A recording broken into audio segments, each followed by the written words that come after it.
introduction? Oh yeah, would you like to? Yeah, that would be epic if you would want to do that. Okay, I'll do it this time, All right, and then I'm gonna turn it over to you. all right, got it. I'm ready when you are. Welcome to another book study of the United Independent Compensatory Code System concept, dealing in the area of politics. Again, our last part of politics, and we will be discussing people relations pertaining to politics. 0526. Thank you, thank you. So, getting started, I think I want to discuss this part of the code that I'm sure everyone here can relate to and is even possibly experiencing currently. So this is from page 246, where the code states, question, what should you expect to receive from your efforts to end racism and or produce justice? Answer, according to compensatory counter-racist logic, you should, for the most part, expect to receive 1, disapproval, 2, disappointment, 3, discomfort, 4, death. Explanation, a study of the past shows that all attempts at ending racism and or at producing justice has resulted in disapproval, disappointment, discomfort, and or death for great numbers of people who began to have a serious effect against those powerful people who are opposed to ending racism and or who are opposed to justice being produced. I thought that part was really necessary to be a part of the code, to just remind folks that this is not a pretty business to be in, the business of attempting to produce justice. And this part reminds me when I was still very confused about the system, but I had started reading a little bit of ISIS papers, and I had told my victim mother that I'm gonna try to end racism and white supremacy. And she got like worried for me. And then she says that she just expressed her concern for my life going into this business of attempting to produce justice. And now I know why. Clearly, we're not having a serious effect on producing justice due to the behavior of white people and non-white people. But potentially, if you begin to have a serious effect on people, I hope by that point we're able to produce justice and not get killed. But if I get killed, I won't be surprised and I won't be upset. You know, just part of the business. All 3 of these D's: disappointment, disapproval, discomfort, and death. I've experienced most of these every single day besides death, you know, just living in a system of racism and white supremacy. So I might as well experience them while attempting to produce justice than to experience them while being confused. So that's another interesting thing. I think it's also interesting that no matter whether or not you're attempting to produce justice, you're still probably going to experience a lot of these Ds, including death in your victim units. Any thoughts on that passage? Have you understood? Have you been experiencing any of these Ds in your efforts to produce justice or end racism, white supremacy?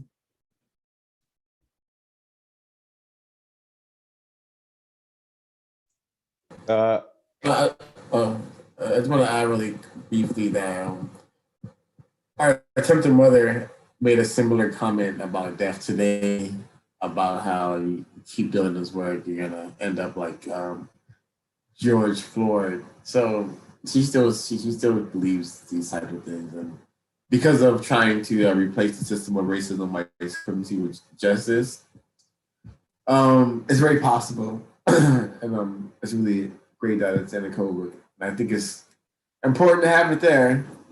Malcolm X, MLK, all these people who attempted to solve the problem were murdered.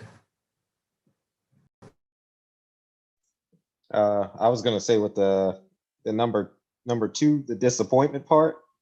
Probably feel very disappointed getting involved in this work because once you come into contact with learning the code and stuff, you want to go out and tell people about this. And little do you know, they're like, yeah, they ain't listening to the code and whatnot. But I think being persistent, as mentioned back in like the previous area of the book, being persistent, this book club has managed to acquire a few individuals that are willing to discuss the material in the code book and other books.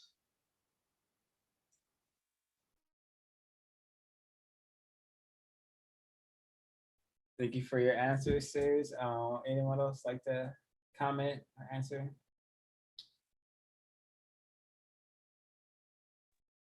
Greetings, everyone. May I be heard? Yes, sir. Yeah, just wanted to thank everybody for letting me speak once again, but I'm floored by Neely Fuller's insights. And this chapter, this reading was just so significant. And I totally agree with what's been said already, that it's something with persistence will come through. I had never read through this work, the original one, because I had access to it years back, but never really delved into it like I'm delving into it now. So I'm just so grateful because it's really harmonizing with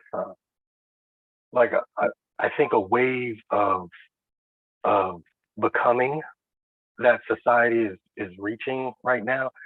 I think in a lot of ways we're ready for something like this, but not the way it's written. Like you can't throw, for me anyway, you can't throw a book at people.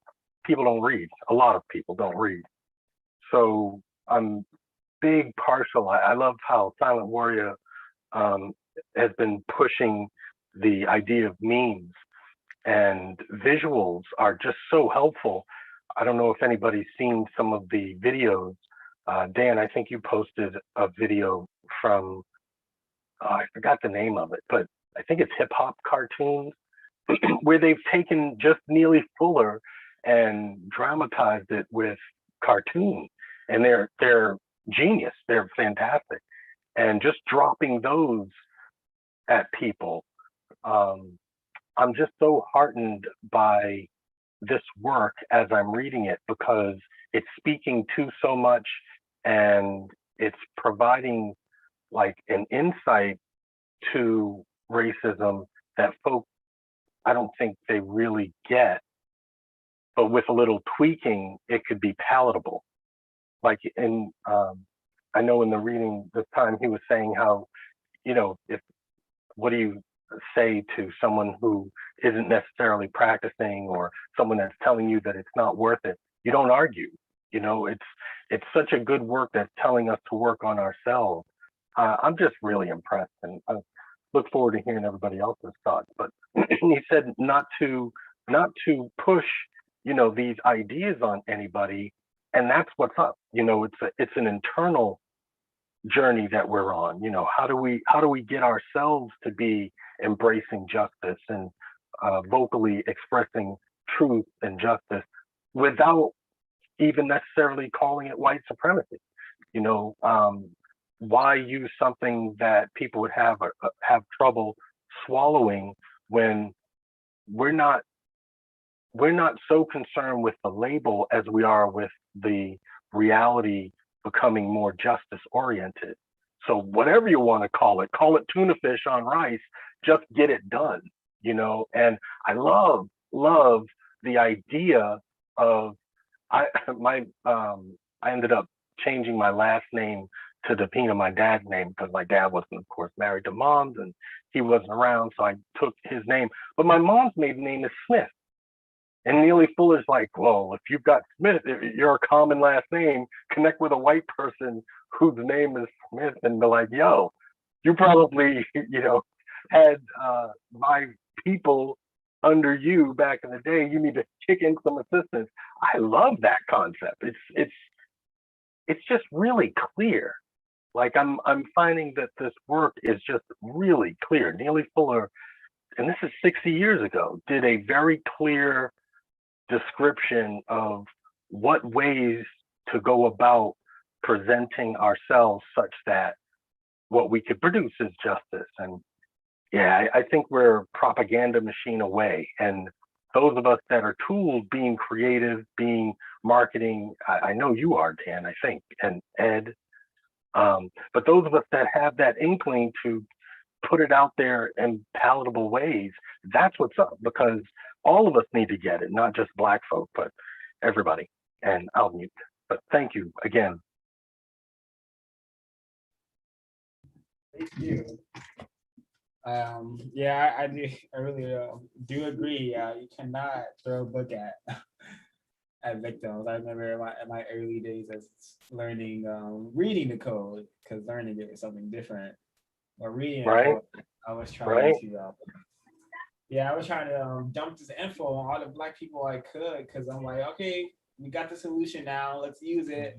But it's not. It's far from that easy. And Right. definitely experienced a lot of discomfort and disappointment when trying to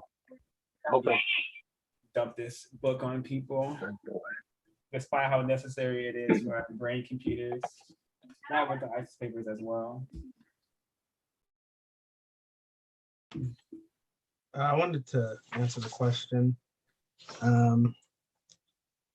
So in regards to have I experienced these 4Ds: disapproval, disappointment, discomfort, and death? I would have to agree with what O5 said. I have not experienced death, but I have experienced all three of the ones prior: disapproval, disappointment, and discomfort, whether it be in regards to my feelings about how other victims receive the compensatory counter-racist logic, or whether it be how other victims treat me. I felt that since I've been talking about counter-racism, I have been met with a lot of disapproval. A lot of people don't agree, a lot of victims, I should say, don't agree with, practicing counter-racism in general. I've kind of summed it up to being comfortable with the tragic arrangement in place. Disappointment, I've experienced that as well. I've experienced it, when speaking to other victims about counter-racism, being very disappointed in kind of their response to it. But that is to be expected under the system of racism, white supremacy. And kind of disappointment also, disappointment and discomfort coming from my victim unit, my attempted parents sometimes, being disappointed that, I'm not aspiring for materials or wealth, I should say, not aspiring to accumulate all the wealth that I can or all the materials that I can, which has led to some discomfort for me at times when speaking about counter-racism. I've always been somebody that can really tell. I pay attention to body language a lot. So when speaking about counter-racism, I can tell when people are getting uncomfortable, which often makes me uncomfortable. So I definitely have experienced these. That's it for me for now. Very, very well said. So I think this is a really significant part of the code as well from 248.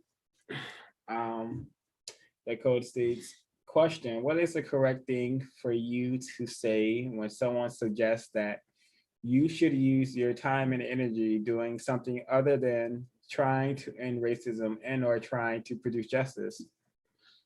Say, I have been, or answer, say I have been assigned to do what I am doing. The people who assigned me are the people who have produced or who have failed to end the practice of white supremacy racism. If white supremacy racism did not exist, there would be no reason for any person to be assigned to end it. There's reason to believe that as long as racism exists, it is the duty of each person who is aware of its existence to use all of his or her time and energy trying to end it and trying to replace it with justice. I think I really like that part of the code because I spent I would say at least 22 of my hours like thinking about the system of racism, white supremacy, and I think that's because it's attached to literally everything that I do. No matter how constructive or non-constructive it is, it's always some kind of reaction to racism, white supremacy. So it's really, for lack of a better word, validating to see that it's in the code to always be aware of the war going on. Racism is definitely a war.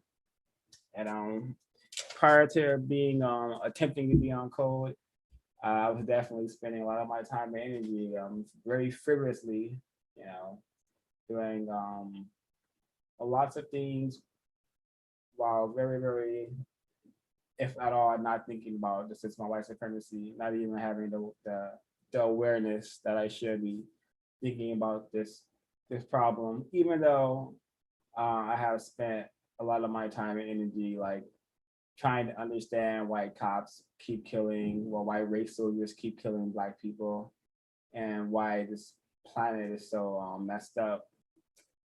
So really validating. We should be using our time and energy to solve the world's greatest problem, which is racism and white supremacy. So I'm glad that's in the code. I'm sorry, are you saying that's wrong for you to do O5?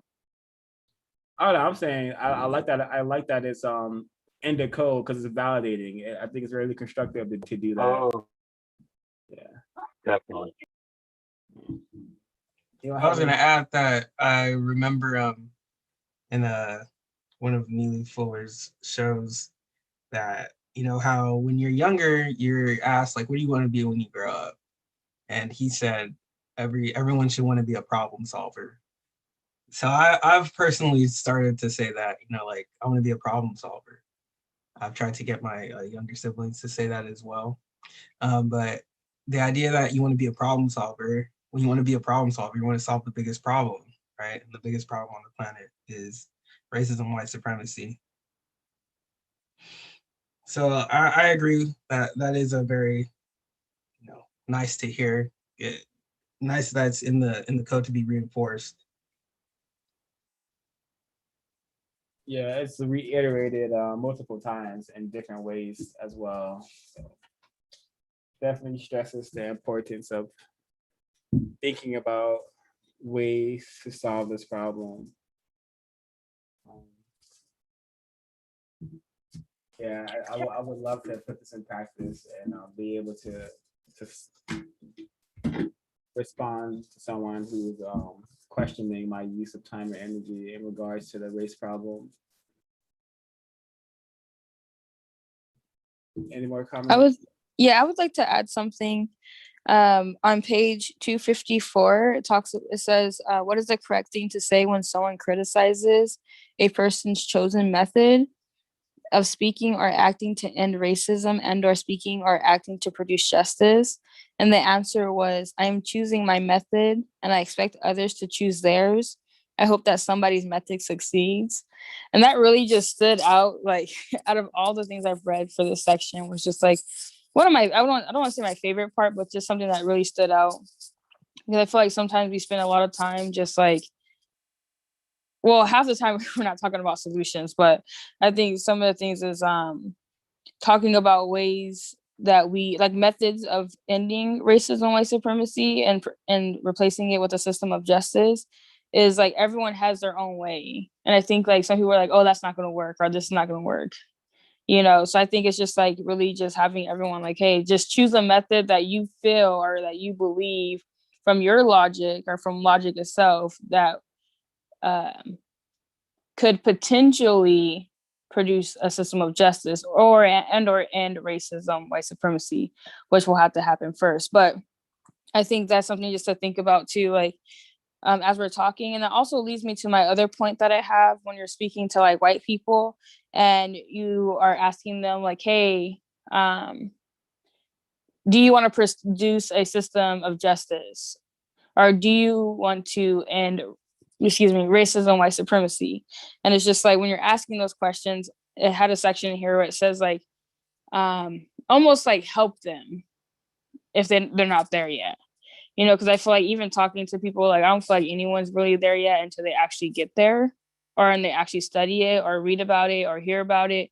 I think when you wake up and you're like, I'm going to produce justice, no one really knows what that means until you actually start reading books and really trying to understand what that actually means. So I thought this was a great thing too, especially when we get to solution based and thinking about methods of how to end this massive problem instead of just like, oh, I'm going to end racism, white supremacy and produce justice and keep saying that phrase over and over again. I think when we start putting it to practice is really thinking about the method that you have chosen and then almost like, I don't want to use the word respectful, but almost like just say like, I chose my method, you choose yours. Hopefully one of ours works, you know? And I thought that was a great response. Yeah, I wanted to comment on that. I also like that because too many times we focus on what other people are doing and their methods, which, you know, kind of falls under VGQ, right? Like this is what they're doing about racism. You know, that's their qualification. They can do or say whatever they want about racism.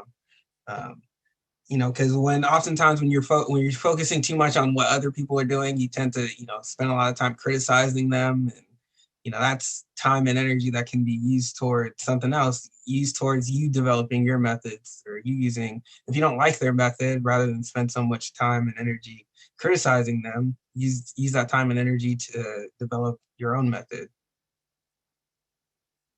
And then also, also just to add, thank you, Quake, you reminded me of something. Also, when we're thinking about people who came before us, and we're analyzing and studying like the method that they have chosen and seeing what worked and didn't work. I think that is a way too of like almost preparing yourself like, okay, this is the method I personally want to take. And then being able to like work it out in different angles and actually putting it to work. And I think one of the things too that Neely Flair always mentions is try it out. You know, that's like one of my favorite phrases that he always says. And it's like, try it out for yourself and see what happens. See the results. So I think that's very important to think about. I've been studying Frederick Douglass, W.B. Du Bois, Ida B. Wells, and Malcolm X. I've been actually studying them for my research and looking at like just the methods they've chosen and just what they talk about.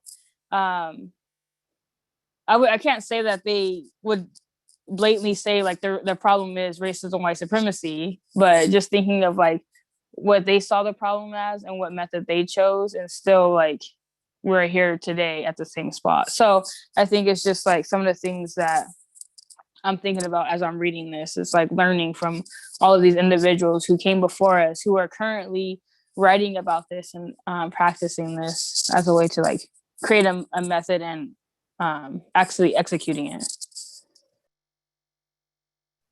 Thank you for that, Nana. Yeah, and Kwaku. That's also a good way to look at studying the mistakes made in the history. Like, okay, what methods did the so-called Black empires have that were successful in countering the problem, and which methods weren't? Totally understand why that's in the code.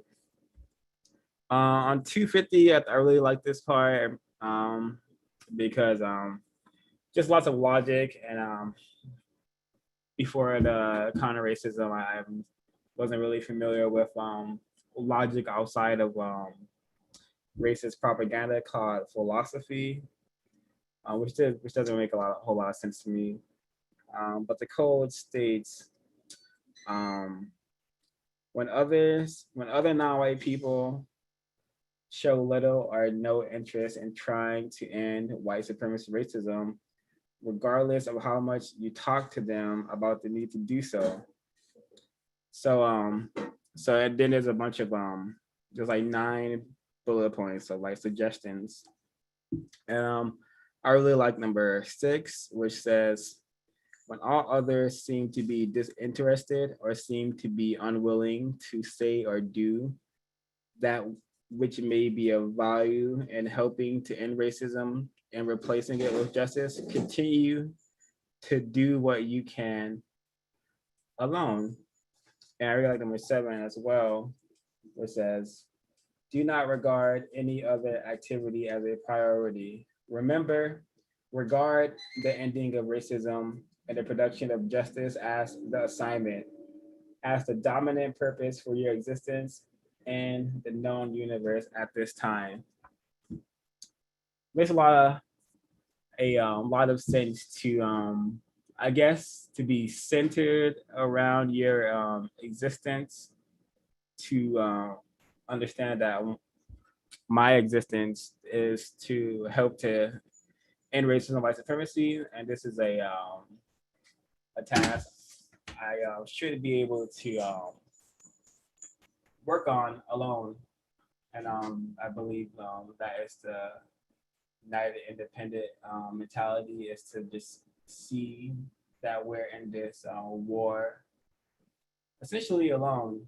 You know, there's other non-white people who are in this war, but it's not necessarily that we're allies or friends due to how this system is designed. I hope that made sense. But And just to add to that, thank you, 0526. I like the number 9 on that same 250, on page 251, number 9, it says, do not act as if it is necessary to comment on everything that happens. Say nothing that is not a substantial improvement on silence. And I just think about being in school where it's like you almost are forced to say something even if you don't have anything to say. So I think like really taking this into account is only saying something when I have something to say, you know, because sometimes you say something to get like brownie points, especially coming from like education, like you have to like in discussions and really implementing that for when I'm in class as well, and outside of school. It's like being okay with silence. That is something that I have been working very diligently on. Something that I definitely struggled with in the past, just because I feel that I've been trained and taught to dislike silence, to almost feel anxiety when it's silent. For example, we have meetings for work Wednesdays, and they would ask a question, ask for comments on whether or not like people's thoughts, basically. And I used to feel very obligated to say something, whether I wouldn't even care what I said, just as long as it seemed somewhat relevant. But whatever it was, it had to be I just had to say something. I don't know if it was in order for me to be seen or to feel like I was contributing, but I definitely feel like I keep hearing that it has to be say nothing that is not a substantial improvement on silence. So I'm always asking myself, is whatever I'm about to say, is it an improvement on silence right now? Well, whatever I'm about to say, is it more important? And it's something that I've been practicing a lot. And thank God I have those meetings to practice that. I'm trying to practice it in other places in my life, but that was somewhere that I felt was going to be very difficult for me to practice something like that.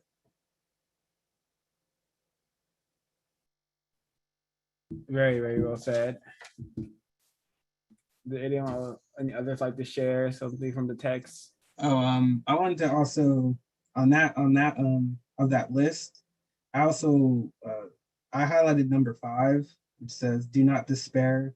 Continue to think, study, speak, and act to be as effective as you can in influencing events in a manner that best helps to end racism and that helps to produce justice.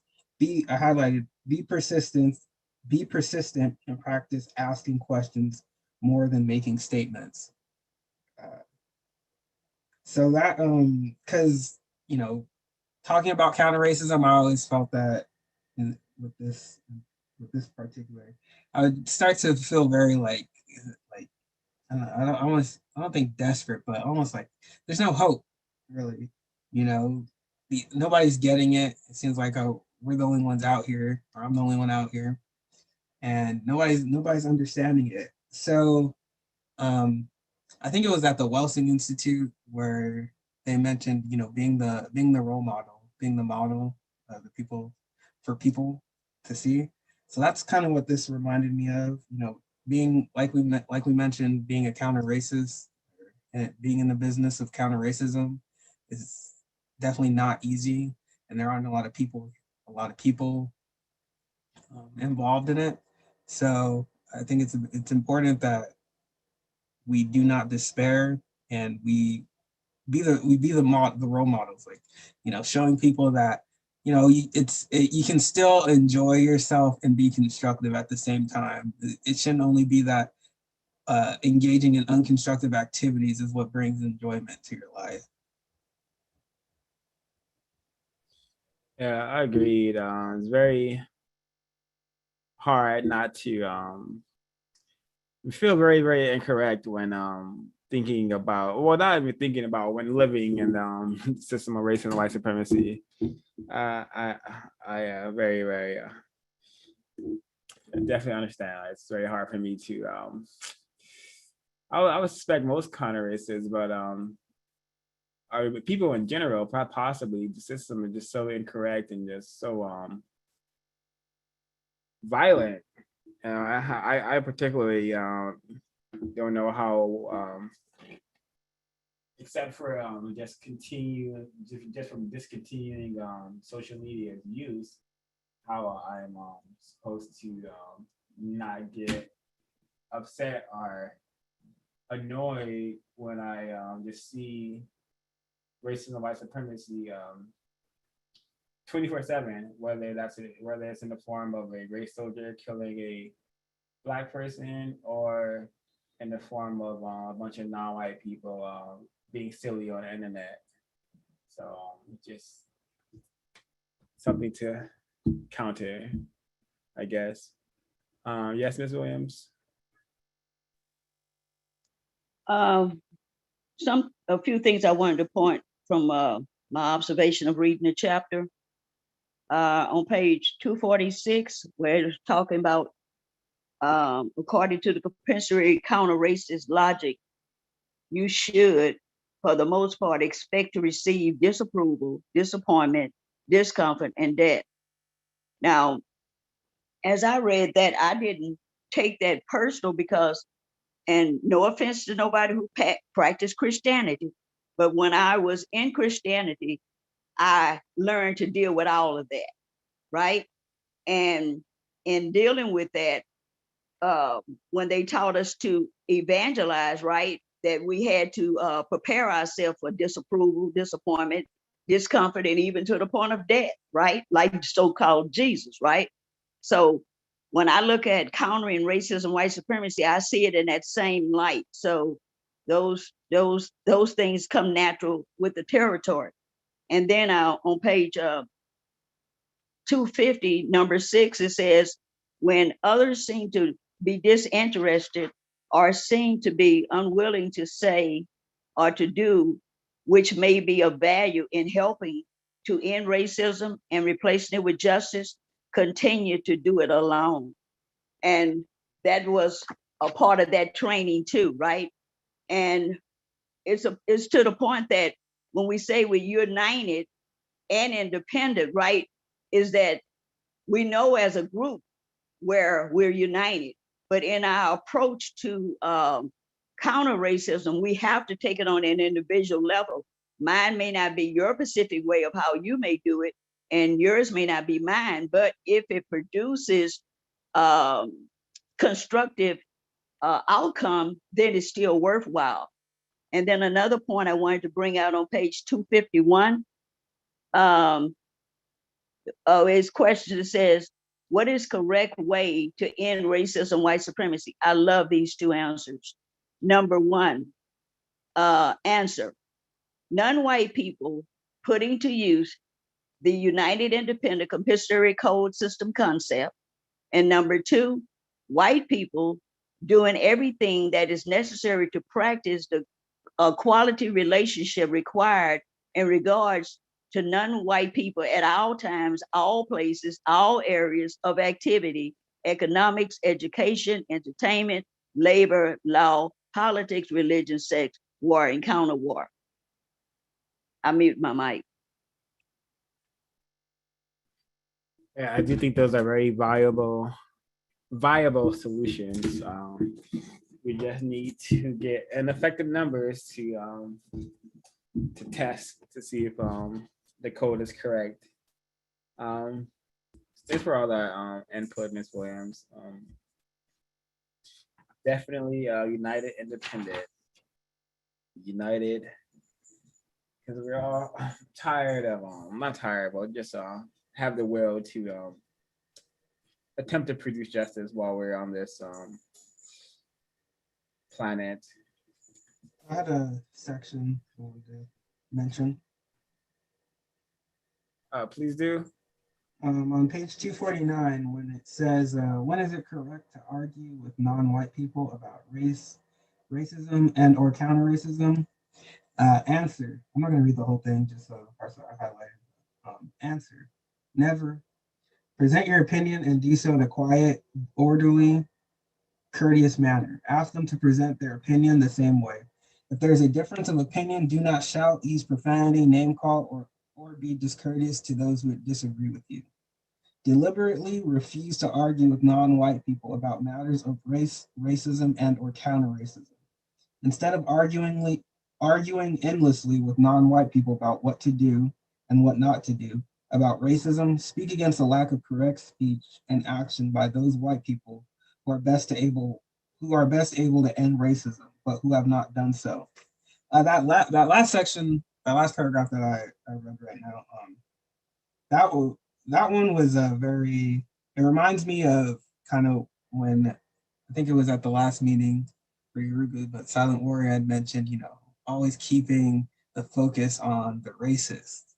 And that's exactly kind of what that paragraph is saying to me, is always keep the focus on the racist rather than getting upset that you're not seeing eye to eye with this other victim. That's exactly what BGQ is for, but you're not seeing eye to eye with this victim and spending all this time and energy discussing why you aren't coming eye to eye on how to solve this problem. Focus on the actions of the people who are most able to do something about this problem and why they haven't done anything about it. So I thought that part was very, very good. And then skipping the next one, the next paragraph where it says, if you think that a specific white person is a racist, refer to him or her as being a racist suspect. Do not call any person a racist. Instead, describe and define what a person who is a racist does. Describe and define what a racist is. Then discuss and or describe what the person is doing or saying or not doing or saying as compared to the description and definition of a racist. So I wasn't sure how to say this, but it's basically like making an argument for a racist suspect, like not so not to name call, but everything that all the actions, the way you're speaking, the actions, the behavior is these are things that racists do, but yet you say you're not a racist. And it's kind of brilliant to approach it like that, because in my opinion, when I got introduced to racist suspect, I thought this is genius. Rather than going, I think it's almost it seems almost worse to be called like a racist suspect than an actual racist, because you can't prove that somebody's a racist, but telling them that you suspect them of racism it's like now they have to do everything in their power uh to convince you otherwise. So I thought that was really good.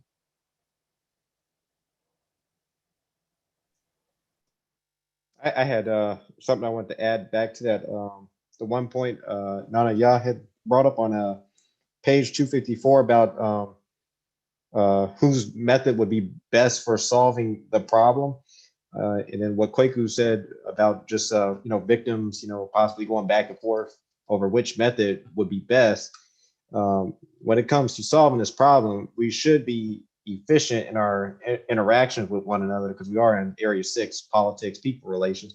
We should be willing to share constructive information with other victims, whether we like the victim or not, especially ones that are attempting to solve the problem. And I'm pretty generous with providing information and stuff, because like the Discord server, for example, I made that whole resources page of just like everything I know. So hopefully everyone here has seen it and maybe use some of the stuff. And that's just the stuff that you can go to. That doesn't even count for my personal archives. Like whether you like the victim or not, if it's someone attempting to solve the problem, provide them with constructive information, so someone method will succeed at getting this problem solved. So that's what I have to say. Whether you like them or not, share the info. Yeah, one of the many ways racism is practiced is by withholding constructive information, particularly from Black people. Oh, one other thing too, especially that one part in Area 2 education written at the top of the resources page. We're not constructive at consolidating information and passing it down. That's why we lose and forget a lot of things. So we learned something that we knew like 100 years ago too. So I really like that point in this book overall in Area 2 education.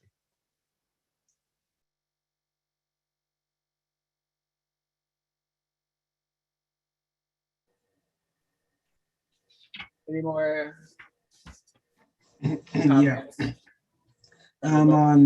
On 247, where he says, question, what is the correct thing to say to those people who speak and act as if they have deliberately decided to spend little or no time and energy trying to end racism or trying to produce justice?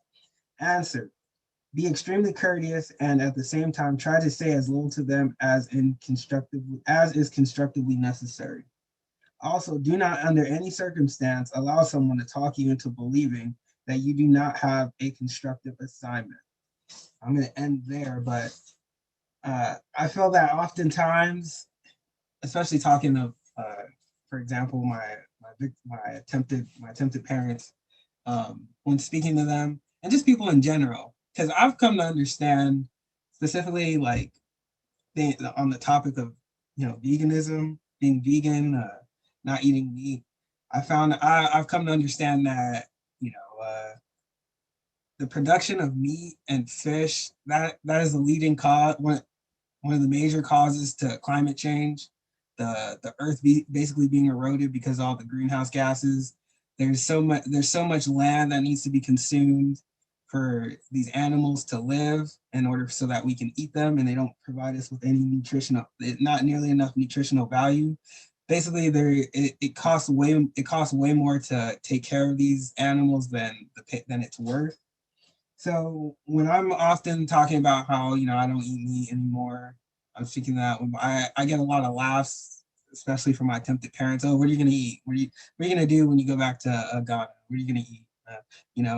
Everybody eats meat, blah, blah, blah, this. And it just reminds me of, somebody like trying to talk me out of doing something that I've seen as that has high constructive value, not only for myself, but I feel that I'm not creating any problems by not participating in eating meat.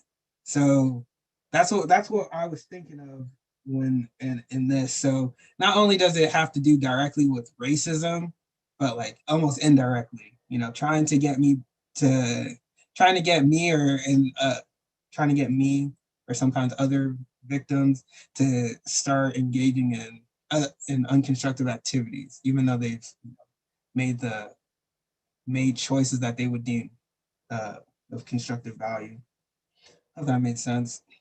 Yeah, it does, because eating clearer makes you have a clearer mind, a clearer concept of the way you think when you start to eat cleaner. And then you can get in tune with your spiritual side, your consciousness, your ancestors, because you're eating more clear, you're more clear to think and to see things in a different perspective. Yeah. Thank you, Mr. Kwaku and Ms. Carice.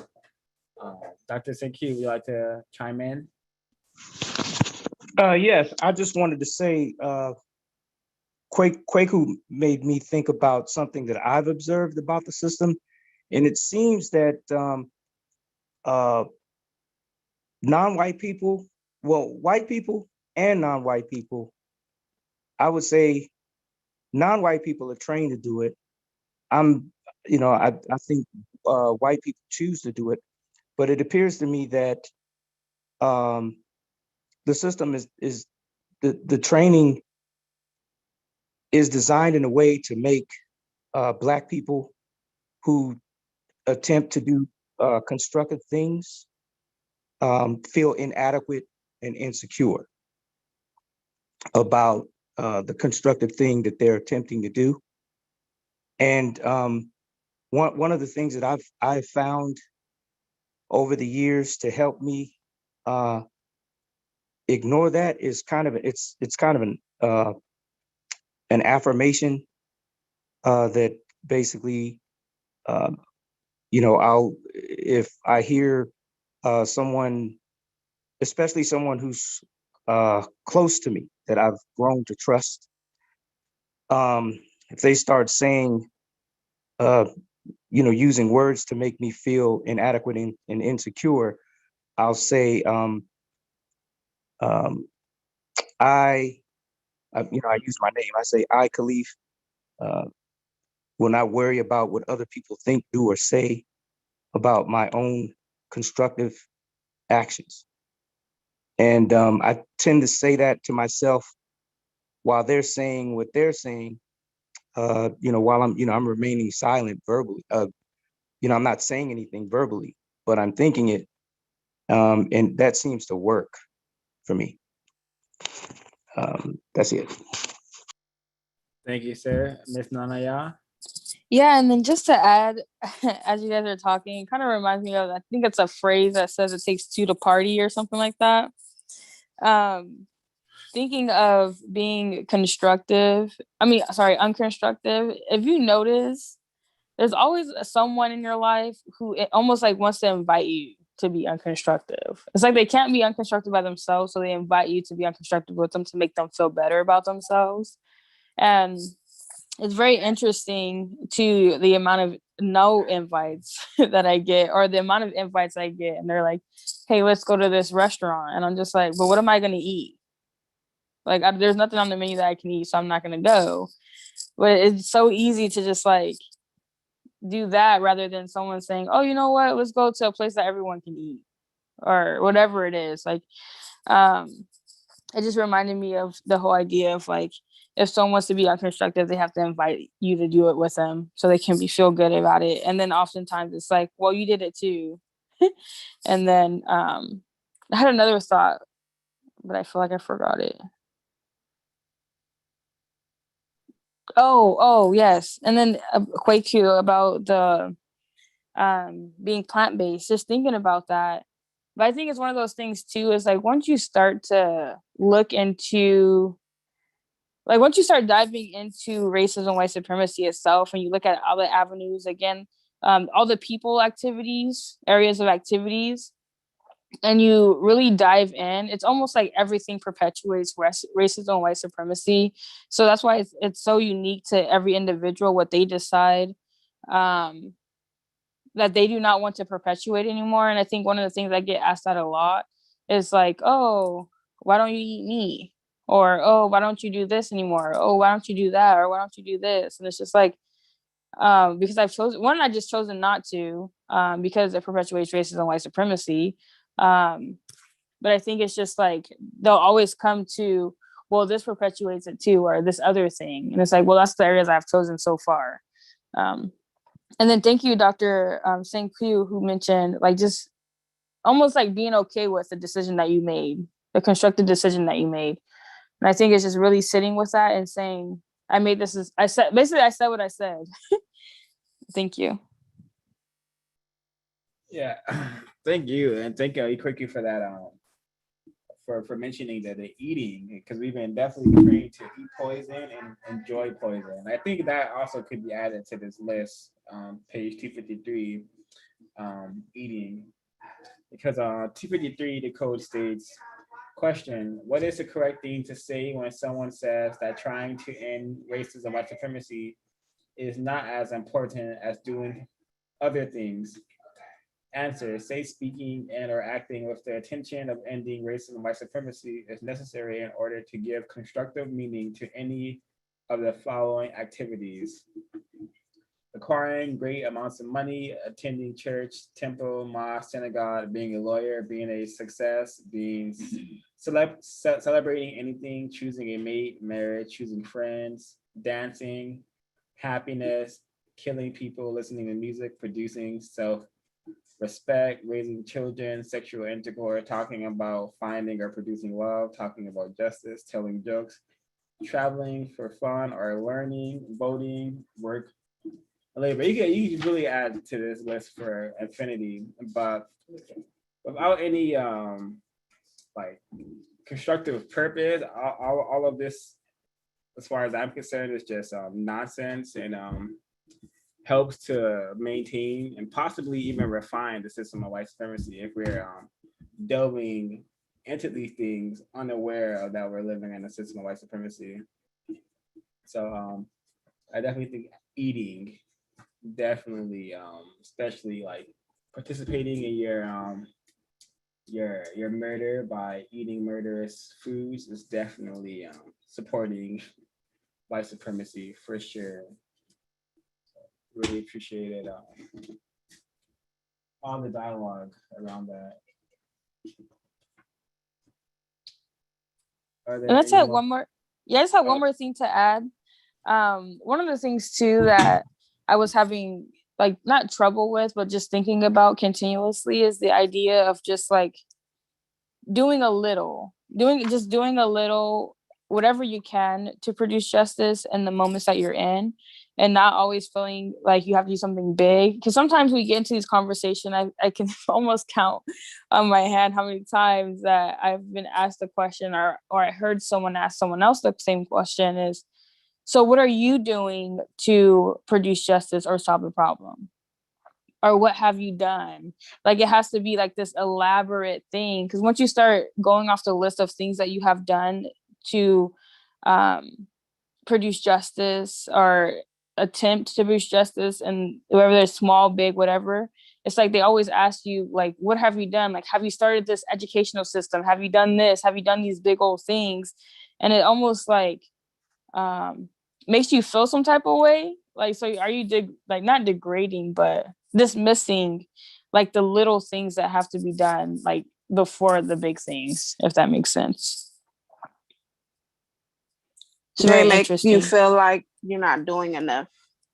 Yes, there you go. Yeah, that I remember one of the like radio talks we did, and someone asked like what can like we do, like what can all of us Black people do, like how can we get together, because they always wanted to be something grand like that, like a million of Black people getting together and solving the problem, and it's not necessarily gonna look like that. We don't need to get in mass to solve this problem. We just need to get very, very serious and do all that we can. And most of us, due to the situation of white supremacy, can only do very little. But anything is better than doing absolutely nothing, which is what most of us are doing. So we're getting into the 10 stops now. And the first one is to stop snitching. Definitely have experienced a so-called snitch causing many problems for my victim unit growing up. So I see how damaging that phenomenon is, snitching, and how racist man, racist woman love to get us to snitch on one another. I think that could be a great example of the whole, just how our racist man, racist woman operate. It's the first 48 where they try to catch a killer in 48 hours. That's a great show, and how they get non-white people to snitch on each other. The second stop is to stop name calling. Definitely, I think I've managed to participate or to diminish the amount I name call, especially on Twitter, because it's just so hard to not call a person exhibiting pitiful behavior, a pitiful person. But I guess that is a form of name calling, despite if the description is accurate. So that's something I'm working on. Well, as for in the digital space, I don't have much issue with that in real life. I call everyone basically sir, white or non-white, just to be as courteous as possible. Any comments from any of the stops so far? Yeah, regarding snitching, I'd like to get like thoughts. Everybody's thoughts, can comment on it. But yesterday was trash day. My apartment's right next to the trash can. So when the trash is overflowing, people tend to leave the trash on the ground, and it's just all in front of my garage and everything. So I went to the rental office to let them know that somebody's car was parked in front of the trash can. So the garbage man couldn't come to pick up the trash.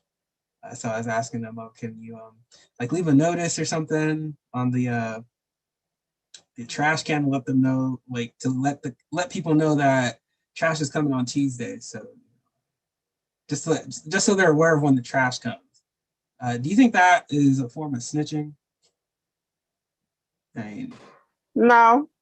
Yeah, definitely not, because you're trying to get constructive results without selling someone out, or so yeah, according to the code, and there's really extensive text involving snitching. No, that is not snitching at all. Dr. Sankey? It benefited everybody in that building instead of just you. It wasn't a favor for you. It's the trash that affects everybody that dumps their stuff in there. Yeah, I want to say, even if you're seeking to help yourself, it's not snitching. It's, I believe snitching is when, well, gosh, I guess that could be, well, I believe snitching is in exchange for a reward. You know, like in exchange for money. But if you're trying to talk to the, give information to the authorities, the people in power, so that they can make sure that you know things work out constructively for you and others, I don't see how that could be snitching. But generally it's like maybe if there was a reward that said, hey, if you catch somebody blocking the parking spaces, call this number and we'll give you $50. You're not doing it. If you were doing it just for the $50 instead of doing it to help, then it would be snitching. Read the definition of snitching. That's in the code book. Oh, that's even better. Yeah. There's a definition in the 1984 version of the code book. Oh, I don't have that one. Is it on 255 in this one where it says, I don't think that's the definition. It says snitching does not mean speaking to protect yourself or others from false accusations or from other unjust acts. Snitching does mean to say something to try to get ahead of someone else by taking unjust advantage of his or her lack of correct judgment. I mean, reading that, I don't consider that snitching. Yeah. Snitching isn't in the 1984 one. I'm looking in the glossary in the back. I don't see it, but yeah, I don't think that's snitching though. It's happened right where I am. I guess wherever there's a lot of black people, that's common. Yeah, and just to give the codified term for snitching, the code states is on 254 of the 2016 edition.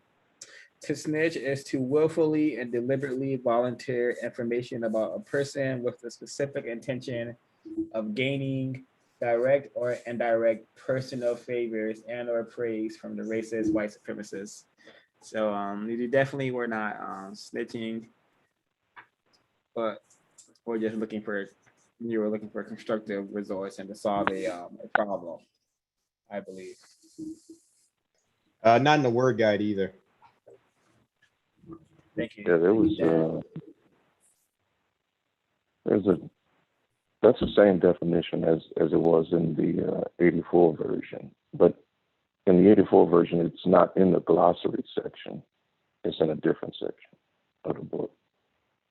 It's in the area of politics where it says stop snitching under the 10 stops. Okay. That's Okay. where. So yeah, if you read the code book, then you have to also read the definition of the words that's in the code book in order to understand what Fuller meant.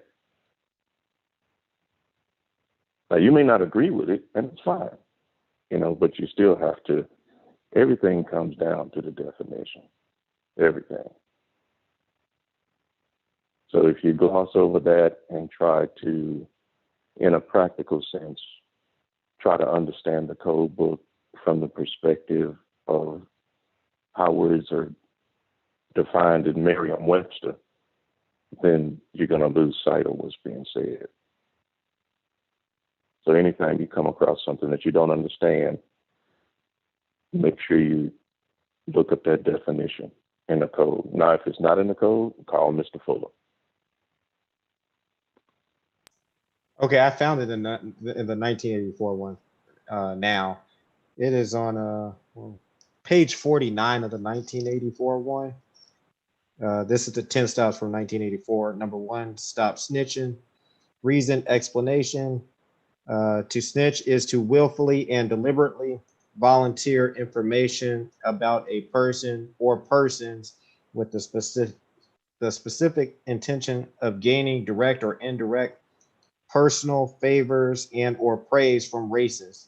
When victims of racism, non-white people carry messages about and or witness against any person or persons in a manner that gives aid and comfort to racist. Such actions only help to promote injustice. It is just and correct for all persons to the best of their will and ability to avoid situations wherein they believe they may be tempted to and or expected to snitch. Snitching does not mean speaking to protect yourself from false accusations or from other unjust acts. Snitching does mean to say something to try to get ahead of someone else by taking unjust advantage of his or her lack of correct judgment. Page 49 of the 1984 edition. Thank you, Dan. That's, yeah, so that's really broad. You know, it's not. For example, you might have a white friend, not you in particular, but you know, a non-white person might have a white friend who asks, "Well, what did you do this weekend?" You know, and this white friend is living through this non-white person vicariously, living through their experiences vicariously. I said, "Oh, well, you know, got with this female, did such and such, such and such. You know, we, you know, went back to the house and went to the bedroom, did this and that." And that's snitching. Nobody's getting in trouble as a result of it, you know. But to give out that information, you know, because you think that helps to maintain your friendship with that white person, and keeps them coming back to you for more conversations and more information, that's snitching. So, you know, you want to avoid situations like that. And that's just one small example. There are many examples. You really have to rethink snitching, you know, from a counter-racist code perspective versus what it means in the streets.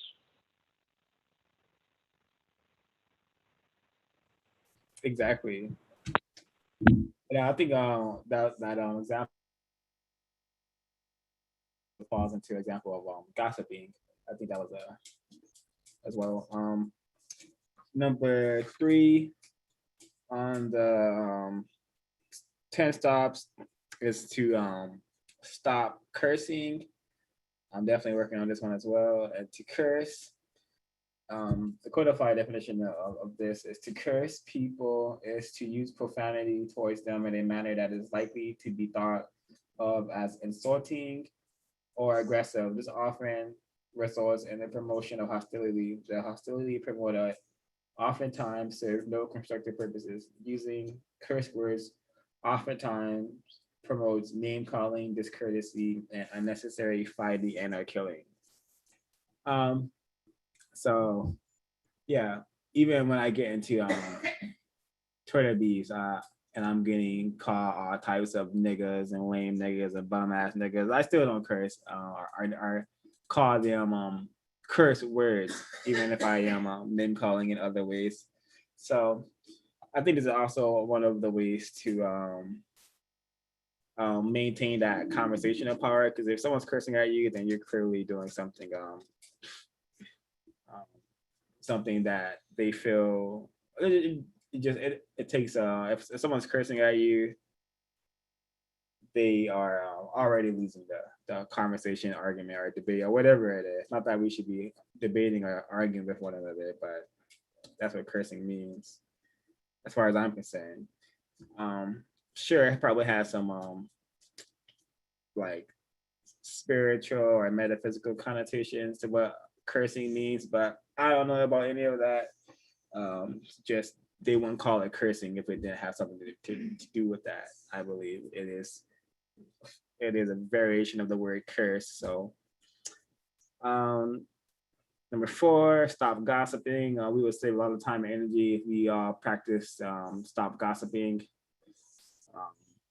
Letting I think gossiping is how we allow other people to have mental real estate in our minds, which is like we're thinking about other people and that serve no constructive, for me personally, it serves no constructive value for me to be thinking about people who are not in the same room as me, or if I'm not gaining some sort of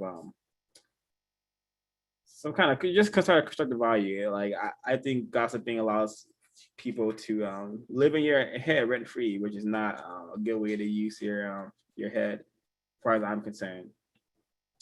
And I'm just gonna read short definition of gossip as well. Stop gossiping.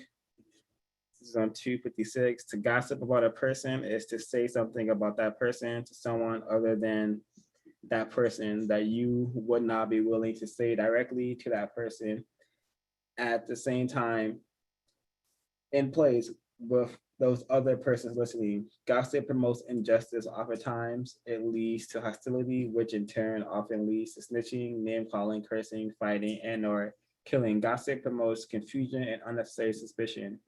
It serves no constructive purpose. Yeah, I think just like online areas are related to one another, all 10 stops are definitely related to one another for sure. I got a question Go ahead. about gossiping. Is this an example of gossiping? Let's say somebody has a issue at work with their boss and they tell you about it and they ask you how do you go about it.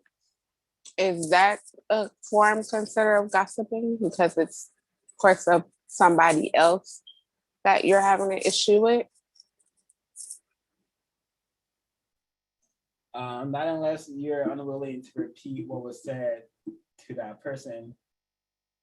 But maybe incorrect. Gossip is in the word guide. And that's page 139 of the word guide. Gossip, use this word to apply to anything said about a person with the intention of doing social or material harm to that person without that person being immediately informed of what is being said, who is saying it, and why it is being said. This pertains particularly to things said about a person that are intended to criticize, belittle, and or express contempt for that person. Page 139 of the word guide.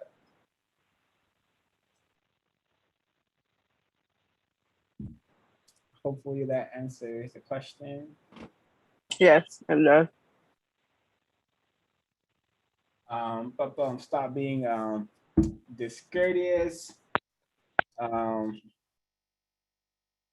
Definitely constructive suggestion. Yeah, another 10 stop being discourteous. I am gonna read some of it from this number 6 stop, which is to stop stealing. Which is something we have been trained to do very, very efficiently, apparently.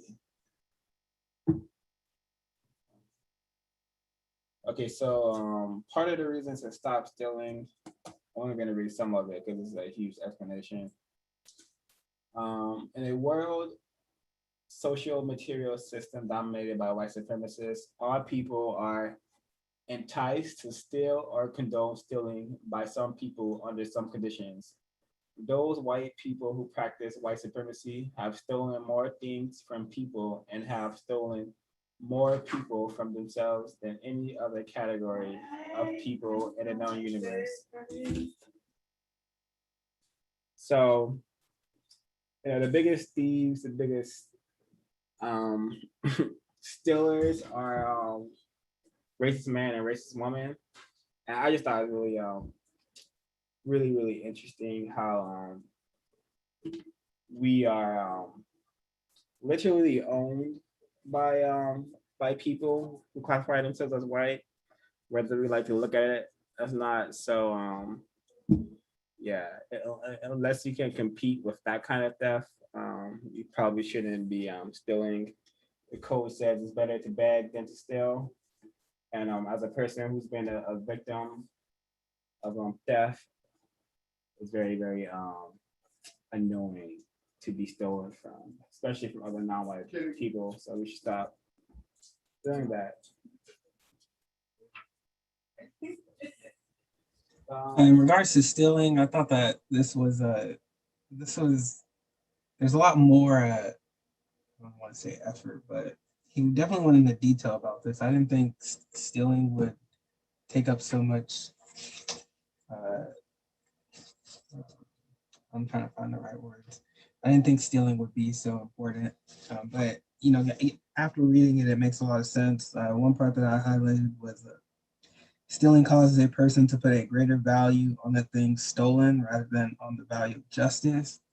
And I had to real like deeply about that because you know I might go to Walmart self checkout. I might not pay for something or two. You know, in the back of my head, you know, I used to think, oh well, this white supremacist organization, you know, stealing from the world and everything. You know, they got all this money and all this stuff is overvalued, overpriced anyway. So I'm not hurting anybody when I do that. But, you know, after reading that, I definitely disagree with that, with what I was saying before.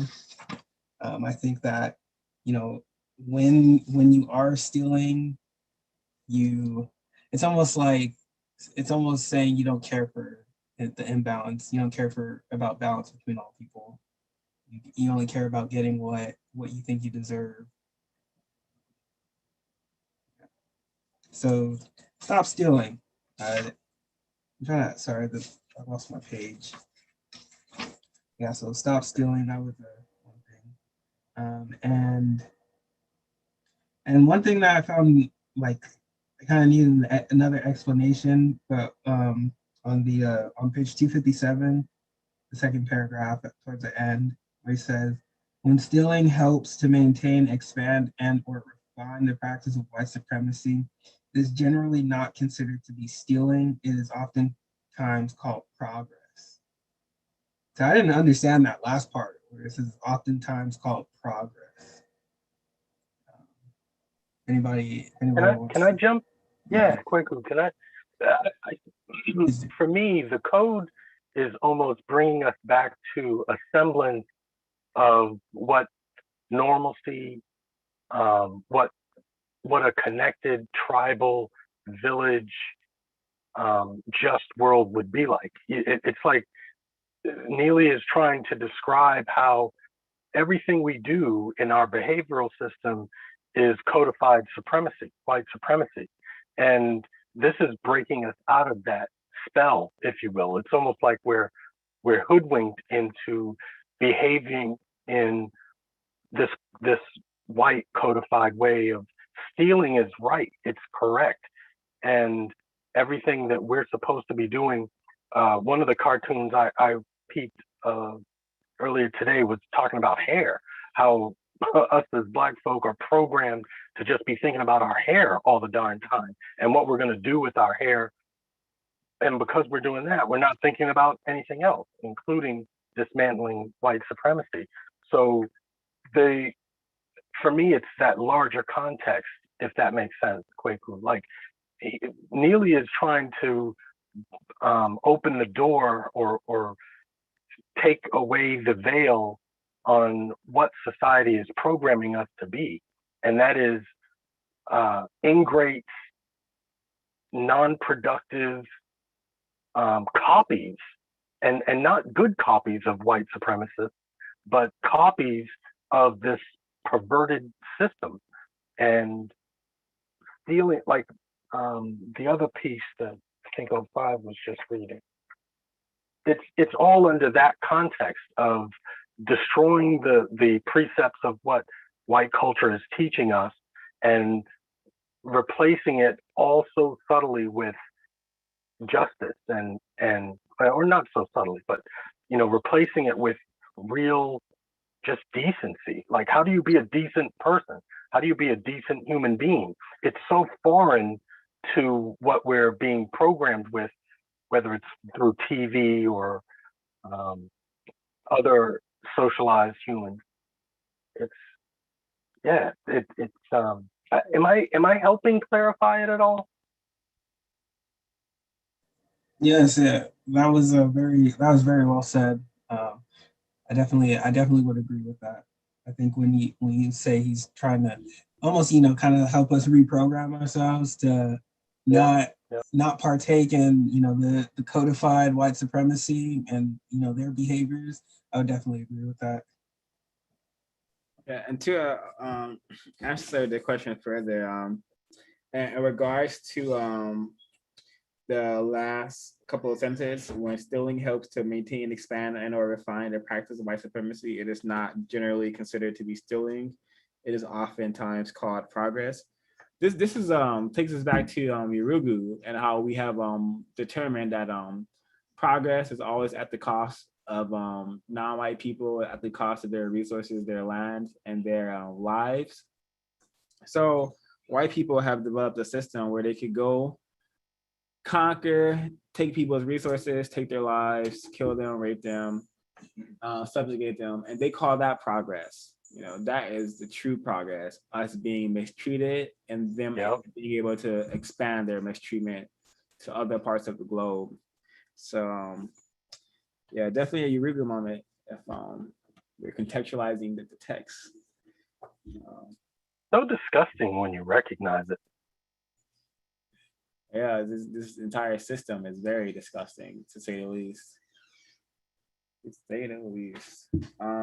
Yeah, thank you. Another example that makes me think about is the medical apartheid, medical slavery, and how in the name of science, abusing, mistreating slaves, sorry, not slaves, African people, human beings, and really, and then turning around calling it progress, not calling it exactly what it is, which is mistreatment, because a lot of that was done against people's will, etc. So that makes sense to me.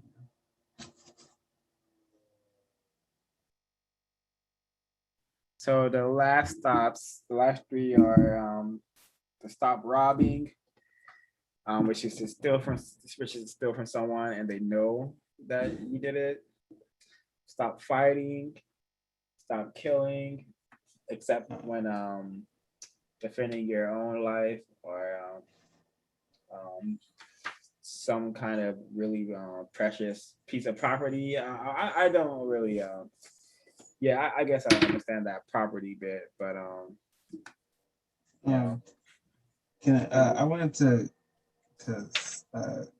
go back to stop stealing real quick. Oh yeah, go for it. There's another part on 257.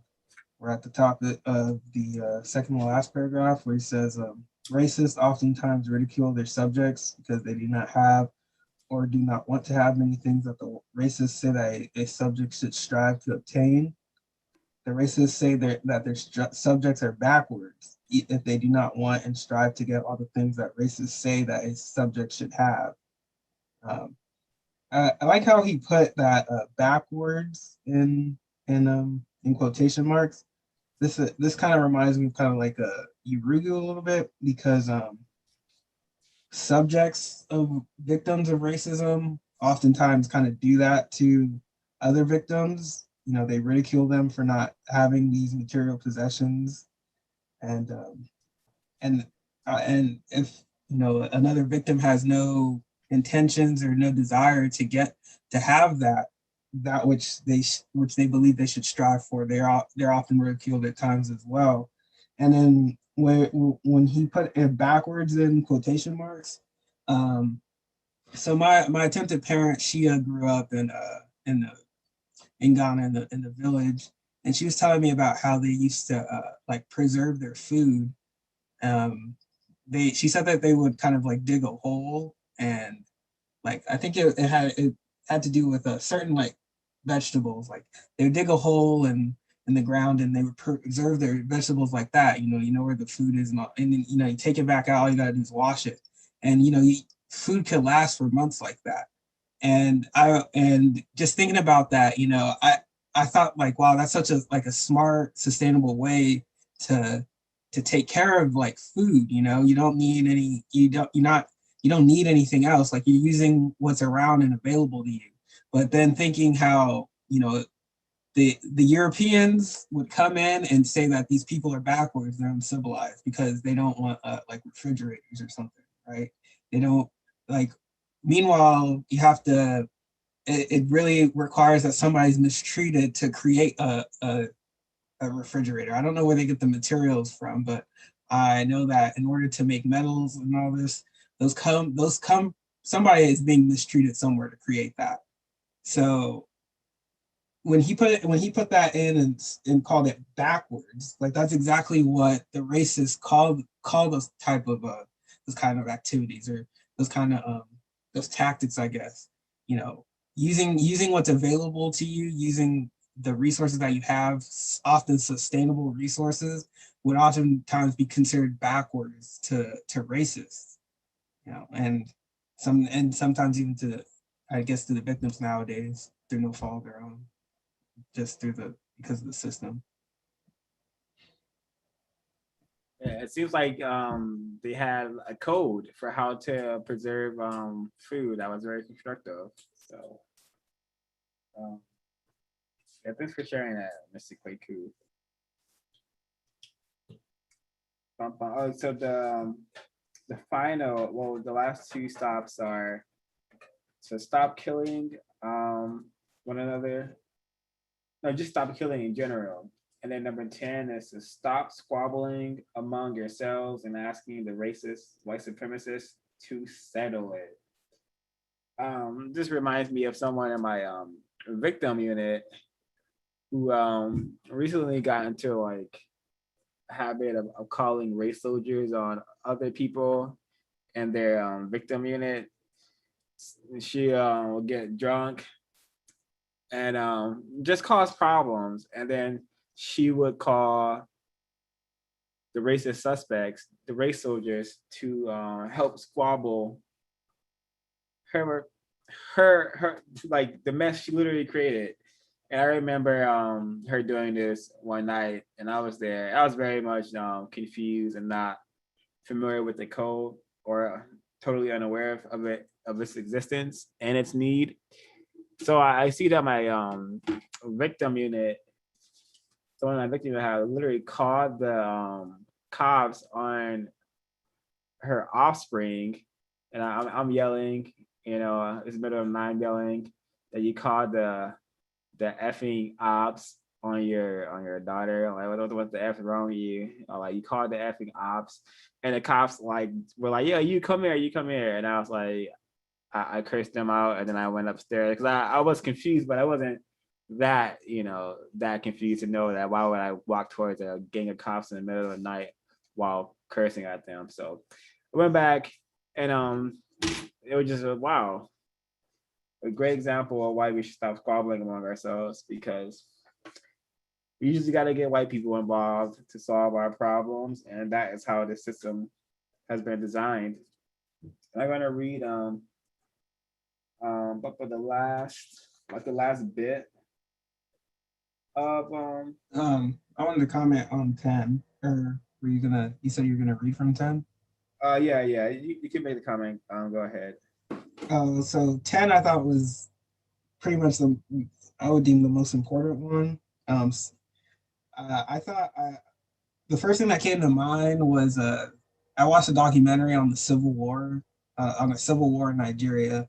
So basically, when Nigeria became independent, what had happened was there's three groups of basically three tribes of people living in that country at the time.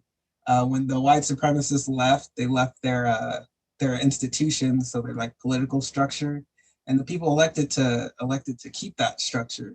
And I thought that was their first mistake, trying to adopt a white supremacist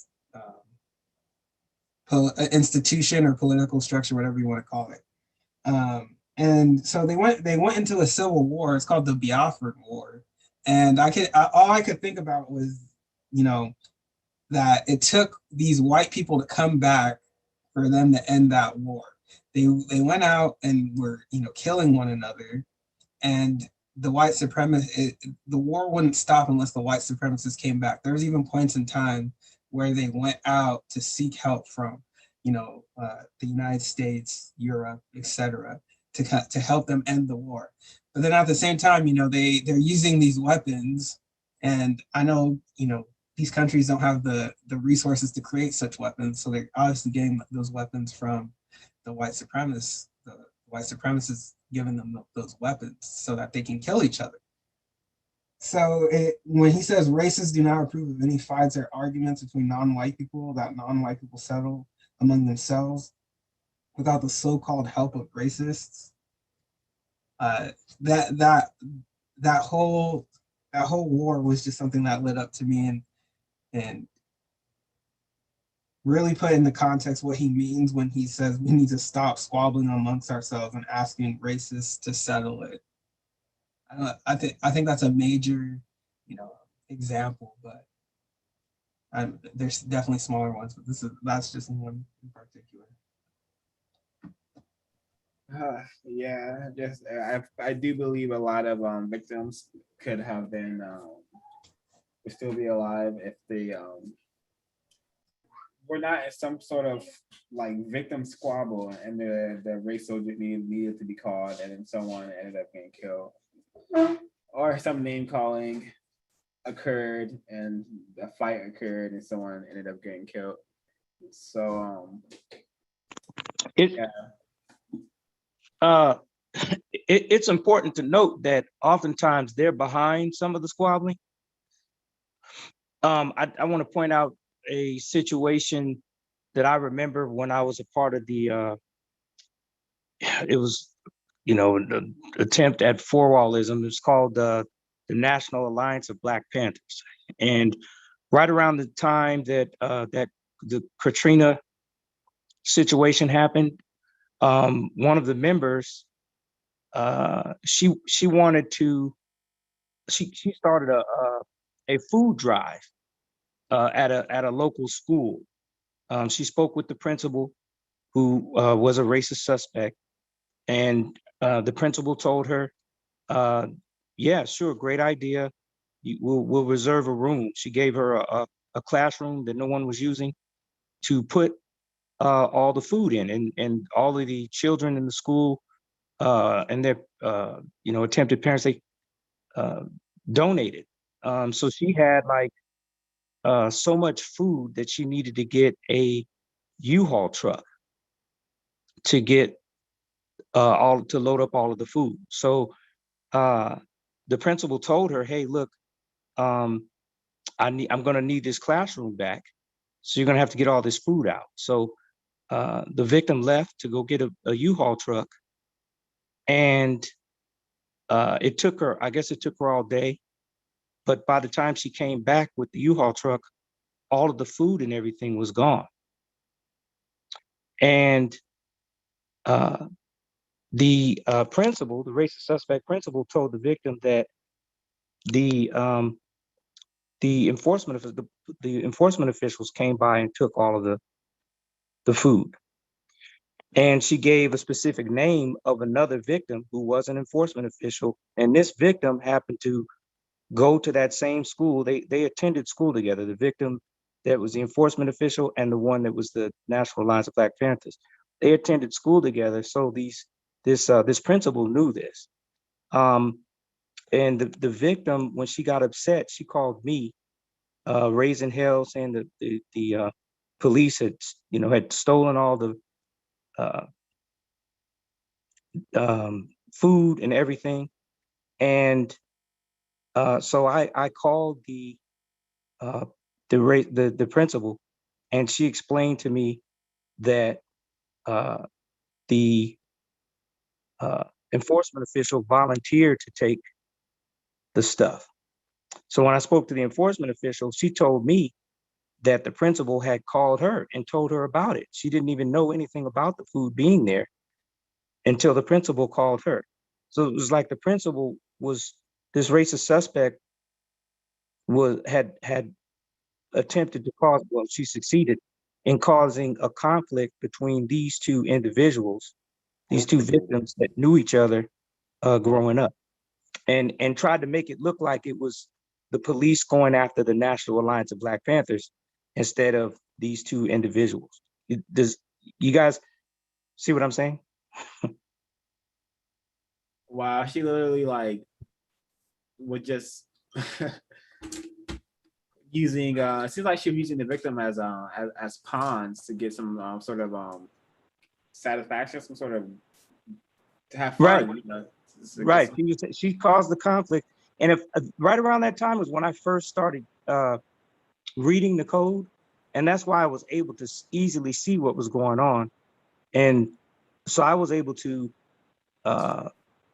solve the matter by, you know, getting both victims on the phone and telling them what happened. But yeah, it was getting ready to be a super conflict because she was trying to tell us that the police had took all the stuff and they're trying to stop me from getting this stuff to the people in Katrina, all this kind of stuff like that, when it was really just that one principal, that racist suspect, that was causing everything. Kudos for you, Dr. Singh, for putting them together. Oh yes, sir, brother. I was just trying to do what I thought was best to do, to stop two victims from having some mess unnecessarily. Alrighty. Someone gonna make a comment? Okay, so this is gonna be... Yeah, I'd like to tell you about a different situation. I was in a job years ago. This is a situation how you can get white people to convince non-white people to solve their own problems. This was eye-opening for me. Now, on this job, I, already gone through the constitutional thing, several times. So everybody was aware, the white people were aware of what was going to happen if they didn't step in and straighten situations out. So there was this guy from India, dark-skinned guy, just like me, dark-skinned. And he was a manager over one sphere of activity. I was a manager over another sphere of activity. But we had to work together because what I was managing was the governance and policies and procedures and processes, et cetera, that guided his actions, the guy from India, to produce the products that he had been assigned to produce. And we were always back and forth. Where he didn't want to do this or didn't want to do that. And one day it got pretty heated, and he reached out to the the guy that was over the technical aspects of the whole contract, Department of Defense contract. He reached out to him, talking about me, I suppose. I don't know. I don't know what that conversation was about. And so that guy that was over the technical aspects, white person, racist suspect, and I say that because, I had labeled him that at that particular time. After going through, the constitutional meetings with him. And so he reached out to both of us and he said, hey, I'm going to need you guys to get your heads together and solve this problem. So immediately, and he sent us an email stating that. And so immediately, the guy from India called me up and had a complete behavioral change. You know, he was nice, he was courteous, you know, all because a white person said to be.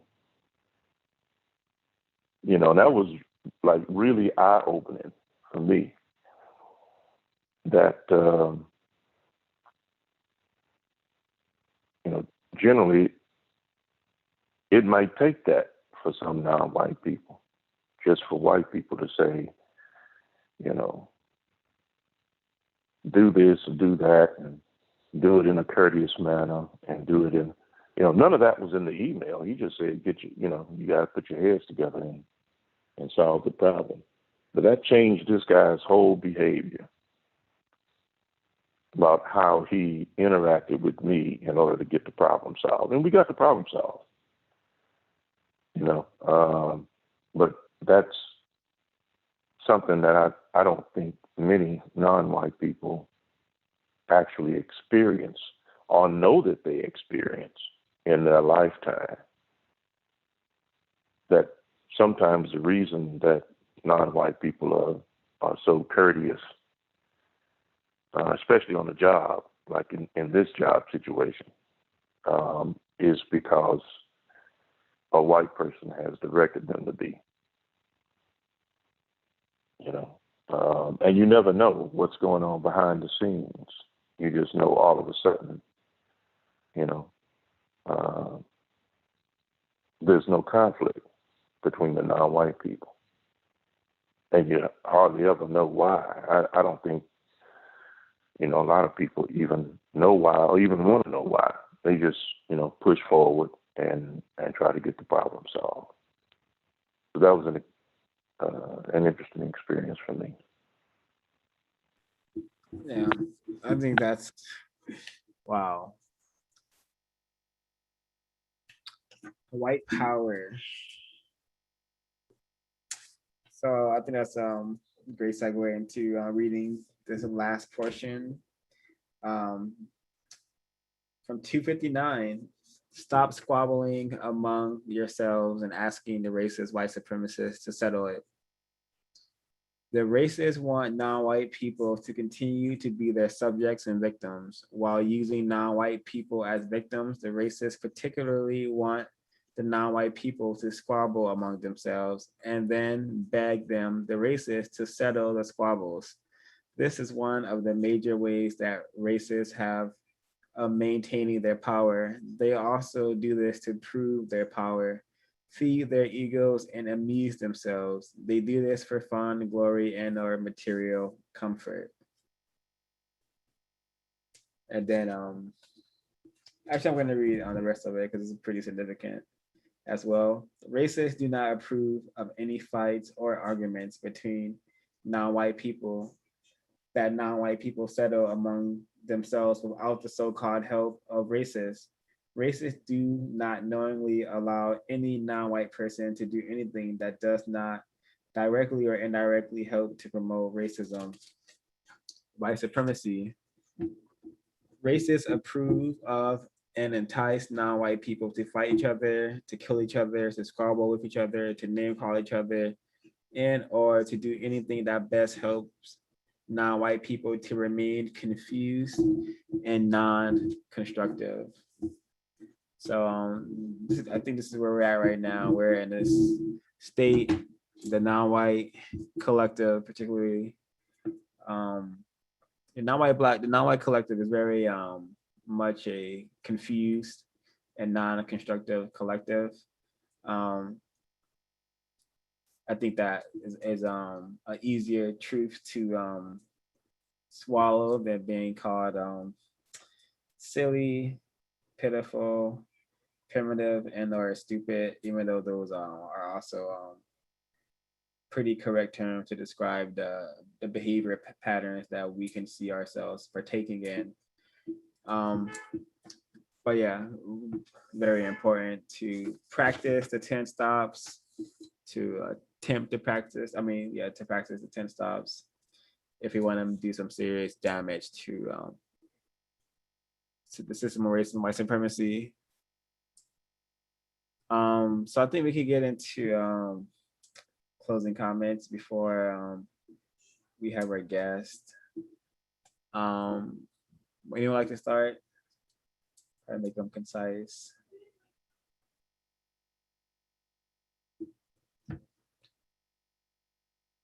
I can start. Just to close out some of the things that I will be thinking about as I continue to read is honestly coming up with solutions and almost changing my mind to continuously be solution based, especially talking to others. One of the things, especially talking to others like non-white and white people, but one of the things I always think about is Neely Fuller again, who says that when you're talking to white people about racism, you can almost doze off and wake back up and say, what are you going to do about it? It kind of just, I don't know why I don't see chuckle, but it reminds me that it makes me think of like all the opportunities that I can just say that and just become like more solution based, like start saying, hey, this could be a solution. But think of solutions as if like what would be like logical to do, and also remember that silence is okay. So if I don't have an answer, especially in conversations with racist suspects, just don't say anything, kind of just okay, you know. And then also just continuously be constructive, especially when I am like working and talking or speaking about the problem, and try to be concise as possible and clear. Thank you. Thank you. This was section defending people relations. Definitely a good tool if one is really wanting to change their experiences when engaging with other people, whether white or non-white, and also for those who are wanting to improve their relationships with all people. I believe this is really good resource for that.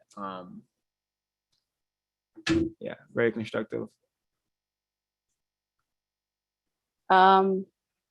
My closing comments is for people activity, as much as I'm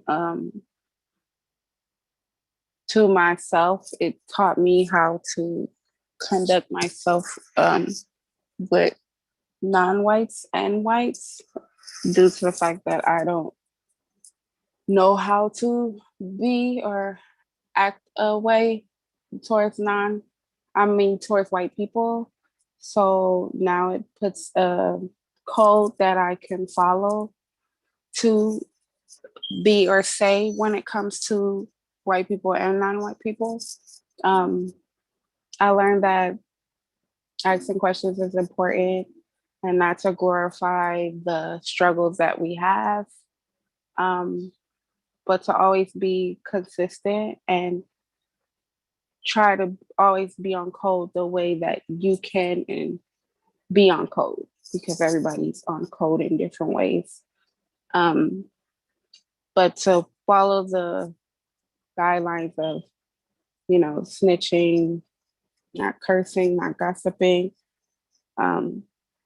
it just brings a broader idea that you have to stay in this, and it's gonna be times where you're weary, but always try to be consistent on what you're doing, because it's a us problem instead of a you problem.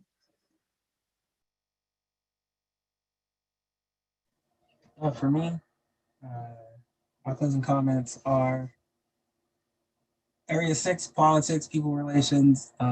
Sometimes I wish Neely Fuller didn't have to go in order or alphabetical order. So a lot of this would have been helpful. When you're excited about counter racism and speaking about it, I would have saved myself a lot of time and energy not getting into arguments. But that's my fault, nobody else's.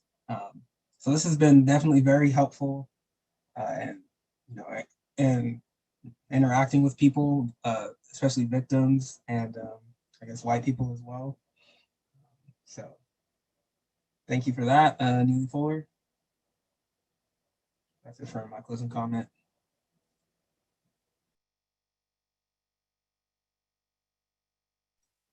I'll go. And then as far as my closing comments for Area 6 people relations, on the one part about someone's method working, I would go back to the one thing I had mentioned, like whether you like other victims or not, if it's a victim that's attempting to, dedicate time and energy to solving this problem in whatever way they think is correct, just share constructive information with them, because there's no point in just being like, I'm going to hoard all this information I've discovered on the system, because that is probably how this problem has been going on for as long as it has. So hopefully in my time participating here, I have provided constructive information to everyone here.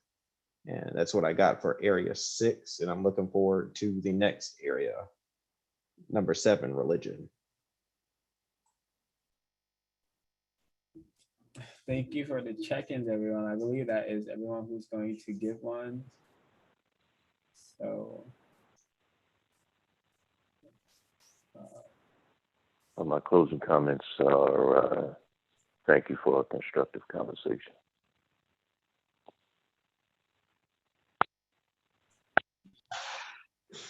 I just want to repeat the same thing.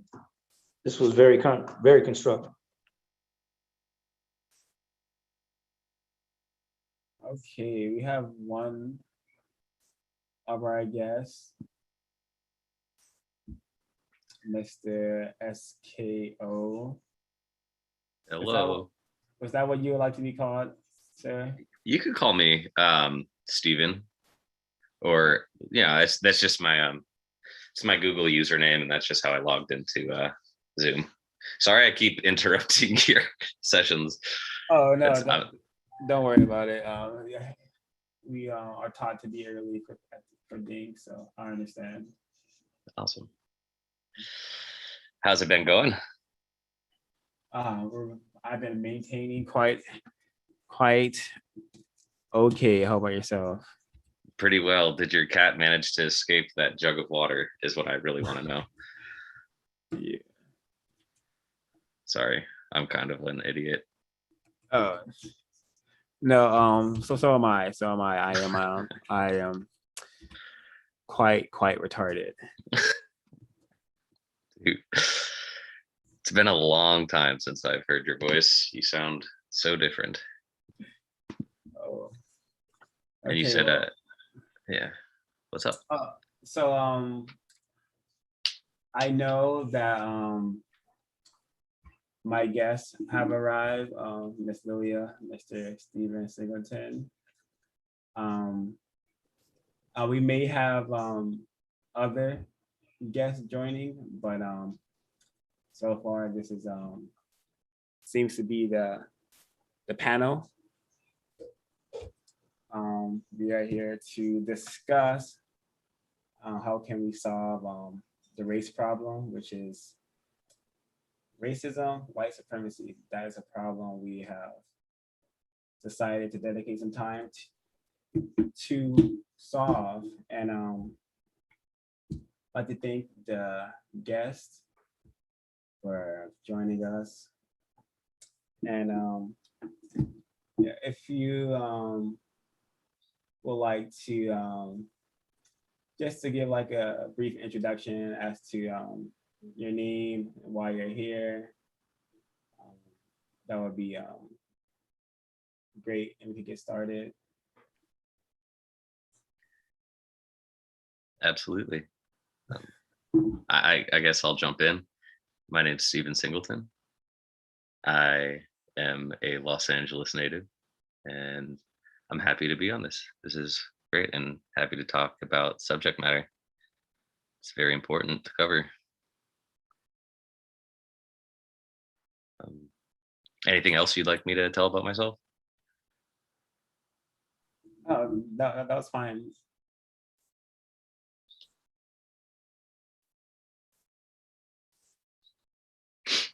Miss Lilia? Hey, I'm Lilia, and I got my husband Caden with me, and I'm here to discuss and learn and grow, and here because you invited me, and I wanted to be here to support. So I'm here. Oh, awesome. So we have 3 guests so far. Okay, so the first question that must be asked for all the guests to answer is, are you a white person? I am a white person. Thank you.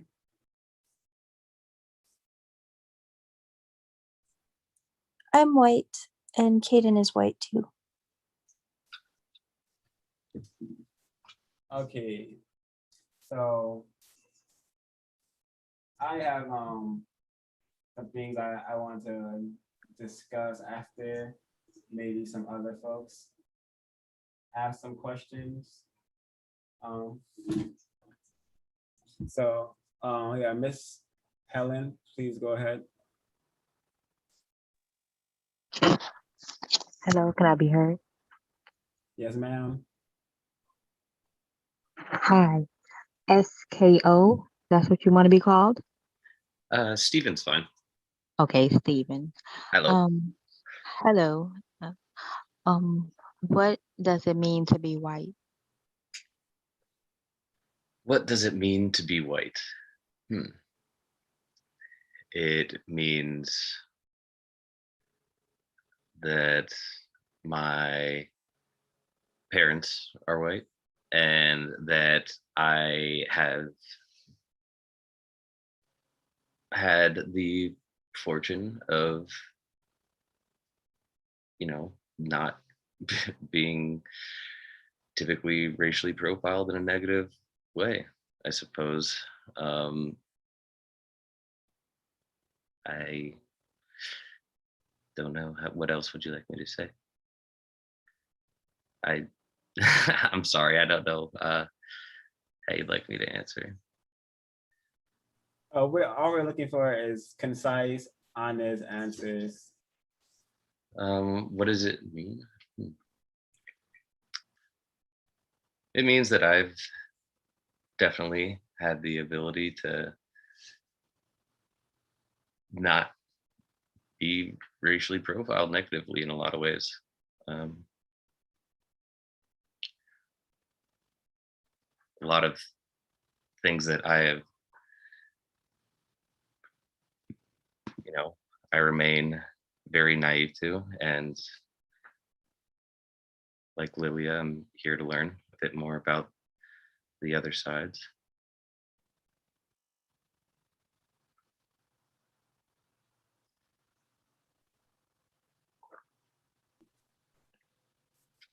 Thank you for answering. Mrs. and Misters, or would you like to answer?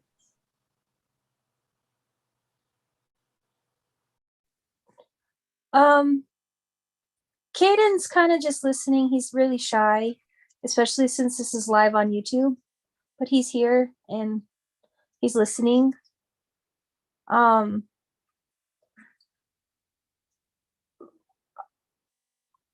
question is, what does it mean to be white? Is that correct? Correct. Okay. So I've been thinking about this question this past week, and some of the other questions I was asked last week too. And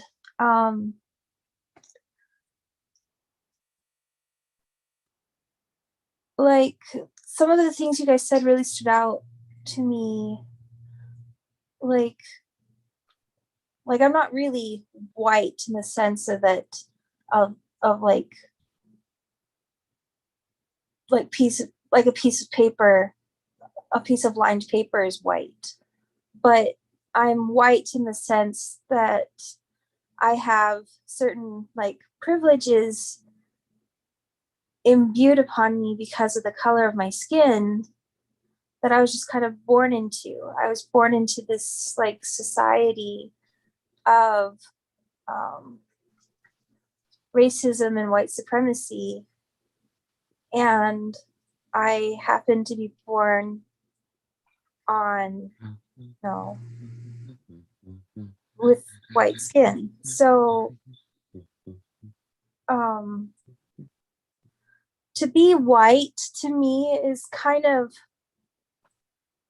like I'm ashamed of a lot of the things my ancestors have done, and I'm ashamed of some of the things that other white people are doing. And so I think with being white, there comes a lot of like responsibility to try to undo and make up for a lot of the atrocities that have happened. So what does it mean to be white? I think it's just there's like privilege and responsibility there.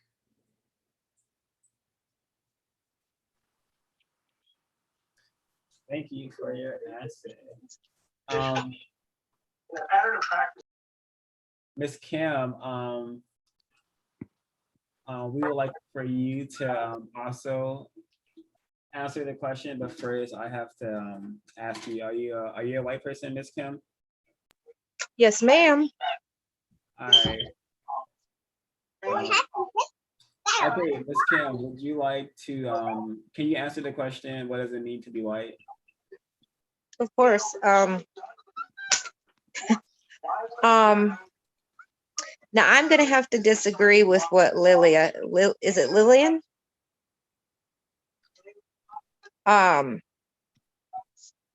Nobody should be ashamed of who they are, sweetie. Nobody should be ashamed of who they are. And that's just what I think. I do have to apologize for the children in the background, guys. I'm sorry. What it means to be white to me is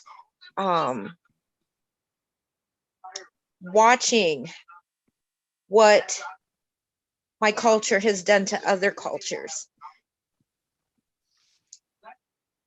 It hurts. It really, really hurts me to see the hatred for no reason at all that that the white people portray towards non-white people. That hurts me.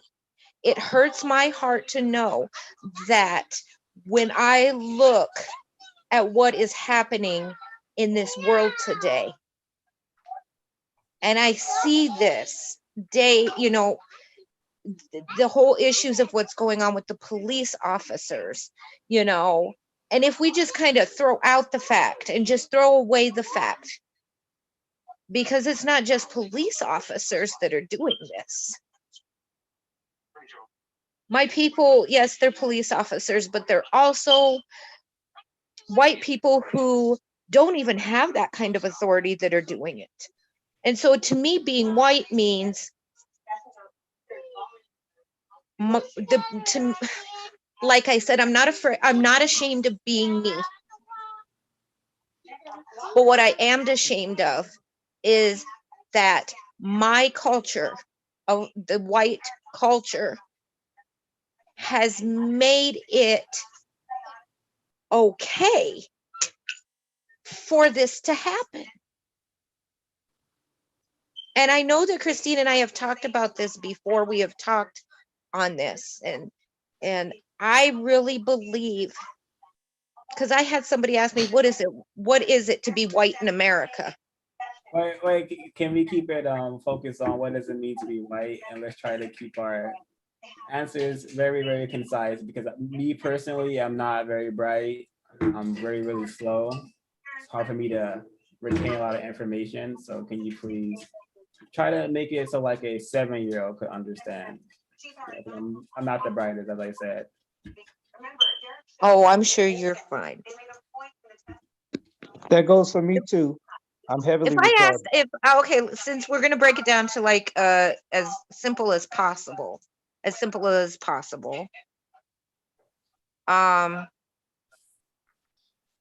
to me,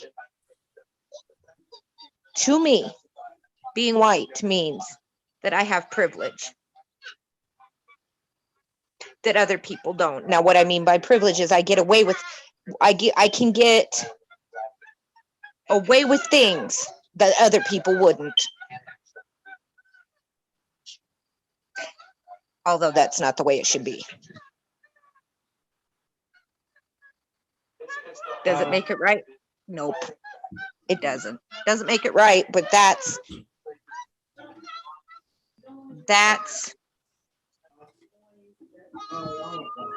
what it means. That's pretty much all I can say, really, to be honest. Because now I don't know if this is going to be a simple answer for you. I'm trying here, you guys. I'm trying to make it as simple as possible. And am I allowed to use examples? Is that okay? If they're concise. Of course. Cop pulls over a white person. You can guarantee that a white person will get just a slap on the wrist or a warning. Do you have A person that a non-white person probably wouldn't get it that easy. Or wouldn't get it that easy. Let me rephrase that. Wouldn't get it as easy as a slap on the wrist and a warning. And it's sad. You guys, let me jump to a different room, guys. Hold on. 0526. Yes, ma'am. Can I ask Kim a few questions? I think y'all need a little background on Kim, and I know she's willing to tell you when she yeah. returns. Absolutely, absolutely, Christine. Of course. Okay. All right, Kim. Thanks again for joining us. I really appreciate it. No problem. Why don't you share with the audience your background, being a white woman, right? And your children. Make sure they understand about your children, because we have non-white people in the group and they might want to. Okay. That's all I wanted to ask. Go ahead. No, I don't mind sharing at all. My children are non-white. They are non-white. I don't know if you guys need to know the ethnicity of my children. I can share that too. I have no problem with that. If that's something that'll help you guys out a little bit. My children are biracial children of white and non-white, which and non-white could mean a whole different, different thing. They are of white and of black. So they're half white, half black. And I know, Christine, you don't like that whole, you've told me that before, but I just said it that way because non-white could mean a whole bunch of different kinds of ethnic backgrounds. So I just wanted to put that out there as what they were. So I am a white woman who is a mother of half black and half white children. Okay, Kim, we understand that anybody that's not classified as white is considered non-white. Right. I agree. Yep, of course. Thank you. Miss Helen, I see you have a hand raised. Hello, Kim. What does it say on the kid's birth certificate under race? I actually have their birth certificates, and here in the state of South Dakota, they do not, if I can remember, I'd have to run out to my car to get the birth certificate, but it does not classify a race. South Dakota, black kids in South Dakota. But they do, the only thing they have is their names.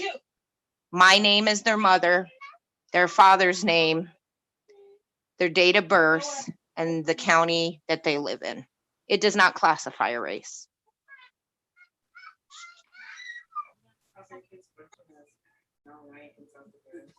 So I don't want to stay too much focused on you only, Miss Kim, but since you brought it up, when your family members refer to your offspring, do they see them as white or non-white? Like their grandparents? They don't see them either way. They see them as their grandchildren.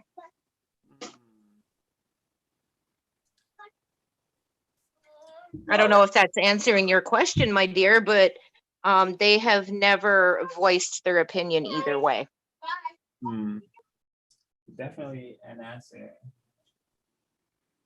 All right, so you said something really interesting in the beginning of your answer. You used the word hate, which brought a question to mind for the entire panel, white panel. Is this system of racism, white supremacy, is this system of mistreatment, is it in place because white people hate non-white people? Because you used the word hate, and question came to mind. I'm not quite sure that I am following that question. If you could just repeat that one more time for me. No problem. Is the system, first of all, I'd like to get the guests to whether or not they can agree that we are living in a system of racism and white supremacy. The definition on the screen, the direct or indirect subjugation of all non-white people by white people for the basic purpose of pleasing and or serving any or all white persons at all times in all places in all areas of people activity, including economics, education, entertainment, labor, law, politics, religion, sex, and war. Can we agree that this is a system that we are all currently living in? Can I get a yes or no answer, please? Of course, it is. Yes, absolutely. Yes. Yes. Awesome. So I'm gonna rephrase the other question I asked about hate. And this isn't about emotions. I just thought you said something really interesting and then just brought the question to mind. But is the system in place because white people hate non-white people? I think before saying it's about hatred, I personally think it's a system that was made by white men that thought about their personal needs and desires and wants long before anybody else's. So you have these guys come in and create a country, you know, separating from Britain and all, with laws and intentions in mind of keeping their positions safe and in sake, and secondarily thinking of other people, you know, secondly.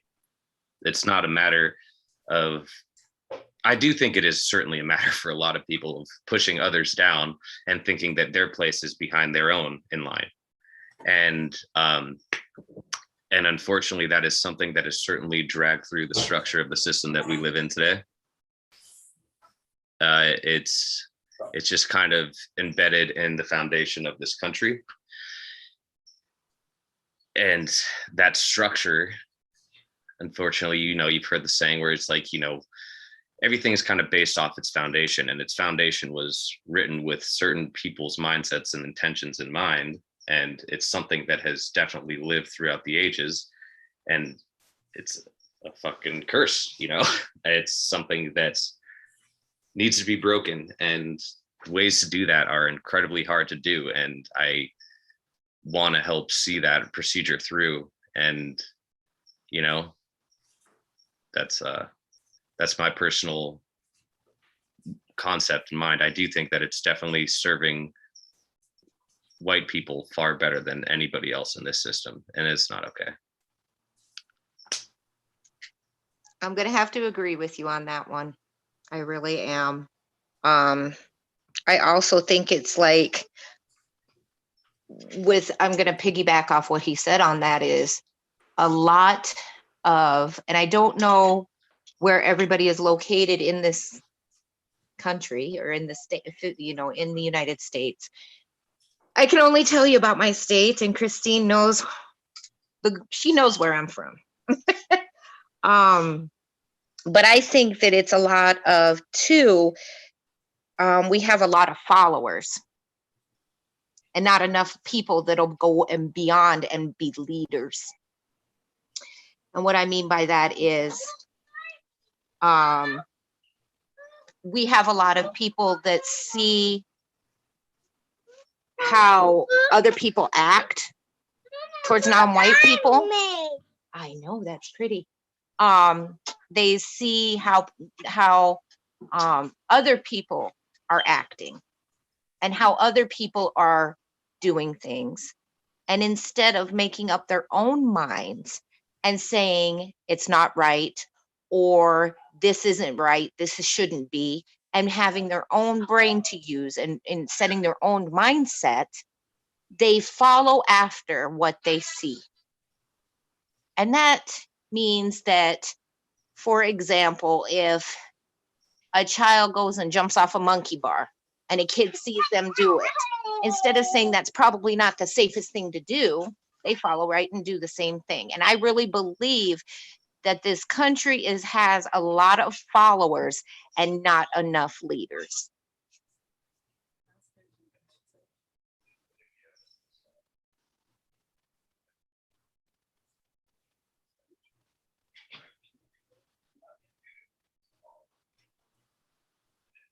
Lilia, would you like to answer? To try and keep my answer concise, I'm going to say I don't think it's about hatred. I think that it's about we inherited this system from our ancestors, and it serves us in the sense that it helps, like, we continue to reap the benefits from it, so we don't see the problems of it because we're not experiencing the problems of it. And I don't think it's about hatred for most people, although I do believe that some people do hate others. But I think the system is just founded, we just inherited the system, and that's where we're at today. Thank you. I also don't think it's about hate. Ms. Helen, would you like to ask another question? Hello, this is for the three. At what age did you learn about racism, white supremacy?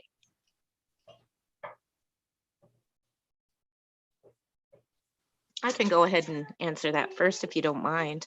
I learned it as a teenager, sitting at the table with my grandmother, who grew up in that era of the segregation and everything. And sitting at the table, she found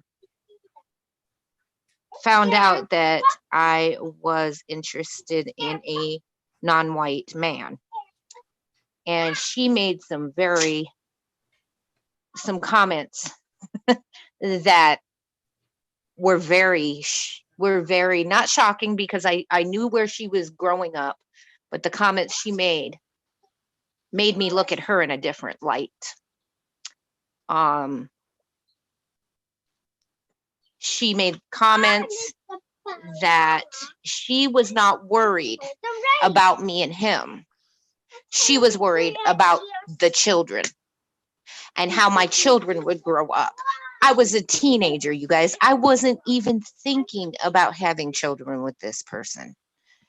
And she said, these were her exact words: if you have children with this person, your children will not be accepted by the white race, and your children will not be accepted by the black race.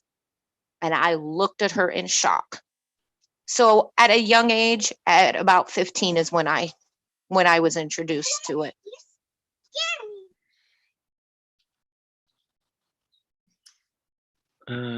It's really hard to pinpoint an exact moment, because I don't know, it's coming back to me and being a kind of naive person. And there's definitely points like I can say I've been introduced to it probably through cinema the uh, first, just seeing it clearly through R-rated movies and like my family, just me being a third child, not really having a filter for what I was able to and not be able to watch. And what can you give some titles, some rated R titles that you were consuming that you were able to see as racist? first thing, I mean, it's in my picture partially. It's like I have Sam Jackson from Pulp Fiction as Jules, and the whole thing with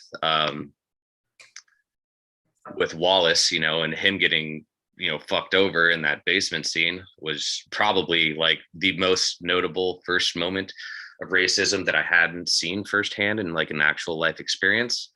Something that didn't seem as a racist sort of thing that was probably my true first experience is had a friend, Sydney, growing up.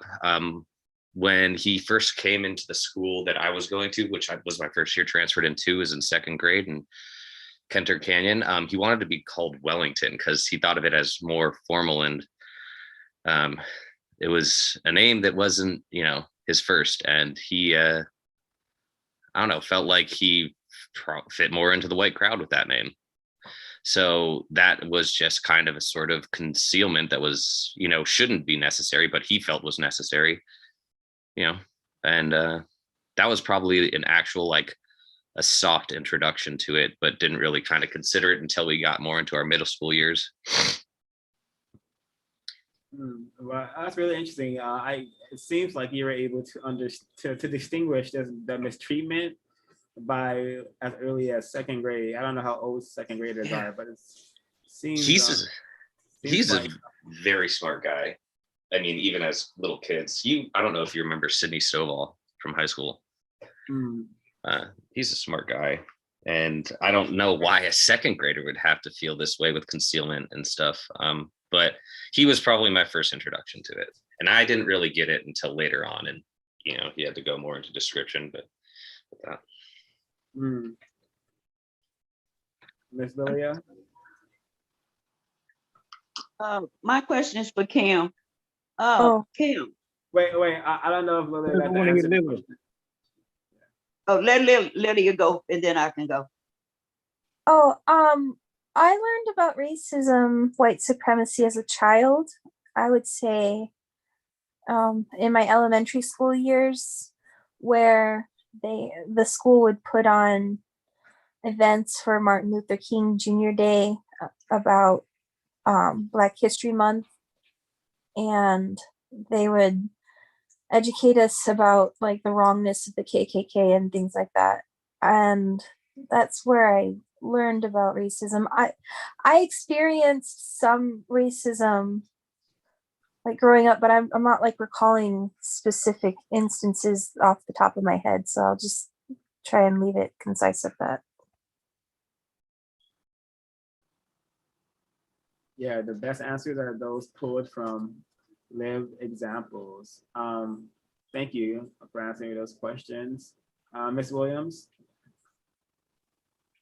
Kim, I understood that you were saying that your grandmother, when you were a teenager, was sitting you down and talking to you about the pros and cons about having a relationship with a non-white person, correct? Kim? I don't know that it was the pros and cons. Well, I guess you could say it was the pros and cons. Yeah, it wasn't pros and really, cons. it obviously was definitely not the pros. I could tell you that. Exactly.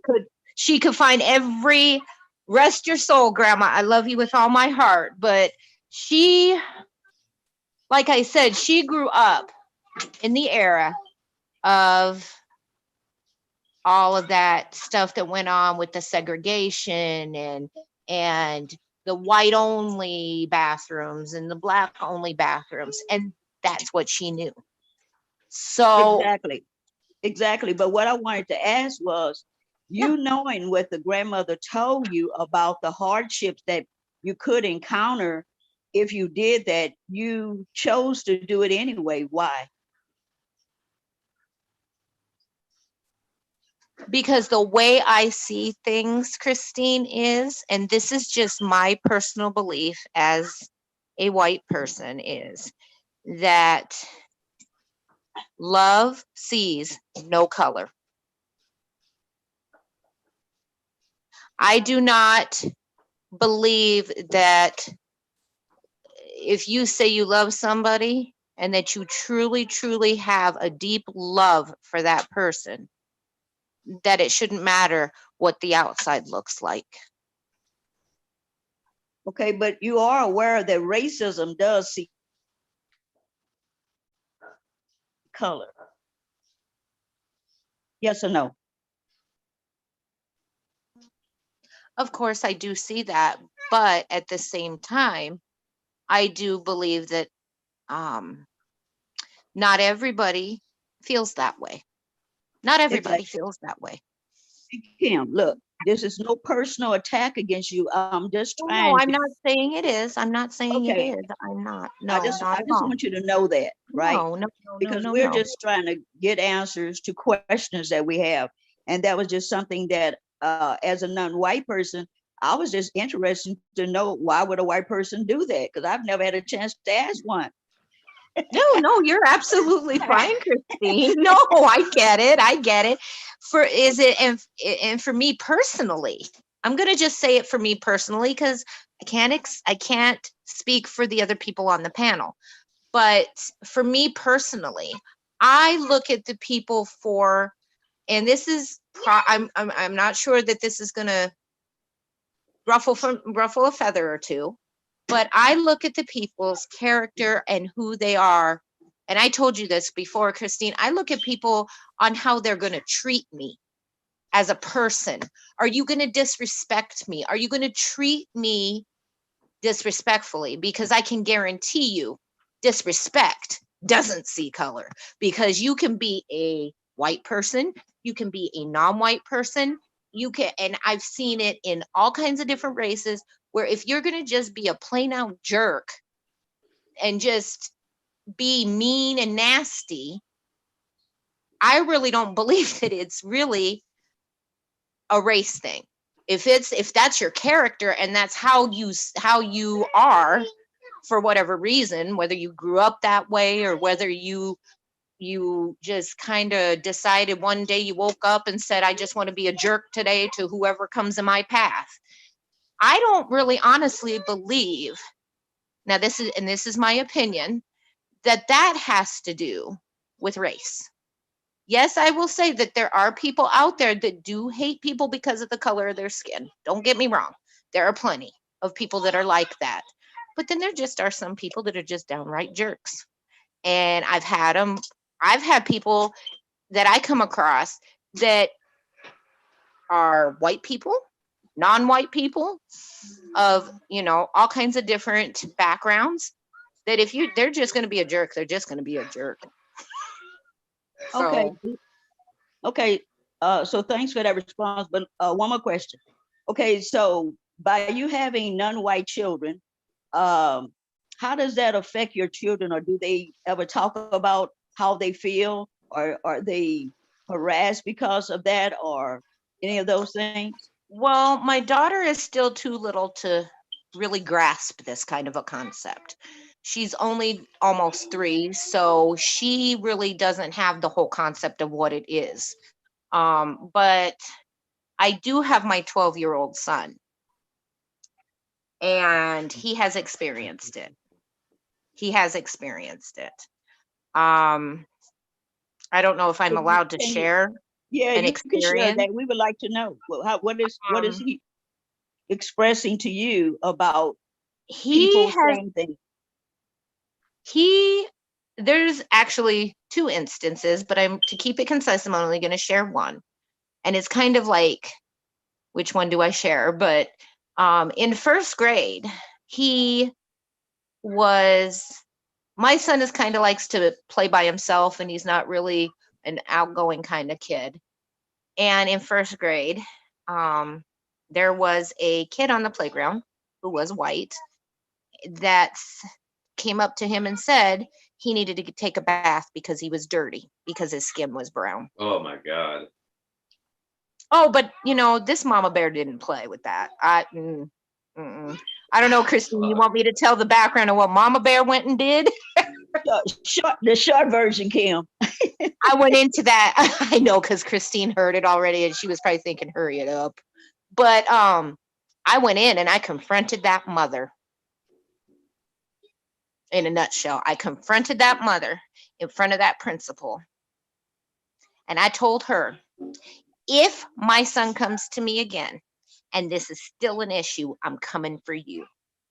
And she looked at me, she goes, well, I don't teach. You know how the white people get that little uppity attitude? I don't teach my child to be that way. I said, well, they weren't born to learn that.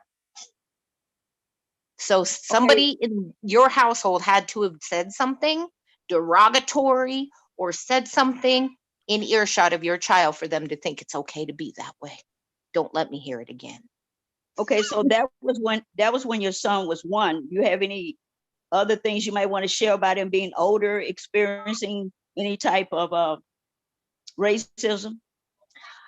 You know, as he has gotten older, he really has not expressed to me any other occurrences.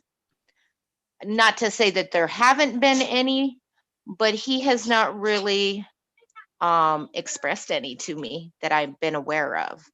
And I'm a hands-on mom, so I'll ask him, hey, how's your day? Anything happen? Anything you want to share with me, son? And he's like, no, everything's fine, Mom. So Okay, excuse me, I didn't mean to interrupt you. But one more quick question. One more quick question, because I'm gonna let you get out, because we grilling you too much. No, you're not grilling. You guys are fine. I kind of, when I knew about I was going to be on this, I was kind of expecting it anyway. So no big deal. No big deal. Okay, one more question. Okay, so where is the non-white father? Is he in the lives of the children or what? I'm going to be honest. There are two. My daughter and my son have different dads. My son's dad, yes, constantly. Well, he lives in a different state, but is always constantly calling, always constantly text messaging him, asking him how his day is, how's his schoolwork, is he keeping his grades up, and he pays child support. Not that, you know, I don't know if that's a real big deal, but he's doing the best he can with being in a different state. So, and it's funny you should ask this question just recently. Because yeah, now my daughter's father is a whole different ball of wax. I don't want to say deadbeat. I don't like that word. I can't, that classification is just to me. Now my daughter's dad, she's going on 3, and he has not made any effort to see her since her birth, except for yesterday when we ran into him in Walmart, and that was his first encounter with his daughter. My daughter's reaction was she was excited, she was happy, and she kept telling everybody, I met my dad today. I met my dad today. I love him so much. But she's 3, so that's the innocence in her. She doesn't know any better.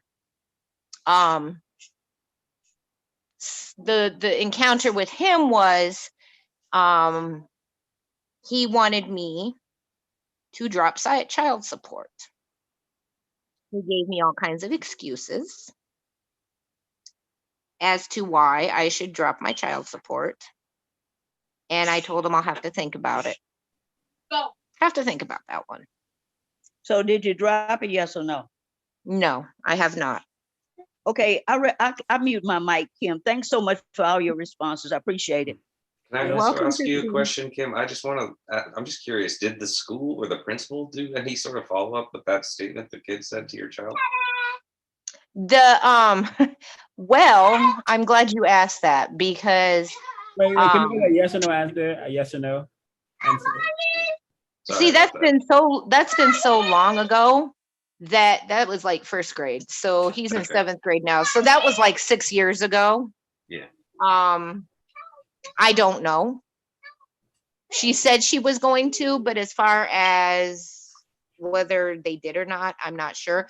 I think bringing in the confrontation in the principal's office was probably as far as it went. Thank you. Miss Helen and then Kwaku. Hello, can I be heard? Yes, ma'am. Hi, this question is for Lilia. Did I hear you correctly? Did you say you experienced racism?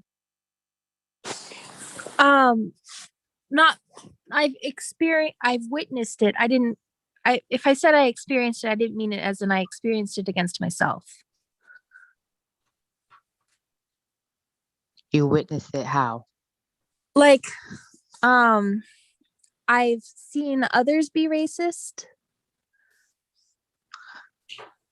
When you say others, are they white or non-white? White people being racist. Okay. Can you share the what you witnessed?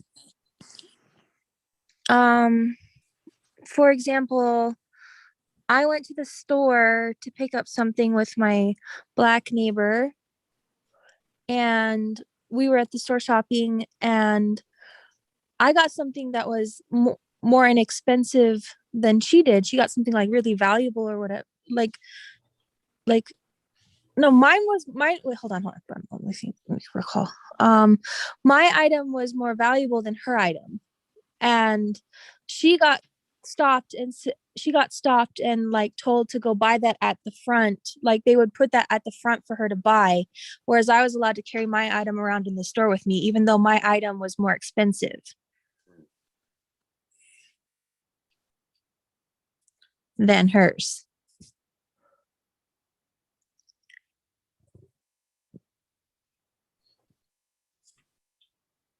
Kwaku.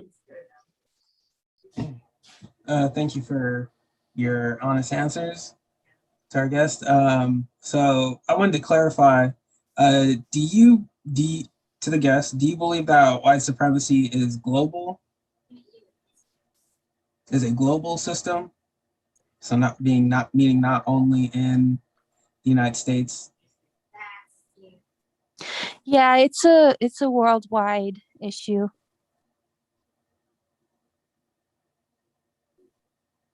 Yes, I do think it spreads very much so, like with the whole like colonization and situation. I don't think it hits, Eastern Asia very much, but it does hit India. It does go down into Morocco and South Africa, certainly into both Americas. It hits pretty much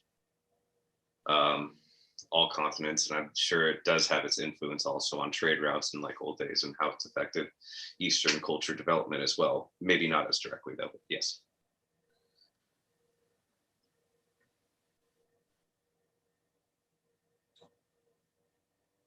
Kim?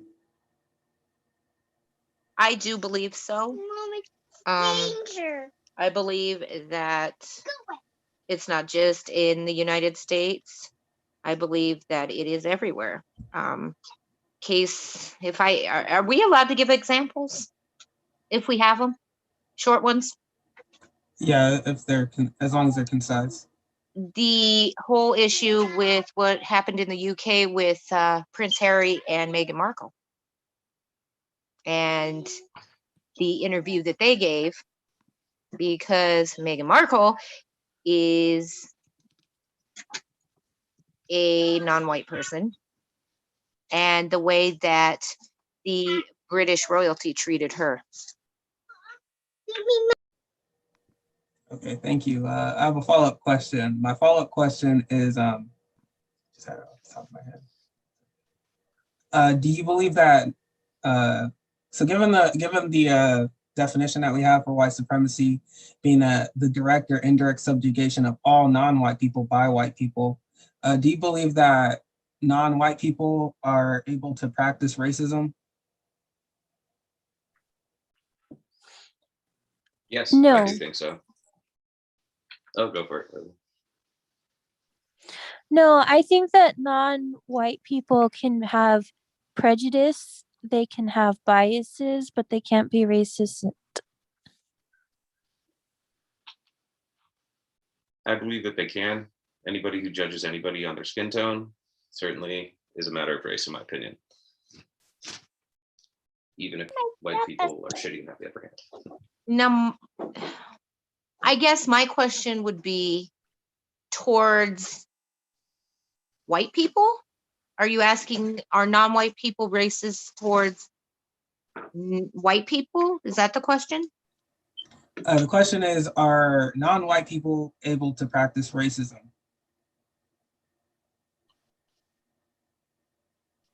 So I guess yes. So Are they able since to we're practice giving racism? a honest answer, yes, I do believe so.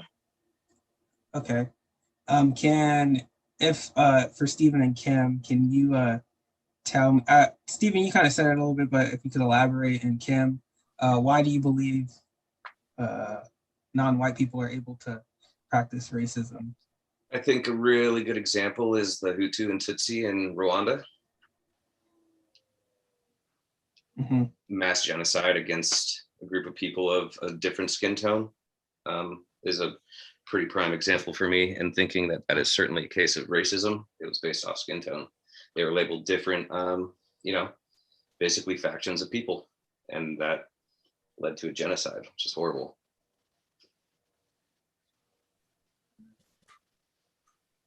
So I would say that's an example of just victims of racism being directly or indirectly trained or driven to kill each other, because that's how racism and white supremacy trains us to produce scenarios like that. But given this definition we have here on the screen, which you all have agreed to, how can non-white people practice racism if we're applying this definition to the word racism and white supremacy? I don't see the definition. The direct. Yeah, it's a definition I read earlier and we all agreed on that exists. Maybe you need to read it again for them. Here, Kim says I'm something. going through the second part of it right now. The only functional racism in existence among the people of the known universe is based on the color and or anti-color of the physical makeup or physical appearance of a person, which I agree with. Racism for the sake of racism. I agree with that. First one, the direct or indirect subjugation of all non-white people by white people. So this is all, I agree with that. Like the first one applies with white supremacy. I totally agree that is the case. And that the second and third don't really depict specifically as a matter of just specifically white people doing that. This is definitely white supremacy. I agree with that. I do think racism is something that everybody is functionally capable of. Yeah. So a question would be, if non-white people are able to practice racism, can you give me an example of somewhere on the planet where non-white people are subjugating white people? Absolutely cannot. As far as like a wide scale systematic thing, I totally cannot. On an individual level, absolutely. Kim? This may not be what you are looking for. Hey, stop. Shush. But let's take, for example, last year and the issue with Minnesota and the people that were out in the streets and they were destroying people's businesses because of their anger and because they were saying, they were, that's my opinion. I don't know if I'm making any sense here, but they were destroying people's property. They were destroying people's businesses and livelihoods. And to me, and from what I know, some of those businesses were owned by white people. They were owned by white people. Not all of them, but some of them. And so that's just the way I see it. Okay. Thank I you. don't So, understand. My thing is I don't understand why we just pin it as white people are the only people that can be racist. Well, okay. Okay, can go I ahead, ask a Dr. question? Yeah, you're next up, Dr. Sekou. Okay, go ahead. I'll wait till quickly finishes. Okay, thank you. So Kim, you're saying that that is an example in which non-white people were subjugating, which means the action of bringing someone or something under domination or control. That is what, that's an example of non-white people subjugating white people.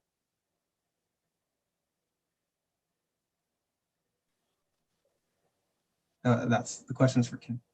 I wouldn't say that they were subjugating them per se, but I do believe that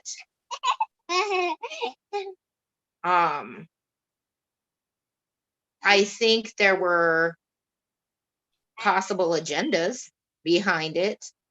And I hope you guys don't take this and say, whatever, but when we go, and when we look at it, I don't think they did subjugate the white people that own businesses to a certain extent. I'm going to say that.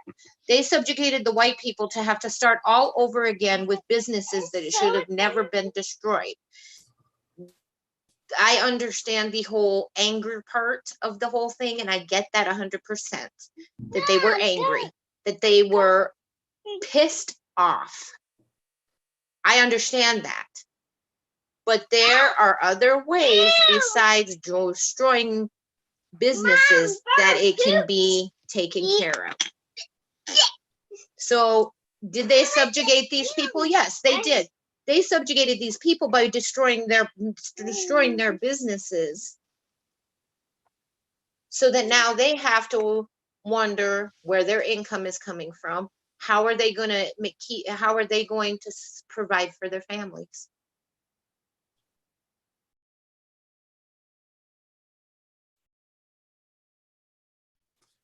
Can I ask a question?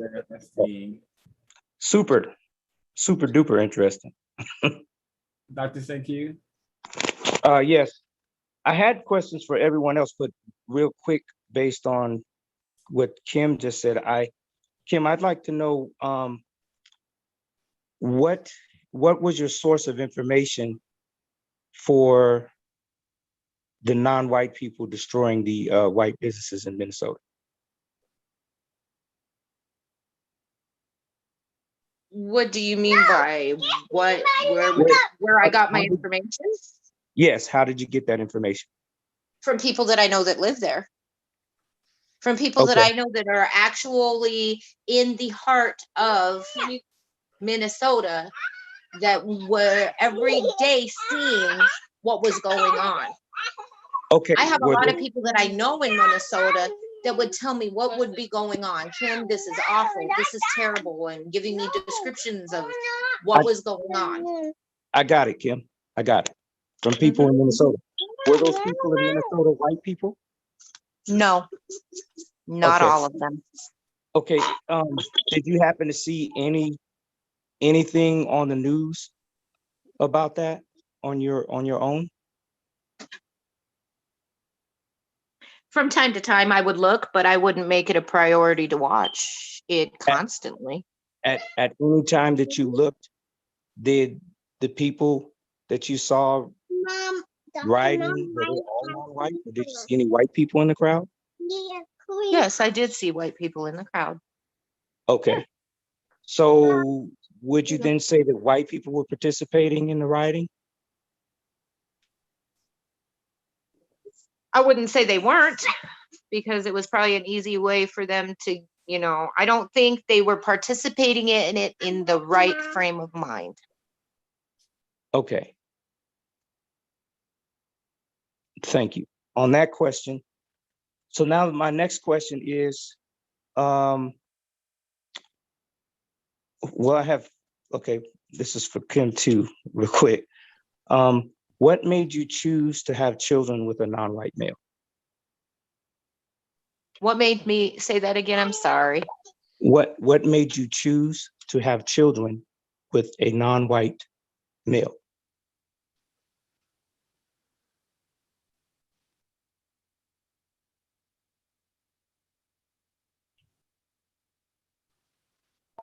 I can't say that I chose it.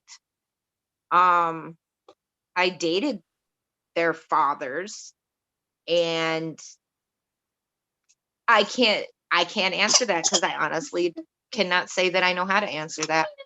That's a question that is making me seem like I don't know. I cannot answer that question for you because I don't have an answer. Okay. That's the honest to goodness truth. I don't have an answer for that question. Okay, my next question for you, and then I have questions for everyone else, including you, but my next question for you is, what made you attracted to Black males?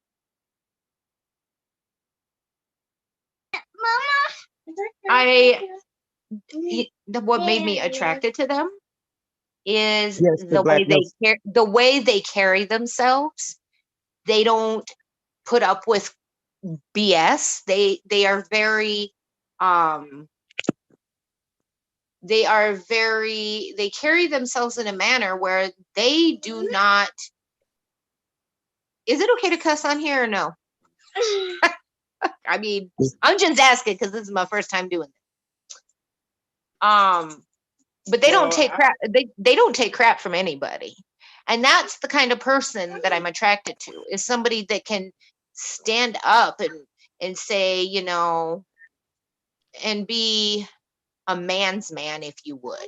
Somebody that's not going to back down when somebody says something that is so far out of there that, that's why I chose the non-white men that I did, because they were no nonsense and their personality matched mine because I'm no nonsense. I can 100% confirm, as a white man, I am complete nonsense. I'm sorry. I'm so sorry. Okay, well, thank you. So now my next question is, were any of you told how to behave around non-white people by white people who were your elders when you were children? No, not at all. No, not directly. My parents told me to be careful around Black people, for example, because they stereotyped Black people as thieves. And so my parents did, yes. Okay, and what all did they tell you? Besides, did they tell you anything else besides being thieves? Like they just told me to be careful around Black people and not to trust them. And they told me all kinds of stuff. Like when I was in kindergarten, they told me that Black people were evil and not to be trusted. Jesus Christ. Sorry. And yeah, when I was in kindergarten, they told me this, and because I didn't meet my first Black person until I was in kindergarten. And when I did, I was terrified of them because of all the things that my parents had told me. And when I got approached by a Black person on the playground, I was like, I can't hang out with you. You guys are evil. My parents said so. And I ran away. Like that happened when I was just 5 years old because of things my parents told me. Thank you for your honesty. My next question is, have any of you ever been challenged by another white person? Well, have any of you ever been challenged on being a white person by another white person? What do you mean?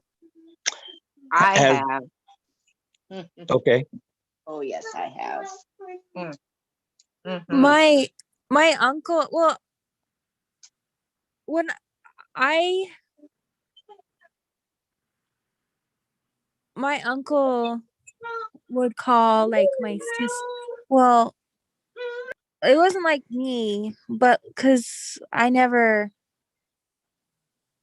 but like my uncle would call like my sister an N-word lover, and she might as well just be an N-word herself if she's gonna bring home people like that. Like my uncle was like that to my sister, but not like to me directly. Okay. Kim? I have been, and I don't know if this is actually going to answer the question, but I have been challenged by other white people of my whiteness per se, because of the fact that I have non-white children, and have specifically been called derogatory names because I have non-white children from other white people. Yes. So I don't know if that's answering the question, but So when they challenged you, did they ask you like something about your background? no. No. No. They pretty much said that it was that I should be ashamed of myself because I have non-white children. That I should have stayed in my own race, and that I shouldn't have had children from a non-white person. Of course, we're using words that they didn't specifically say, so I'm just kind of trying to keep it the way we're supposed to. But they did challenge me and asked me what was I thinking, and they weren't very nice about it either, at all. Okay. And the white man that's on the phone, I'm sorry, what is your name? Steven. Steven. Yeah. So did you, my question was, have you as a white person ever challenged you about your whiteness? Have they ever challenged you? Like they looked at you and said, no, you're not white. Something along those lines? No, I'm a pretty white dude with kind of a tomato face. I mean, if that was ever the case, it was maybe in high school, and I never took offense to it because I don't think it was placed on me in an offensive way. Honestly, there's never been a moment where I have felt offended by somebody to referring to me in that sense. Like, like say if they were referring that I had traits of a Black person, traits of a Hispanic person, traits of an Asian person, like maybe it could have been like, in a sense, HR reportable in a workplace, but in all mannerisms, I think it was more of a matter of playfulness in terms of endearment. I haven't had anything personally to me seemingly offensively said. So no, I haven't had that experience. Well, I'm just asking you if they challenged you, not if they offended you. What was said? That's what I'm trying to say. Like, I don't know. Like, I feel like I was on a football team and there were a lot of Black fellow teammates on the team, and pretty sure like somebody was fucking around with me and said something in the matter of like, are you sure you're white? Or like, I don't know, like something like, I'm not gonna say no, because I'm pretty sure it has happened. If it hasn't happened to you, you clearly don't remember, or you're lying straight up. I just personally, haven't had a traumatic experience with it enough for me to recollect it, is what I'm trying to say. I'm sure it has happened to me, but it never in a sense that, you know, it seemed like it was being offensively used against me. That's my experience. I wish I could Okay. answer more specifically. Like I'm trying to think and dig right now. Like, Well, has that I happened? just want to make it clear to all of you that, just based on what I'm suspecting we all need, it's just the facts. Yeah. We're looking for logic. We're not looking for emotion. We're not looking for, any emotional reactions based on what someone said or did to you, or any, we're not expecting to be emotionally aroused by the words that you use. Yeah.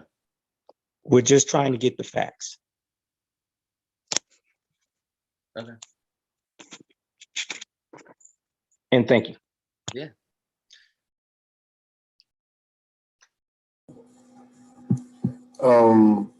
May I ask a few questions Please do, sir. to the guest?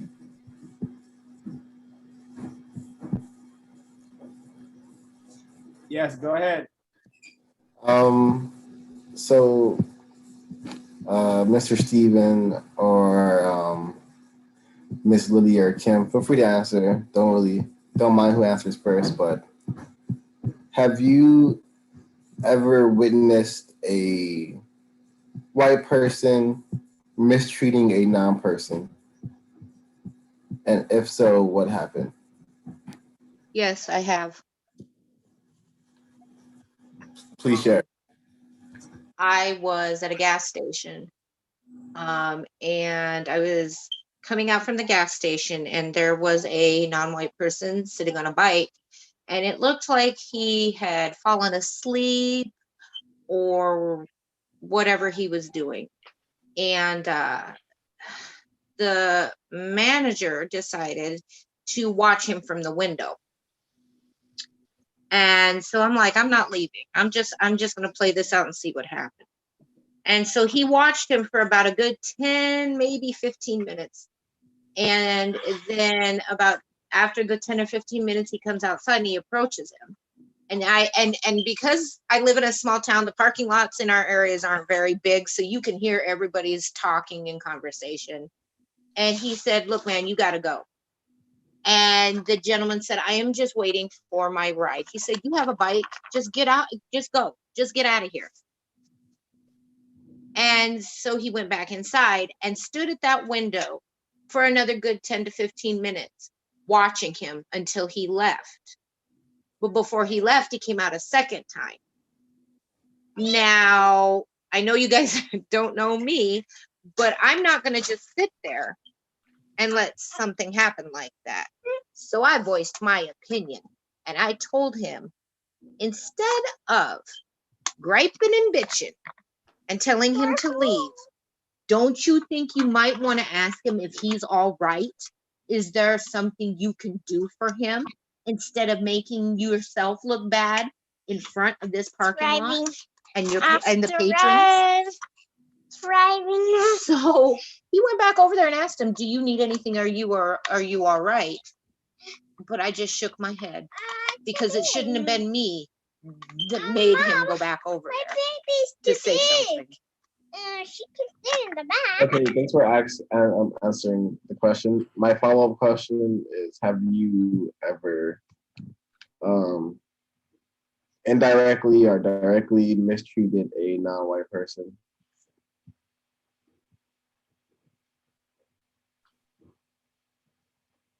Kim? Oh, I'm thinking. I don't know. No, no. While she's thinking, Mr. Steven, Ms. Lillia, would you like to answer the first part of the question? Lily, if you want to go first, you can go for it. I have one. ready to go if you're not ready. I'm still thinking about an answer for myself because while I'm sure I have witnessed it, I'm not recalling like a specific example. I have one from a couple months back, maybe a month back. I was meeting with a friend, Lyle, to go to Kenneth Hahn Park, and we were going to play disc golf, which is just like golf frisbees. And so we go and we're playing.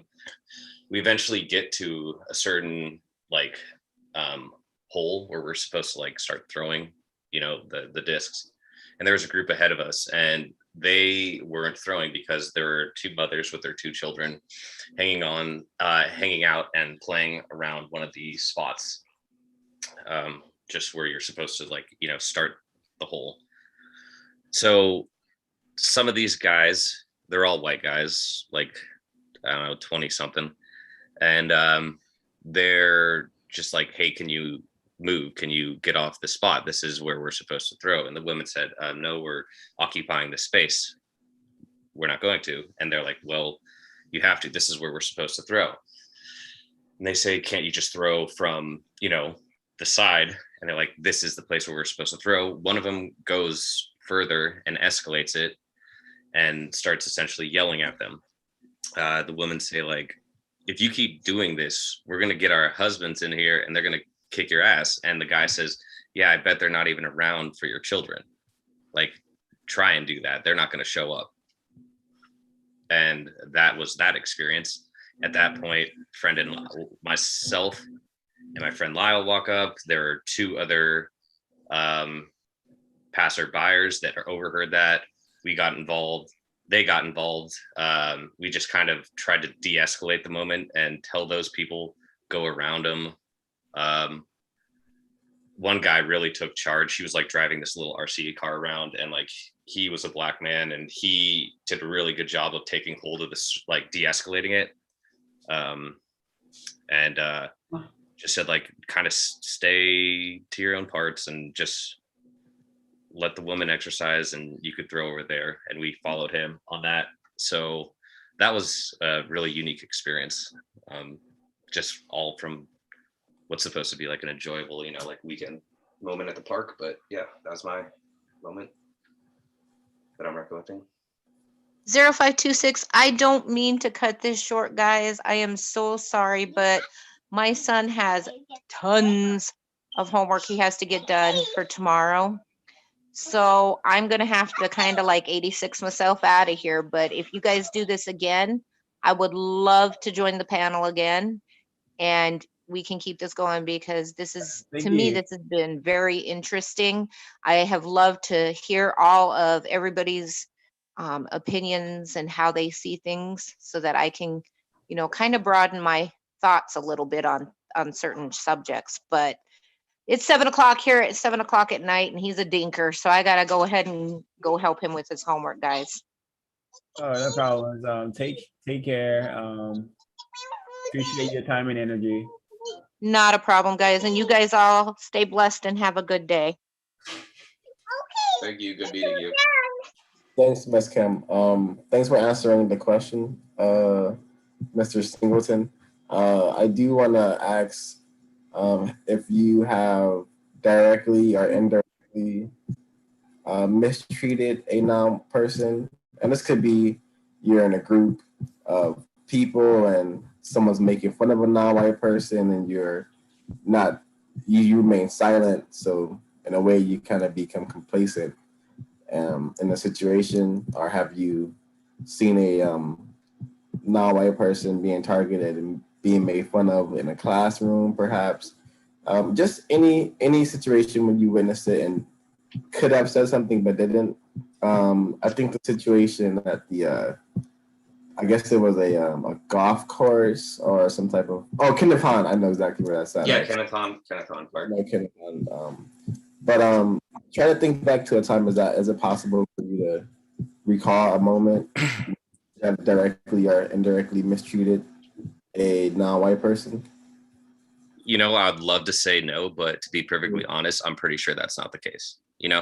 Like, I know I've said stupid shit in the past, and I'm not going to deny that I probably said something stupid that regards somebody's race. Anything in particular, I can't say I know, but I'm not gonna lie, I'm pretty sure I have. Obviously, it's a stupid thing to do, and I really don't mean to offend anybody, but particular moments in groups, I know that I have certainly not stood up in a moment of time when I went with some friends to an Asian restaurant, and one of the people in this group was certainly doing an offensive Asian accent. And I sat there, I didn't do anything.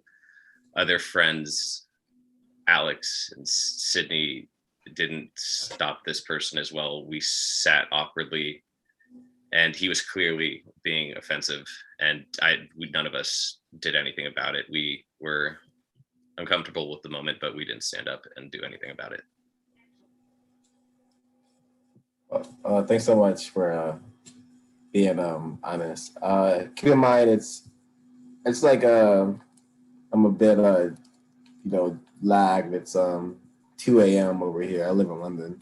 Lilia, I would love to hear your response to the question. Yes, hello. When I was in high school, I had two best friends. One of them was white and one of them was black. And I used to tell my black best friend that she acted pretty white for a black girl. And like looking back at that, like I later apologized, like later in life, I apologized to her for saying that, because it just weighed heavily on my heart that I would bring that up to her. Like, what does it mean to act white, or what does it mean to act black? Like, what does that even mean? But like, I don't know. That there were some like microaggressions that I am responsible for in my past that I've tried to make up for. And basically I had a pretty shitty upbringing, and I'm trying to unlearn some of the things that was instilled upon me. But yeah. Could you perhaps give an example of some of the things that you're mentioning? You said you had a lot of things were instilled into you, such as? Well, like earlier I shared the story of my first encounter with a black person. When I was when growing up, my parents never I didn't go to preschool, so between birth and kindergarten, my parents would tell me stories about being careful around black people, and I had never seen a black person before that I could like up close anyways. Like be careful around black people, they're evil, they're dangerous, they're this or that. And I remember when I first met a black girl, I was a child too, in kindergarten. I said to her that I couldn't be around her because she's evil, and I ran away. So that's an example from when I was 5 years old. I did that. And in the place where you were living at the time, is it safe to suspect that other white people were having similar conversations with their children? Or I'm not sure. I'm not sure. My parents kept us pretty isolated from most families. So I was pretty, I was abused pretty heavily as a child too. So I had a pretty shitty upbringing. My mom raised us on her Social Security check, and my dad was a violent person, and it wasn't pretty growing up. Understood. Thanks for sharing. I think those are my questions for now. Thanks everyone for sharing. Miss Helen. Thank you. I would like for it to go in this order. First Lilia and then Steve. Um, what's your favorite 3 to 5 movies? My favorite 3 to 5 movies are Inception, Arrival, and Ex Machina. Hmm. Hmm. The Matrix is definitely in there. Memento is a good one, and I don't know. I like Mary Poppins. Which film? Mary Poppins, The Matrix, and Memento. I was thinking like the old Mary Poppins, the newer one. Oh, the older one, just the one with Julie Andrews. The new one's good too. I like it. Okay. Can you all share a racist joke you've heard, another that you've heard from another white person, a racist joke? I can, but I choose not to. That does not sound fun. Well, no, we don't care how vulgar or incorrect it is. It just we're just here to get information and I understand that, but I personally do not feel comfortable reiterating that personally. That's just not would not sound great. It just personally, like I don't want to say stuff like oh, that. yeah, no worries, understood. Olivia, would you care to? Yeah, I answered this question last week, but the joke that came to mind is there's a white man and a black man, and they're arguing over the ethnicity of God. God is white. No, God is black. No, God is white. No, God is black. And they're arguing, and they're in a car, and the white guy's driving, and they're arguing while they're driving to go on their way to dinner, and they get into an accident, and they end up going into heaven, and they're arguing, God is white, no, God is black, no, God is white, even at the pearly gates. And then God reveals himself to them and says, hola amigos. Thank you. Miss Helen, is that an old hand or did you have another question? I have another question. Yes, and then Kwaku, and then Sid, and then I'm gonna get a question in. Okay. It's kind of rapid fire. I'm gonna list a couple of people, and I want to know what are they, if they're white or non-white. Dave Bautista. Non-white? I mean, are we supposed to guess or answer the way we think? You tell me what you think he is, if he's white or non-white. So, okay, Lilia. Dave Bautista, I've never heard of him, so I would have to guess and say he's white. He's from Guardian of the Galaxy, the slow one, I guess you could say. All right. He's Drax in the movie. Yes. Oh, he's Drex. My husband's saying he's Guatemalan. So he's non-white? Keanu Reeves. Oh, he's white. He's a white guy, yeah. Chris Herrera. I might be pronouncing his last name wrong. It's Heria. Chris Herrera. Herrera. I don't know who Chris Herrera Never heard of him. Never heard of him. Okay, Vin Diesel. is. Is he Hispanic? Vin Diesel? Like Yeah. I've seen him. I'm trying to like Vin Diesel. He's white, isn't he white? Gosh. I am terrible with movies. Like I hardly ever watch movies. And I'm trying to recall a single Vin Diesel movie I've seen. The Fast and the Furious. Yeah, I saw the most recent one in theaters. Was he in that one? He's like the main character of Fast and Oh. Furious. Man, I thought that was The Rock. No, they're both bald. What else is he in? Rock is also way more attractive. Pitch Black, Yeah, Riddick. Triple X, I've seen Riddick. I'm gonna say he's white, just cause.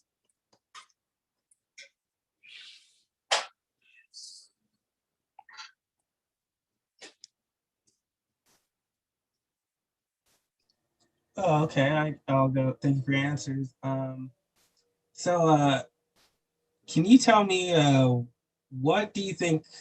Whose responsibility is it to end the system of racism, white supremacy? Everyone's. I mean, you can't depend on everybody because some people are for it, but you know, fuck those people.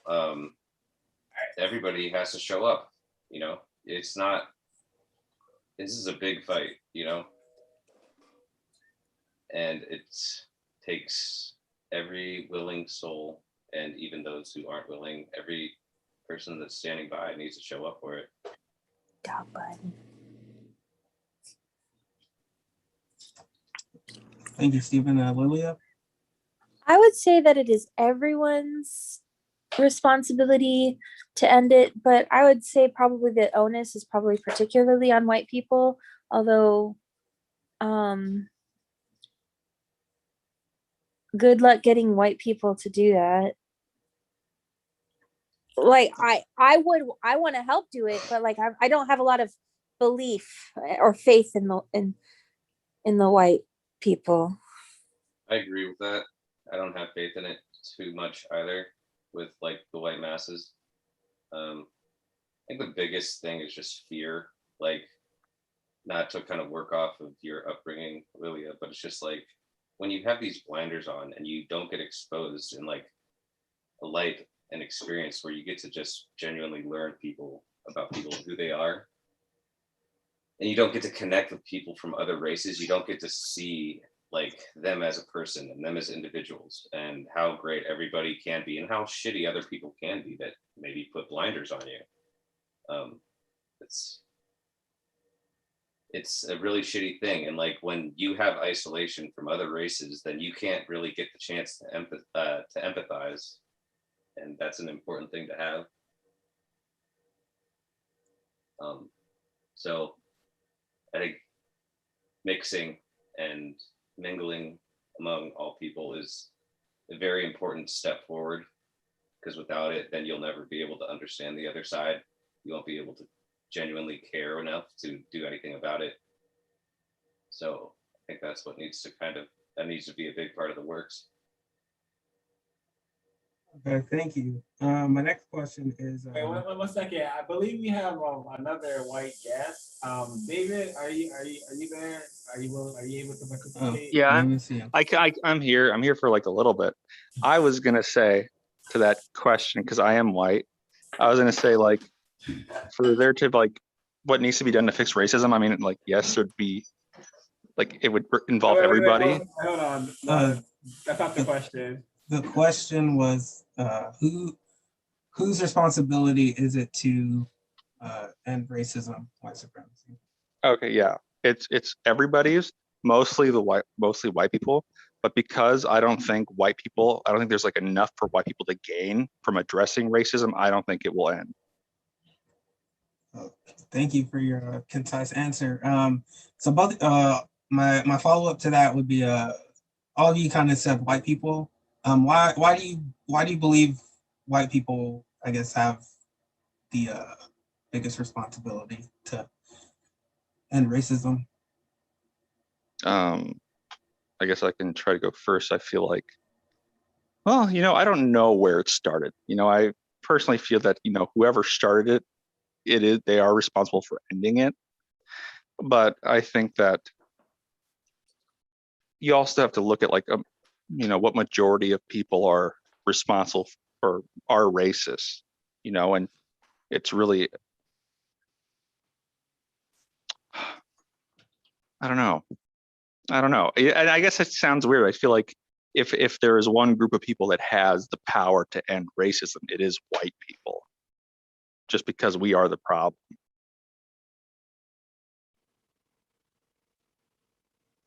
That's it.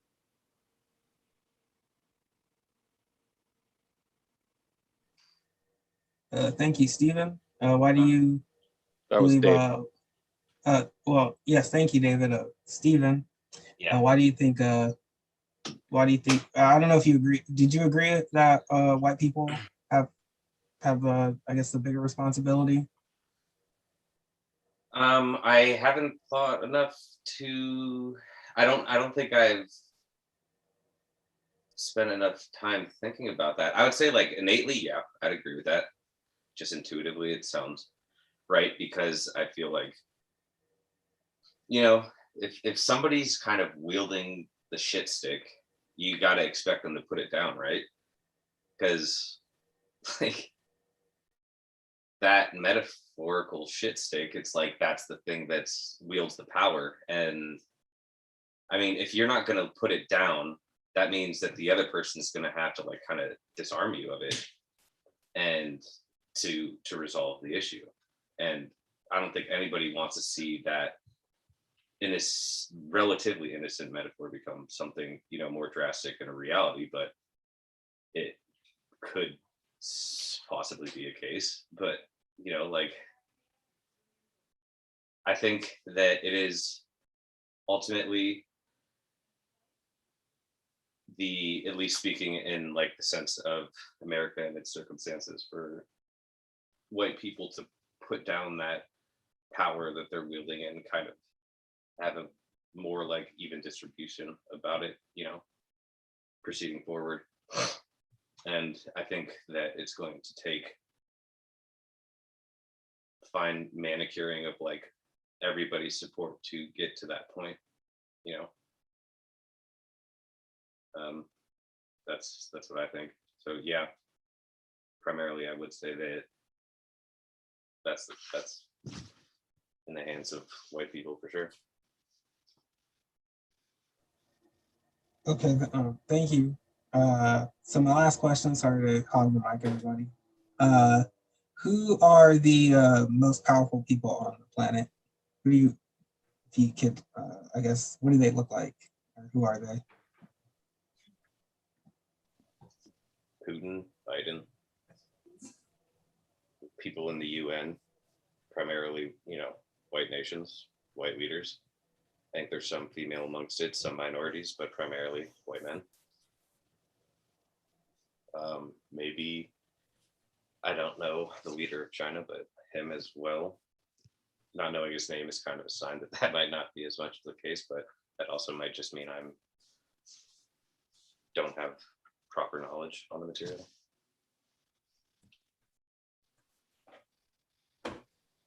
Thank you for your honesty. David, would you like to answer the question? I just agree. I agree with him. Ooh, throwing this in there too. Just billionaires, those people. Yeah, you know what? Maybe we don't even know who the most powerful people are. They might be like in the shadows. Would you agree that the yes or no answer, please? Would you agree that the most powerful people classify themselves as white?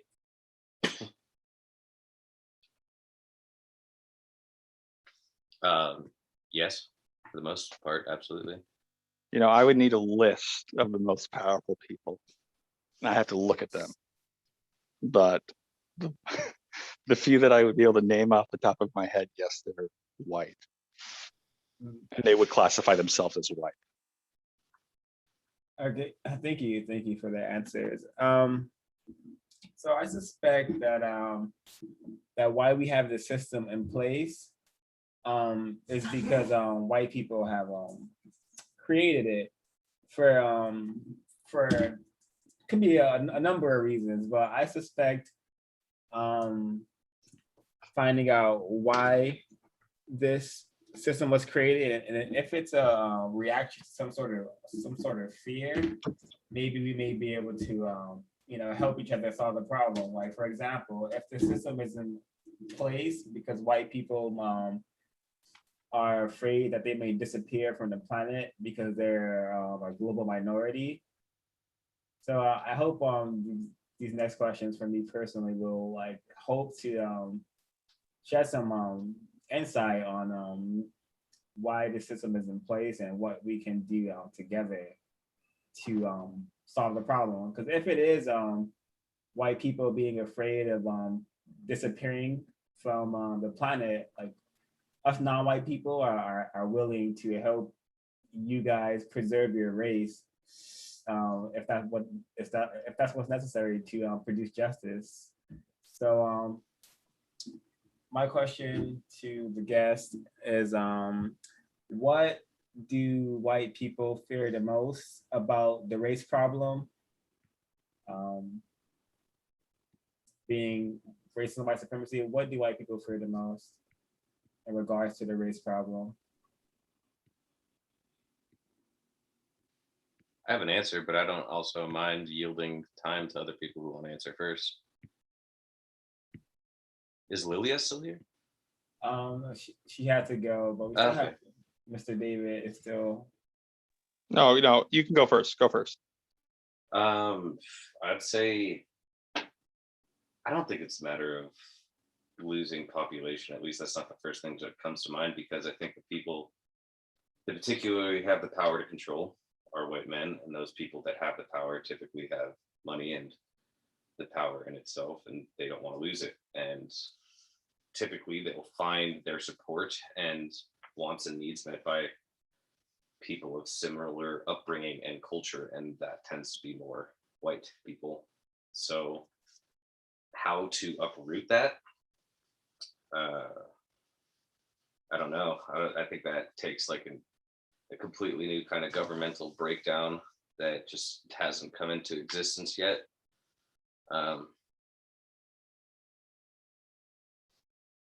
There's no easy way to do that, because I think there's always going to be somebody reaching for the power in the top, and they're going to always sort of like kind of find themselves in a position where they want to surround themselves with familiars. I think the best way to do it is, like, listen, reach out to others, get out of your comfort zone. And in order to do that, sometimes you don't get to take that, nice step forward. And right now, the whole George Floyd thing and shit sucked. But I think it is bringing people together, and it's a step forward. And I think this Chauvin, finding guilty is a good step, but it's just a start. That's not going to resolve unless people continue to work for something. It takes the masses and understanding. I think social media is a double-edged sword that can fill with a bunch of fake news and sources that just kind of fuck you up. I think that. Wait 1 second. Yeah, I don't mean to interrupt, but no, I'm blabbering. The question was, what do white people fear the most in regards to the race problem? Losing power. So okay. Let's put it simply. Mr. David? No, I mean, I this is a question that is too familiar. I know that I answered this like twice already. I would agree with him, just losing power.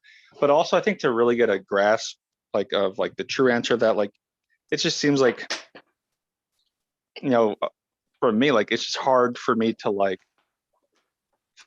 I don't feel that I'm personally not afraid of there being no more white people. Everybody becomes mixed. I mean, I think that's the direction that we're taking, that we're heading in, is everybody's gonna be mixed. I don't give a fuck about that. So I think that for a true answer, you'd have to ask somebody that truly fears about there being no more white people in the world, and what they fear is problematic with that. That's it. So if it's not, I don't know what it is. I'm just have theories. So what do you all think the fear is? Because the system has to be in place. I understand Mr. Stevens says it's a fear of losing power, but what do you think, David? I agree. That's what I agree with. I think that there is like I previously said, there are advantages, that, this white privilege that people have that are, white, that if everybody were to become equal, white people have something to lose if everybody were to become equal. And then everybody else only has something to gain. And it's kind of it's not fun when you're the only person losing in this in a situation. So it doesn't feel, becoming equal is not going to feel equal, like an equal thing for white people, because, we only have things to lose, and then non-whites only have things to gain. There's this thing in psychology, it's called Maslow's hierarchy of needs. And I think as a white person, you think it's power, and it's just like, again, it's just kind of like an upbringing and social way of understanding things. And so, like, as white people, I could just speak for myself, not dealing with such racial criticism. It seems like, oh, it's a fight for power and class, but I can't speak for people of minorities that have dealt more with like hardships and stuff. And that's where race comes into play. Me not dealing with the racial prejudices, I default think, oh, it's class and power and financial position and status. So I can only speak from what I really know. I try to understand other bits and pieces and other people. But to me, it really does come down to like people wanting to maintain that. It's just kind of what I see. Can either of you tell us about the power that you have over us right now? Are you talking about like me on a personal level, or are you talking about like white people in general? Yes, there's two white people right now, and I'm talking about the power that both of you have over us, the non-white people that you're conversating with right now. The power we have is that you are asking us questions and we can withhold. I mean, but I feel like we're here because we want to tell you about our perspectives. So, I mean, if I wanted to withhold that information, then that's the sort of power I have. But, I choose not to, because that's not why we're here. I think at this moment, that is pretty accurate, but that is a power that we have. I think generally speaking, if I were to, it was embarrassing where I'm talking about,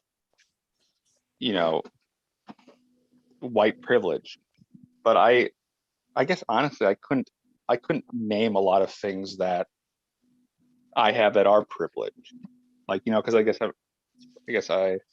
I'm not most knowledgeable with that.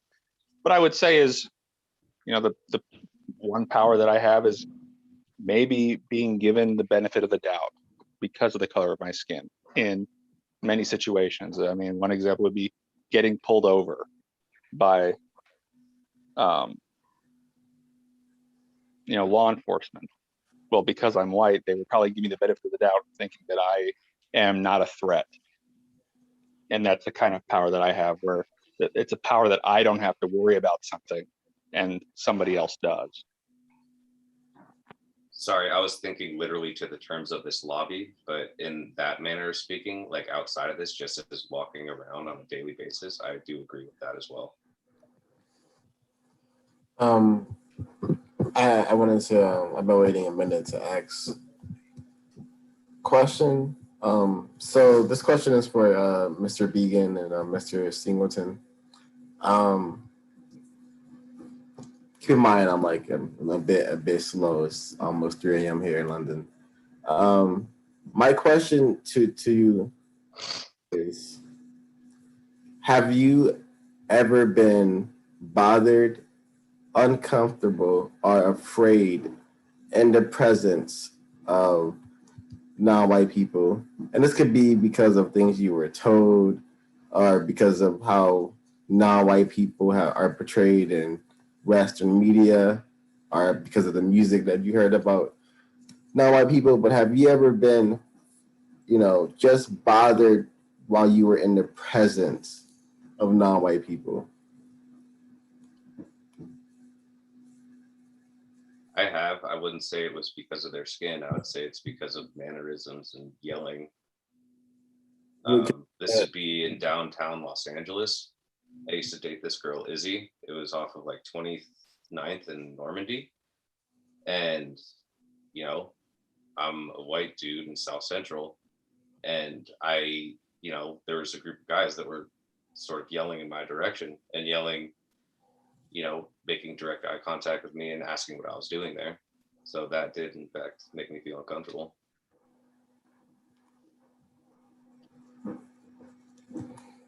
Mr. Vegan. Yes, I would say that is very embarrassing, but it's something I even brought up with my psychologist. And he said that, there are a lot of people that have these same feelings. Mr. Vegan, what is the thing that you brought up with your psychologist? I think you're starting a bit ahead. Oh, I'm sorry about that. Wait, is this who I think it is? Mr. B. How do you know my last name if my name's David here?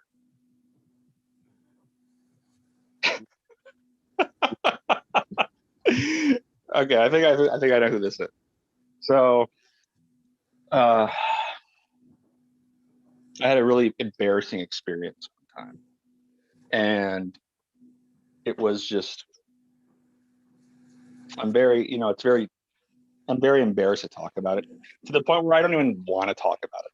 But yes, to make a long story short, I have felt uncomfortable around people that are non-white. Just because I feel like because of the color of my skin, there is this innate hatred towards me.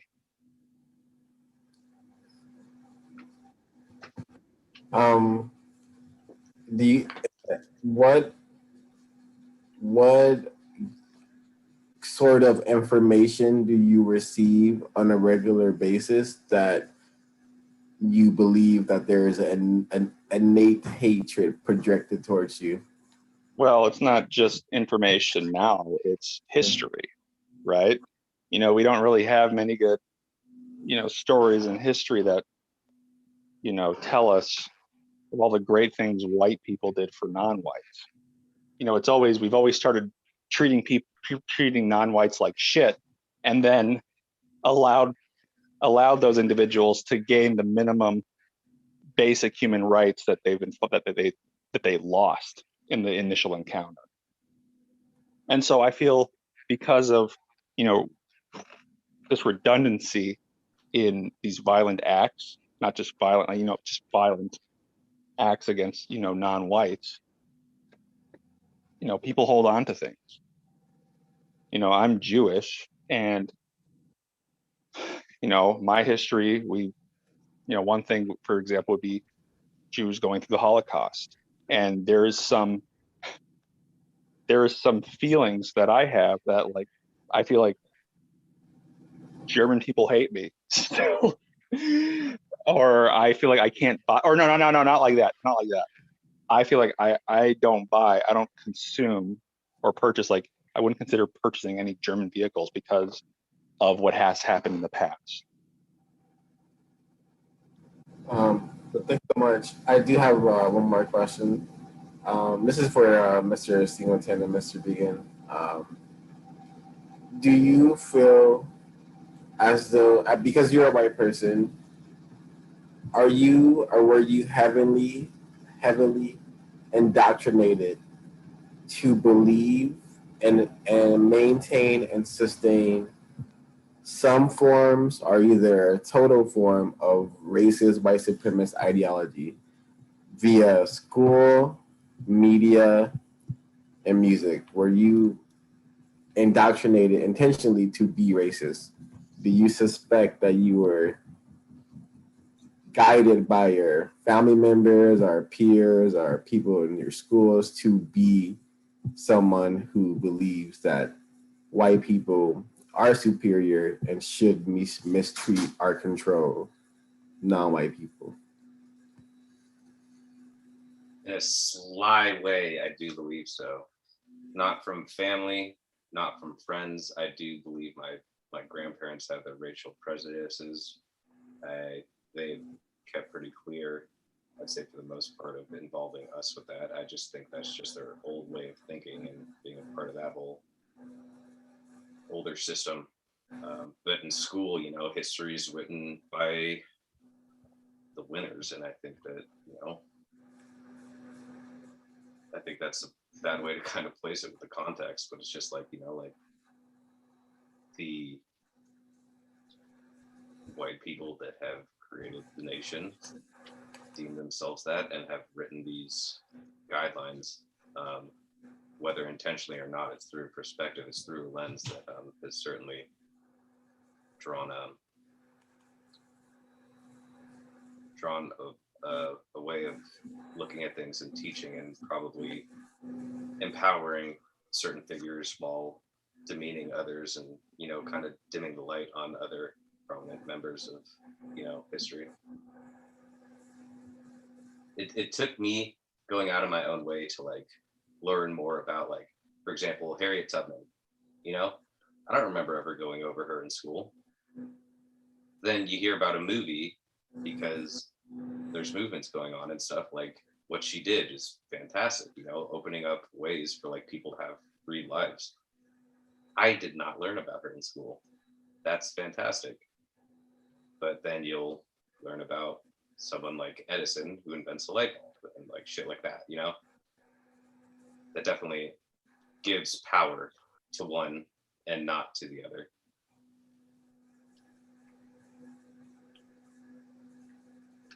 Thanks so much, Stephen. Mr. Began, did you want to answer the question, attempt to?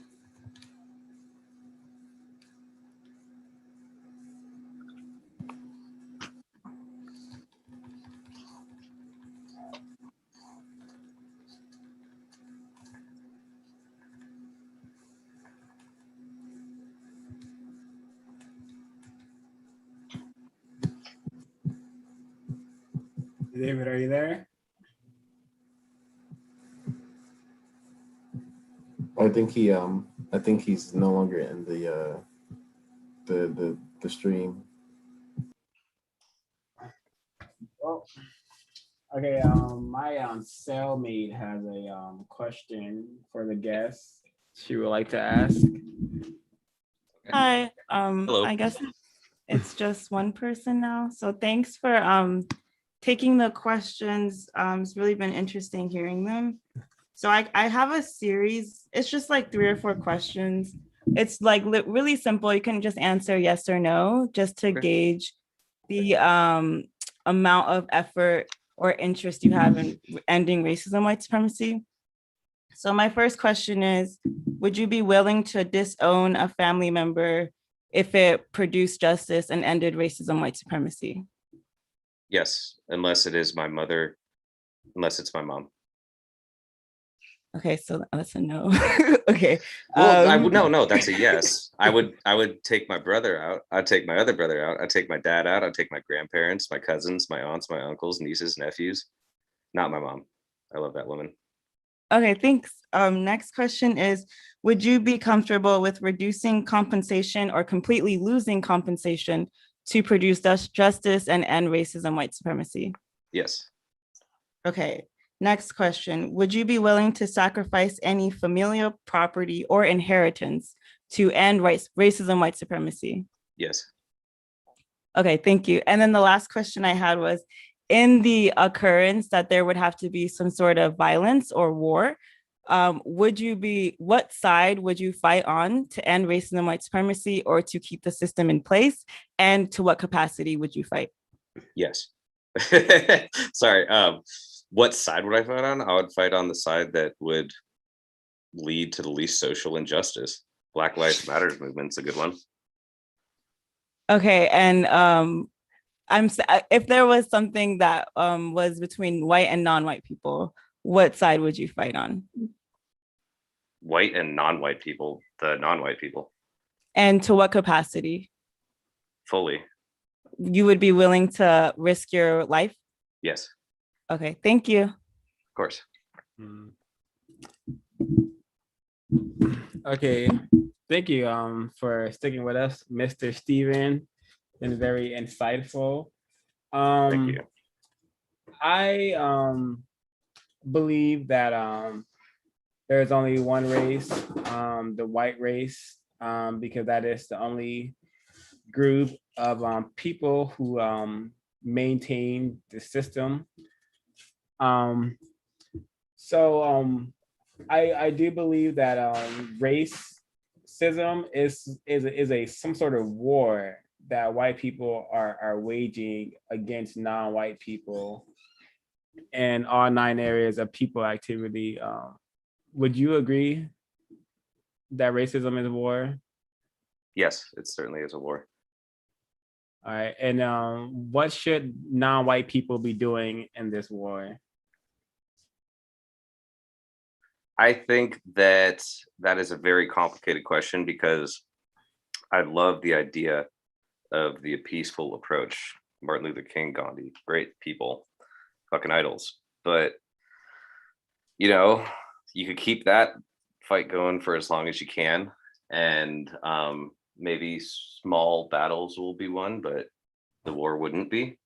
I think when you're not heard long enough, there is necessity to, you know, push the bar a bit further. Like, I think to like certain degrees, like, I think peaceful protesting is great. I think protesting is great, even if it's not peaceful in certain measures. I think rioting is even necessary to certain measures, ideally without people getting hurt. Material is material. That shit can come and go. So sorry, can you repeat so I can continue to? Oh yeah, I'm saying what should non-white people be doing in this war? I think the most important thing is to inform. And the problem with that is people will label things as false information or, you know, like fake news. So the best way you can help is by helping your immediate area. And as a non-white person, if your immediate area isn't around white people,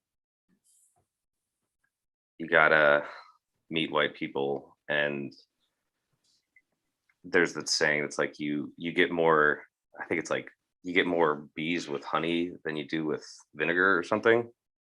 It's a shitty thing that has to that does, you know, have a truth to it, but like get people to understand that you're a person with needs and understanding, and you can kind of get like to a degree certain similarities. Like, fuck, if you like Nintendo Switch, talk about Nintendo Switch with somebody of the other race. You know, if you both think fucking root beer tastes disgusting, understand that. Like, I don't know, like I think deflation is really good, but if you keep deflating and there's a certain, you know, group in power like white people are, then the real needs will not be met. So those have to be, it's such a hard question to answer. I don't know. Oh, thank you. I think you're doing fine. I think it's just similarities. You know, you have to understand that your similarities go beyond just the tone of your skin. Like, I don't know. It's something important to find with others. Dr. Sen-Q? Yes, this is Stephen, right? Yeah, you got it. Okay, excellent. Admitted racist Tim Wise and admitted racist Jane Elliott have both said that non-white people should view all white people as racist. Do you agree with them? No, I certainly do not. Why? I can't really hear you, but I think you asked me why. Correct. Okay, why? Because I don't think all white people are racist. I think generalizing and doing blanket statements are a dangerous thing to do. Blanket statements will group people that aren't in the same group as others, and that creates a misunderstanding of each other. treating each people as an individual, it's harder to do for sure, but you're not cutting corners. You don't cut edges when you kind of get to actually learn and understand people on their own personal level. And unfortunately, you're going to come across a lot of shitheads that way, but you'll find a few gems in there. Okay.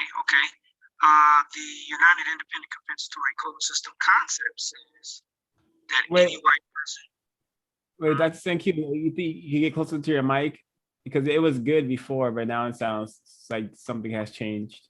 Interesting. Can you hear me? Can you hear me better now? We could hear you. It's just like you sound like you're far away or muffled.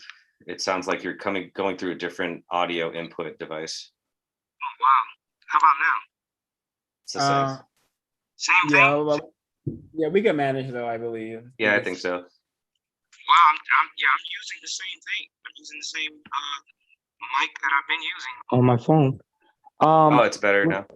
The next question then is so the code, the United Independent Compensatory Code System concept says that any white person who is able to practice racism should be viewed as a racist suspect. Do you agree with that? Sure. I think it's good to be suspicious of people. Don't just trust them. Okay, thank you. Thank you. Yeah. Would you be okay if you were non-white? What do you mean? Like physically? I don't know. I could be in danger if I wasn't white. That's the fucked up world we're in. Do I feel like that is tough? I think that there's certain circumstances like of upbringing. Like I have a friend, Michael Callahan. He's Black.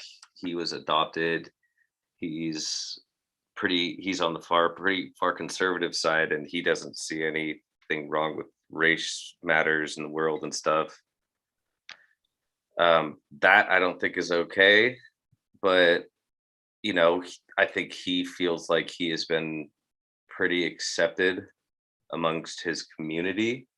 Does that mean he's in a safe situation? No. Yes, I'm not sure. I'm not him. I think that has a lot to do with my environment that I'm in, and speaking about, global and kind of country-based matters. I think that it's typically not as safe of an environment for minorities, non-white people, as it is for white people. So I think there would be some degree less security. Dang. This is my follow-up question that formed into your answer, because I think that's really interesting. So and the counter-racist logic, it suggested that white people do not adopt Black children because that will often lead to the offspring being more confused and more victimized under the system of racism and white supremacy. Do you think it's correct for white people to adopt Black children? I wouldn't say it's correct. I wouldn't say it's incorrect. I'd say you meet the kid, you like them, or you don't like them. I don't know, whatever, like each person could have their own motivation for adopting, as long as it's not for like some sort of like indirect gain other than you want to raise a child because you love them and you want to give them a home. I think I would say it's probably better, honestly, to adopt out of your own race personally. The reason why is just because, like I said, the whole thing coming back to like a matter of blinders and not understanding, other races.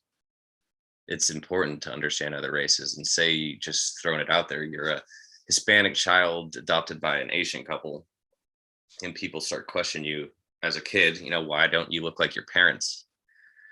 that will make the kid be a more inquisitive human being. And I'd say typically in most cases, if a parent is adopting, that probably means they're trying to do something for the better, and they'll probably try to do their best to inform their adopted child with a pretty reasonable answer. And, you know, that kid would then be more informed and then be able to inform more people and hopefully remain inquisitive in the process.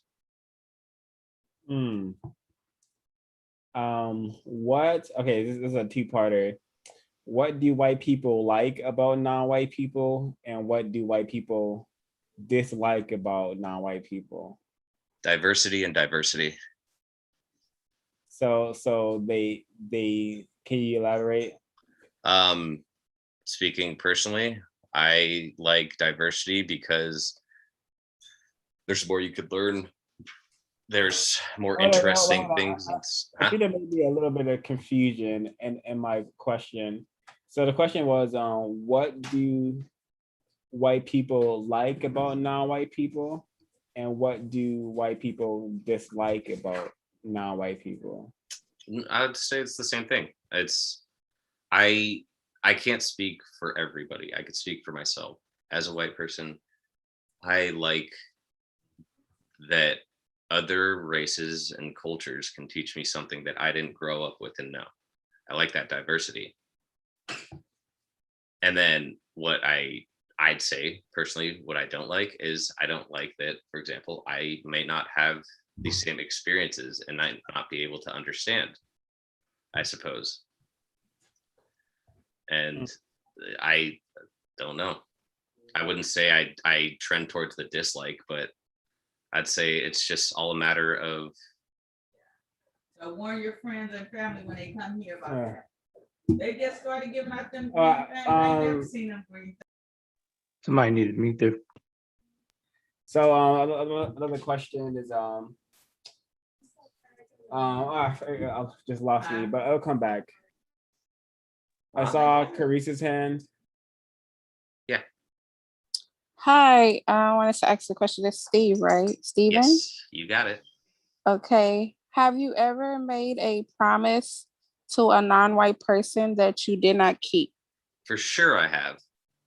Like made a promise to a non-white person I did not keep. That's do I know what I'm talking about specifically? No. I'm just unfortunately I've broken promises. All right. I'll think about that one a bit more, see if I can get back to you specifically though. Okay, my thought came back to my thank you for the question, Carice. Mrs. Singleton, I'm asking you to speak on behalf of all white people. Imagine you're on like a committee and like you were the white man chosen to represent all white people. Mm-hmm. So and I need you to answer the question again, as if you're speaking on behalf of all white people. Like when I'm speaking, I'm speaking on behalf of all non-white people because I am a non-white person who wants justice, and you're speaking on behalf of all non-white people who may want justice or may want to continue practicing racism and white supremacy. I don't know yet. But the question again, and keep in mind, we're on this committee, you're representing all the thoughts of all non-white people that you can gather. What do white people like about non-white people, and what don't they like about non-white people? What do white people like about non-white people? And what do white people dislike about non-white people? It's a very broad question. White people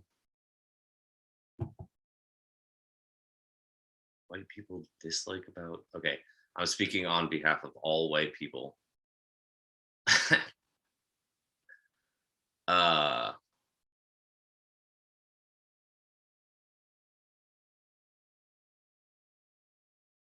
What do white people dislike about non-white people? What do white people like about non-white people?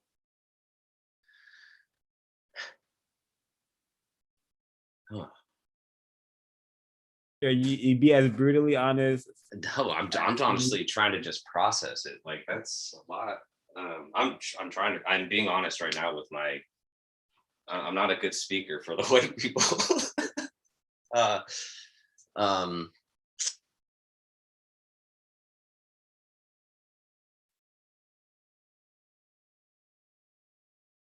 just white people dislike that they're not white, and they like. I don't know, the diversity. They like that they're, I don't know, individual members of society that provide and work are members of society. I don't know. That's a tough question. It's like I don't know. It's like that's I think this just like kind of goes against just my general point of view. I don't know if you guys have noticed it so far, but drawing a sheet over everybody is just such a dangerous and wrong thing to do. I don't like.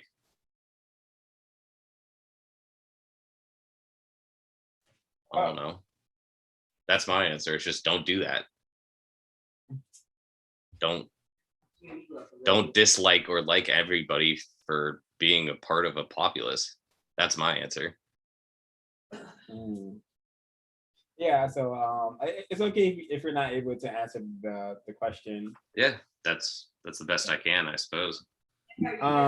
So you're still on the same committee, and I want you to answer on behalf of the white people. Why do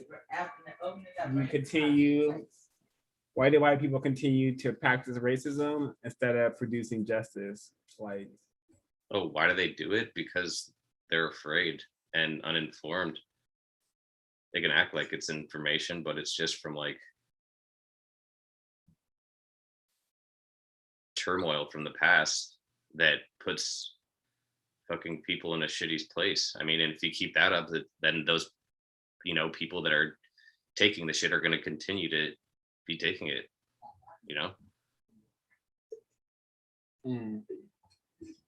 Just don't live in a life of fear. That's it. I think acceptance and opening is the right approach. Like, stop the fear. Are you suggesting that the majority of white people live in fear? Fear of what, if so? I agree. Yeah, I would say that's it. It's a primary case of fear, of not knowing, of losing their material and power and security. And because of like the system that this country, I'm just going to speak for America, like that this has been built on. It's like, if somebody, it's all like a give and take sort of system. It's a seesaw or like sort of like a balancing scale. So if you have a certain percentage or demographic in upper, middle, working, and like just poor classes, if those upper classes are primarily made up of white people, a lot of white people are going to be afraid of losing that position. And that's, I think, the fear is, and more so on a scale of like a matter of skin, which I think it is certainly a matter of skin. I think just a lot of people want their personal security, and that they find that their security is better maintained when they're surrounded by more people that are of their same thread, if that makes sense. So I think that you break through that skin tone, realize that that's not what separates us, then probably be better off. Because ultimately, I think that's just going to end up in the game for everybody. That fear is a large factor in holding people back and becoming better for the future. Hey, 0526, can I ask a question or you got more? Please do. Stephen, I wanted to know, now I could have misheard you. I might have gotten confused with the with you and David. Did you say that you were Jewish? I don't think David's in the lobby anymore. But Okay, he did say he was Jewish. David said he was Jewish, not you. Yes. No, I'm not Jewish. I come from a Catholic background. Okay, so correct. Thank you. I'm not a practicing Catholic. So I have no problem with religion. Well, I have some problems with religion, but that's a different topic. Oh, I got another question. Sure. Could you tell me what a race is? So race is a matter of ethnicity is national origin. Race is just what skin tone you have, right? Like, what is the color of your skin? That's what I thought race was. Okay, I don't know because I don't consider myself of a race, being a part of a race. I think that's a smart way to take it, man. Yeah, so I just wanted to know because I heard you mention it, and so I was I wanted to know what your definition of it was because it appears to me that the root word to racism is race. Yep. And wouldn't it be nice if we could just get rid of that term? Wouldn't it be nice if we could just like kind of go back? Science is great and all, like system of labeling, but then once you go too far in labeling, it kind of like just creates more muck and confusion and like, oh, there are differences between these two things, right? And race is one of those things that I think was created as a label and never had a proper place in its in the world. yeah, I don't know if it'd be nice, but it'd definitely be just if we had a system of justice, meaning that balance between people, guaranteeing that no one is mistreated. Yeah. Like having forms or something we could fill out that don't say like, hey, what's your background? Like ethnic background or something. That'd be a nice, like small sort of, drop in the pot. Well, yeah, my definition of racism is that it's a person chooses to mistreat someone based on skin color. So I don't think they need to know your background. But I mean, I'm still learning. So maybe you can elaborate on that. Elaborating on just people being, having People practicing racism based on a person's background. Can you give an example of that? Well, I just mean background as in like, when you're filling out an application for a job or something, you could be doing it online. People don't even know who you are. And before they get to meet you, you send in your application and doing so, be like, what is your race? And then you fill in Black, white, Hispanic, Asian, Native American, one of those sorts of origins. I think like those are quick ways to set up prejudices of, people that might not be in the position to make, sound mind decisions, Okay. Like I've heard of certain things in the past where like you could have a guy named David and another guy named Hakeem applying for the same job. They won't even look at the guy named Hakeem's like applications simply because of his name, like shit like that. Like how to solve that, I don't know, but it's a thing. I see. And I do have another question. It's about your profile pic. Yes. Is that Socrates underneath Samuel L. Jackson's face? I think it is. I do believe it is. Okay. And what is your intentions of what are you attempting to communicate by putting Samuel Jackson on Socrates? I see how it blends in there. I can see Yeah, right. how you set it up so that his eyes match up. I did not make this picture. I think Trayshawn and Swashawn could have or Trayshawn and sorry, you want to go by 0526. I just I just like the composition. I have like an art background, and I just kind of just loved how well it kind of rolled over into each other. So I just thought it was a cool picture. Nothing more beyond that. I do love philosophy, and I do love Pulp Fiction. So that's why that's my picture. Not much thought put into it. Okay, thank you. Big Kahuna Burger.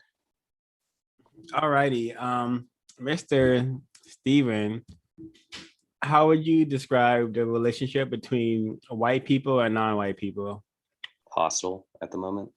And also collaborative, but primarily hostile. I'm living in a sort of more urbanized place. I think LA, even though it has its problems with race, is relatively tame compared to like more like Central American sort of spaces where there isn't as much diversity of races, demographic differences.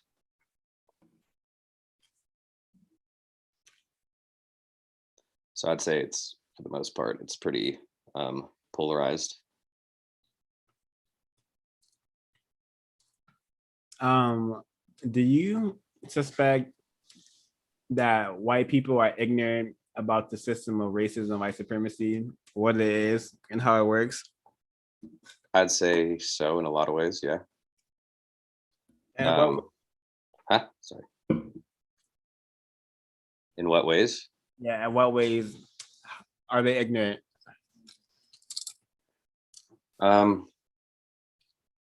They're ignorant because some white people genuinely think they're better literally because of their skin tone, and they think that they're entitled to something and like have a sort of like birthright because just the fucking tone of their skin.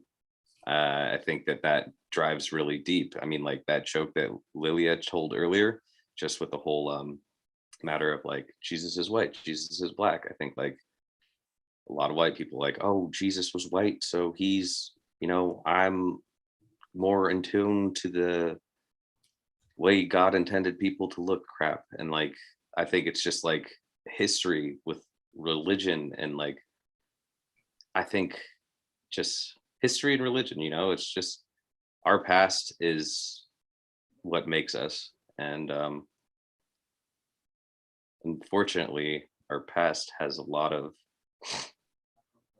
unjust to it. But with that, I think that the word white supremacy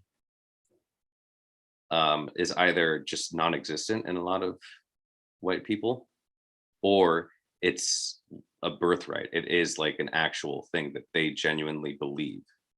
And then there are others that just do see it for what it is, as a farce. It's like, it's bullshit. I don't have numbers on like where those line up with white people, but as far as like, I'd say, pollings go, if like you could have somebody like Trump run for president of the nation and you have about almost 50% of the people like voting in his, let's just go first election, you have a majority of the United States nation voting for him, right? And I'd say like the US is approximately 70% white people. I'm pretty sure minorities, for the most part, are not voting for that man. So that means that you have approximately, of that 70%, 50% of that 70 are, for the most part, white people, right? So that means you have, let's just kind of flatten the numbers out a bit. That means you'd have 100 million white people to 40 million white people. and this is also simplifying the equation. Obviously, if you're conservative doesn't mean you're automatically racist. And obviously, if you're liberal doesn't mean you're automatically not racist. But it's just those numbers do have, like, conservative and liberal typically do have some correlation to, you know, that background. I'm not going to say it applies to everybody, but there's a clear sign showing that there's an issue there. I think that's a very clear statistical way to look at, you know, how prominent it is within white community of people. I'd say more white people, more than not white people, certainly in this country at least, do have sort of racial prejudices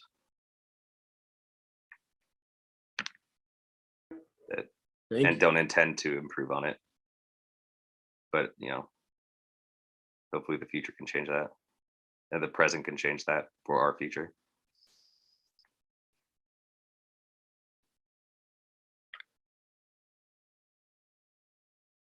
Thank you for all this information, Mr. Steven.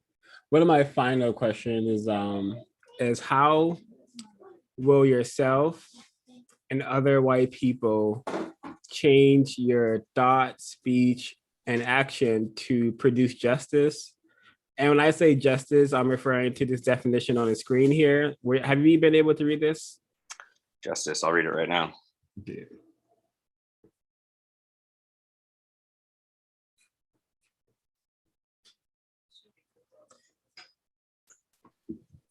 This is what the purpose of this group is. We're just trying to get this system of justice established, and we are going to need white people to help create this, to help establish this system of justice. So once you read it, can you let me know if this is something you could agree with? Yeah, I agree with it. I finished reading it. I think you guys having white guests is a great thing to do. I think this is awesome. I certainly broadened my horizon for being on this.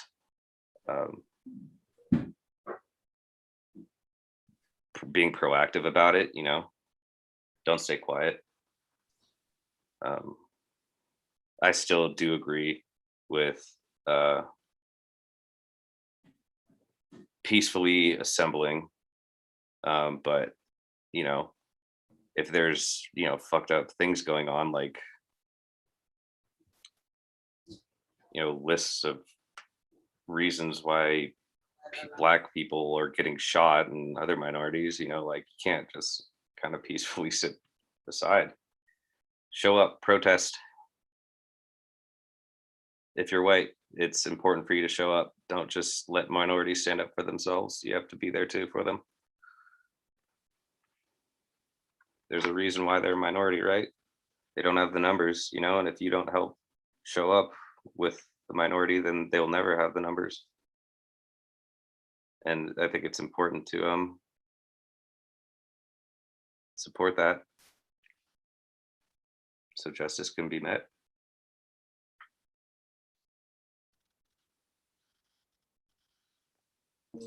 So your answer was that white people, in order to change. So my question was, how will white people change their thought, speech, and action to produce justice? I don't know if that would necessarily answer. Yeah, I don't know. How can they do that? By listening to minorities, by having people, like, having resources, you know, like powerful, and reaching out and having it, like, accessible, you know, like if Maya Angelou has something to say, you know, it should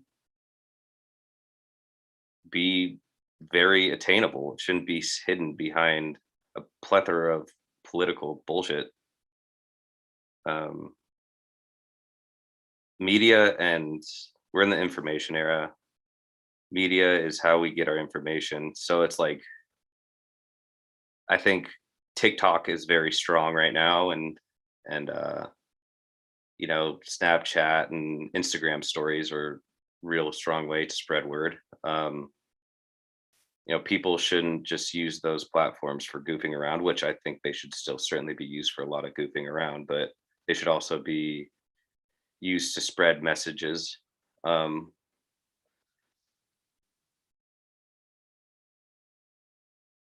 think for white people to change their mind, they need to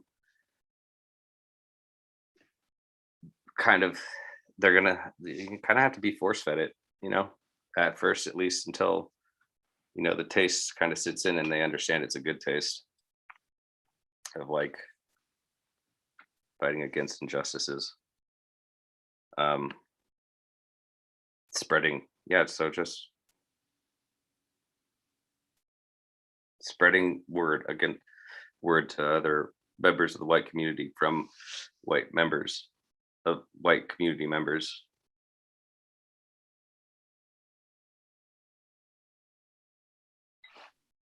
What do you think is the best and like surefire way that non-white people can get white people to get on board with producing justice? Like, what's the one thing that we can do, if anything, to get white people on board with producing justice?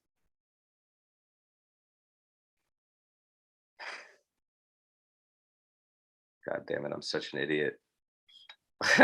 No, you're a white person, so no. You want to know Taco Tuesday? That's why I say I'm an idiot. I'm a fucking clown. The best way is to talk to your white friends like you're talking to me, and I can reach out to white people and talk to them and try to get them to actively participate. I can't force feed them, you know, I can't make the horse go to water, but the best thing I could do is talk to them and, you know, make a white friend, I suppose, you know, is the best thing that minorities could do, is, you know, just try to find the not shitty ones, and then the not shitty ones might know somebody that's like mediocrely shitty, and then they could change that mediocrely shitty human into a not shitty one, and then they could continue that process, you know. Definitely. I really like you're part of the answer that involves you going and talking to other white people about the problem, because that is one way that we will that must happen for us to solve the problem. White people must go out, and just how us non-whites go out and take endless mistreatment and hell for attempting to produce justice, white people must go out and tell their white people that we need to get serious about producing justice, because justice would be better than the current system that we have. Absolutely. Do you have any ideas for me on how to do that? Be a better contributing member of this? I mean, I can go and talk to my friends, and I think that's the best way I could do it, which I have done some. And then it's, you know, I think for a lot of the cases, I mean, it just becomes like kind of a complacent topic. Any advice for me? Well, you now have this definition of justice. This is what the goal is. So yeah, we have yet to get white people to produce justice. So we really don't, I personally don't know how, but I do know being willing and able to take the mistreatment and the disappointment, disapproval, and discomfort that will come from trying to produce justice, being able to withstand that understanding that producing justice is like an assignment for not only non-white people, for white people.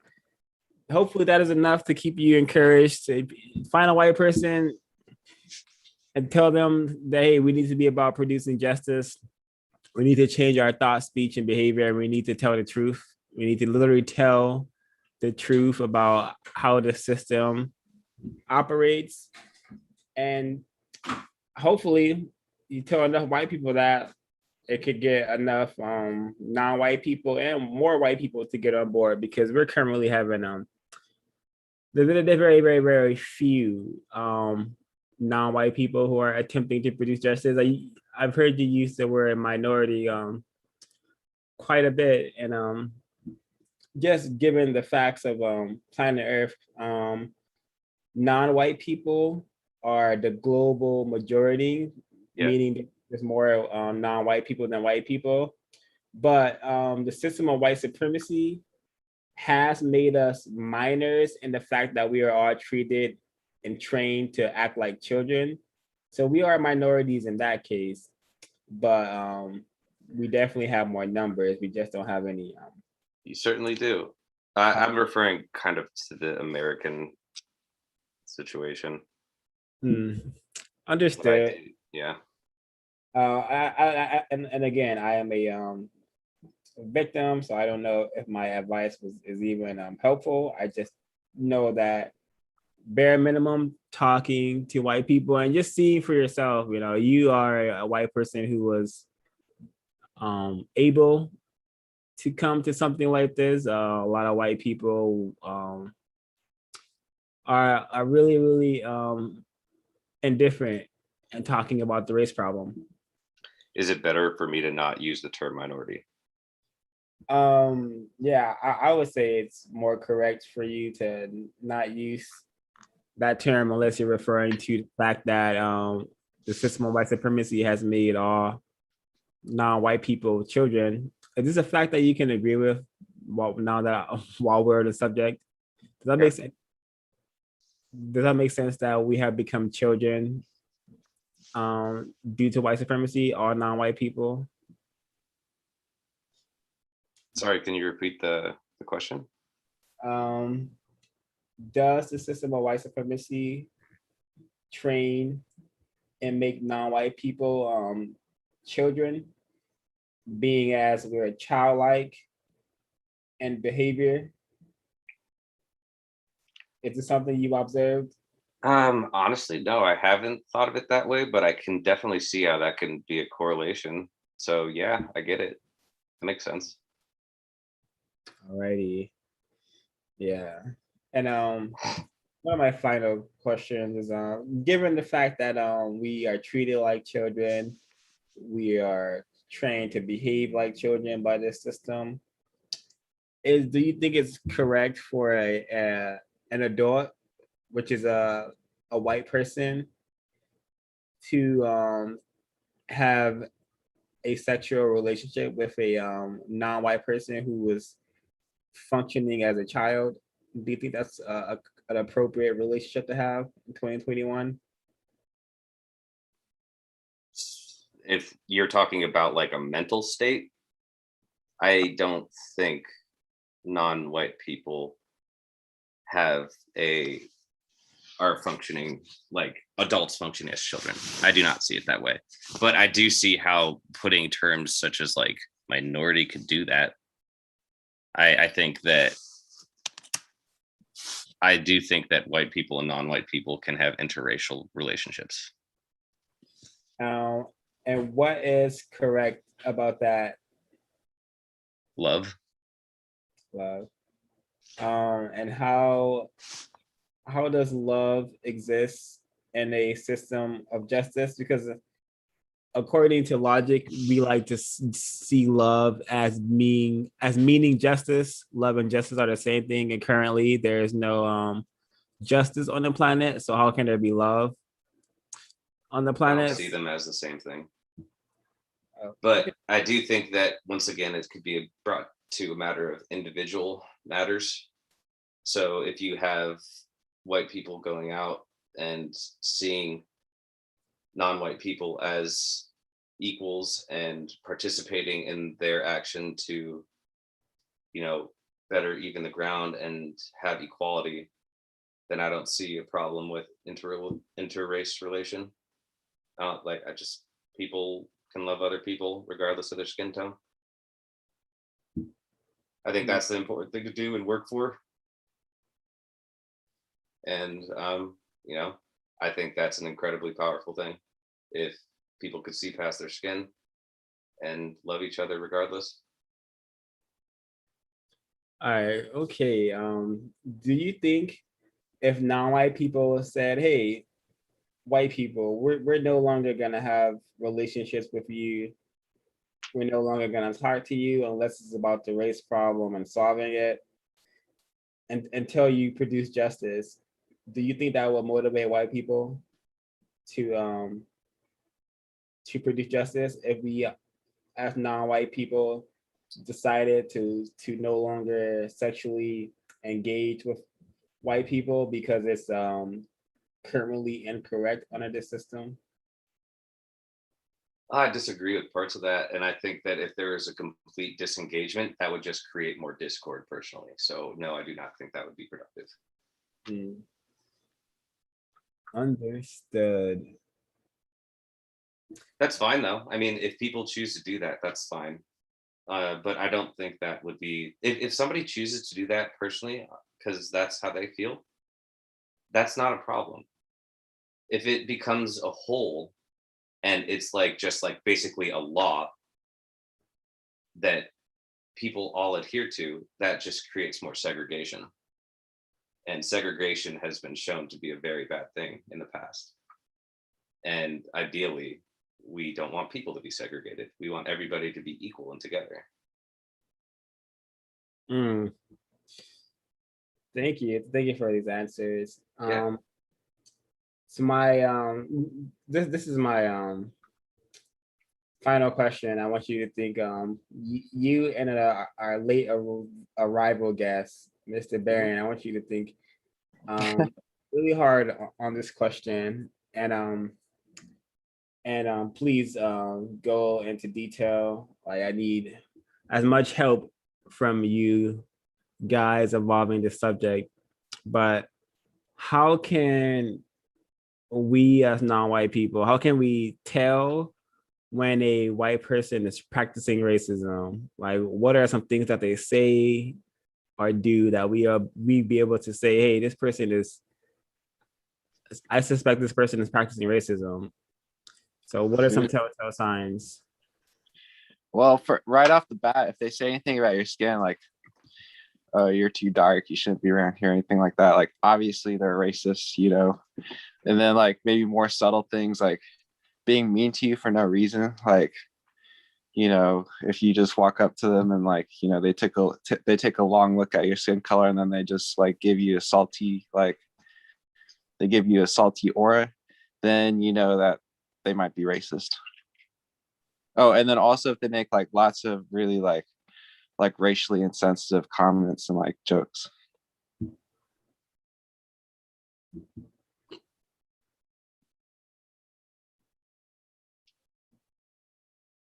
Like if they just start like bringing up stereotypes and all that business, you know, you probably got a racist on your hands. Is there anything else? Because there's racist suspects that are easier to pinpoint, but then there's the more refined racists who. Yeah, you got sneaky ones, man. You got sneaky ones. You got to be around them for a minute, you know, to be able to tell if they're really on your side. At that point, you just got to be around them for a long time, you know. And then if they're legit, you know, they wouldn't have slipped. But if, you know, if they're a suspect, they would have slipped a couple times, you know. Yeah, and what are some indications that they've slipped? Like, what are some things that they say or do? You know, just like if they're like, you know, like, you know, white people are really smarter than black people or something like that, right? Then, you know, like, then you're like, wait, what? How long have you been holding that belief in for, you know? And then like, if they're like, if they just start talking about like, if they start giving you like like they'll give you maybe little cookie crumbs, like, you know, Trump, he's such an amazing president, or, you know, the police really don't do anything wrong. You know, like little breadcrumbs, little breadcrumb trail. And then eventually, if you stick around for long enough, you might hit the mother load, and they might say something like totally just like, hey, do you know I'm really in the KKK or something like that? You know, maybe not that, but you might strike big, you know, sooner or later.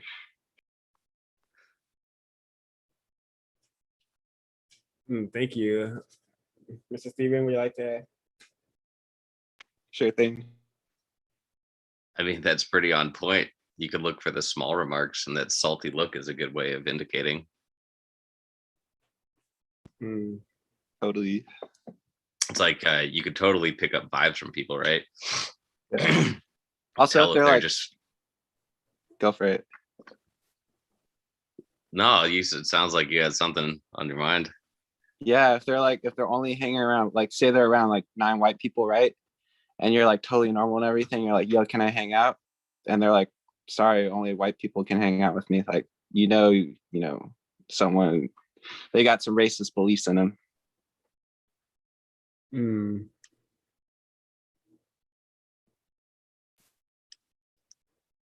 Mr. Steven? Yeah, that sounds pretty on point.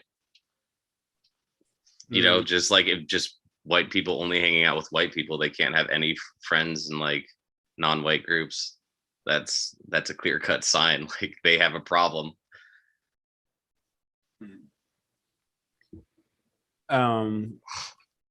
Yeah, these are unfortunately are signs I already know, but if more come to mind, please let me know.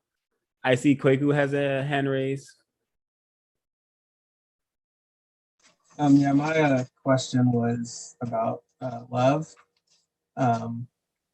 So can we agree that justice, which is balance between all people, does not exist on the planet? Yeah, I agree with that for sure. Yeah, I mean, for sure. That's why we're here in the first place, right? Like, I hold the belief that we're all born here. Oh, what's up? Okay, thank you. Just want to keep the answers concise. Thank you for your answers. Oh yeah. My follow-up question to that is, so if Sorry, justice my is not mic clipped out for a bit. I Oh, no. lost my power source and it came back. Oh, no problem. I haven't said much. So if justice doesn't exist on the planet, how can love exist on the planet when you do not have balance between people?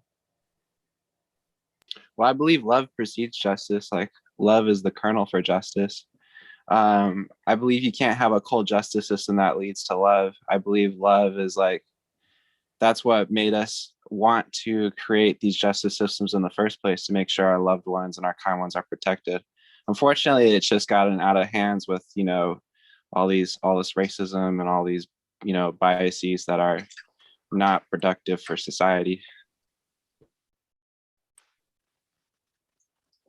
I think using that love as a kernel to justice, that's actually a really kind of good way of putting it. I think the love should precede it. Like, Okay, I've been, so you're saying love precedes justice, which is balance between all people. So you're saying, so you're able to love people without there being balance between each other? For example, somebody in a greater position of a power is, and somebody in a lesser position of power, are they able to love that person? Are they able to love each other?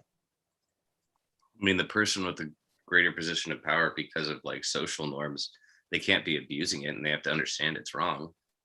I think then that enables the possibility of love. But then you have the asshole that does, you know, like, fuck, no, you can't love that person.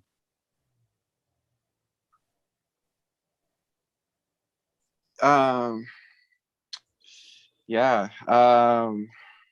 I think, you know, I really love your definition of justice as being like balance between people.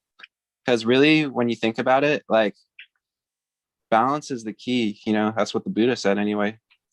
Now, I think we need to look closely at two quote unquote justice systems. We have the you know, most, like, I believe, intelligent way of defining justice, balance between people.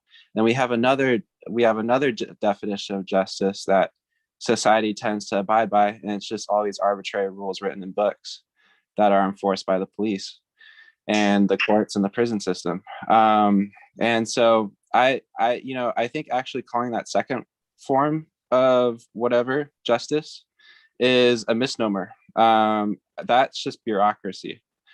I believe love and true justice go hand in hand always. They're inseparable and are meant to be applied to this thing that we call the justice system in this country. Okay, thank you. I would just like to bring your attention to the third paragraph right here on the screen, where it says laws do not necessarily produce justice. A law is anything that is done. If what is done does not produce justice, you could read that. But I think that is in line with what you were saying, Anthony, about laws. So I'm just gonna leave it at that for now. If anyone wants to ask a follow-up question. Great questions. Yeah, we're approaching the 3-hour mark with our guest, Mr. Steven. Definitely don't want to. Truly grateful for the amount of time you've spent here with us, Mr. Singleton. Wow, Yeah, you've of been here. course. Kathy. Yeah, so I'm I like what Anthony's saying, man. This is insightful, and these questions are too. I'm glad you. Thanks. I'm definitely running low on my questions, and I don't see any more hands raised. So I wanted to ask a question to Mr. Anthony because I know he's I'm fresh. And yeah. I wanted to ask your experiences and higher education. Have you witnessed any actually, let me simplify it. Have you seen non-white people being mistreated? If so, what happened? What was your response? First of all, I just want to say your profile picture is really cool, that piece of art. Second thing I want to say is off the top of my head, I can't think of anyone, but there's a catch. I go to Stanford, hardly any minorities go to Stanford. So I hardly even see minorities in the first place. You know, any kind of like just running into a minority is like, whoa, that's like rare, you know. And then running into a minority who happens to be like, can we just to clear up confusion, can you replace minority with non-white, because we just had a discussion about that word. Oh, okay. Thanks for catching me up, 05. I don't want to sound like uninformed here. So yeah, like non-white. Yeah, so no, but it's not necessarily, that doesn't necessarily mean there's an injustice in place. Because I think there should be more non-white people at Stanford.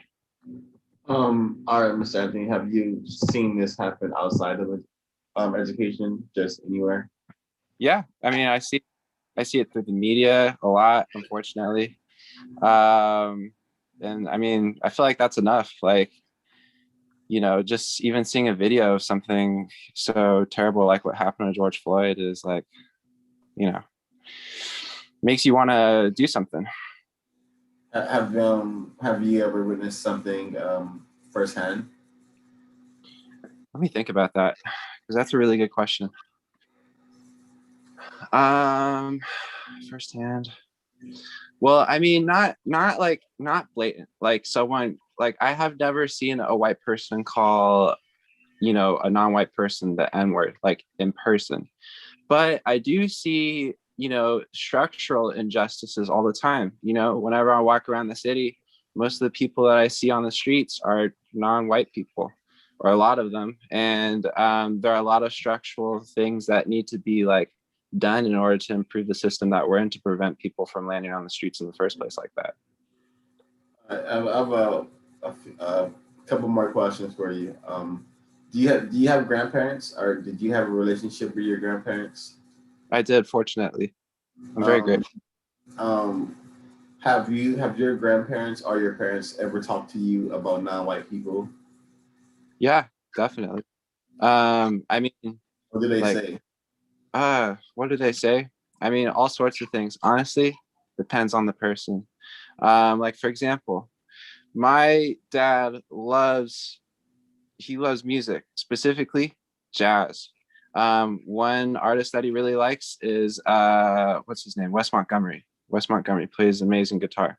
So he's like, Wes Montgomery is great. He overcame, oppression, made it financially, very resilient guy.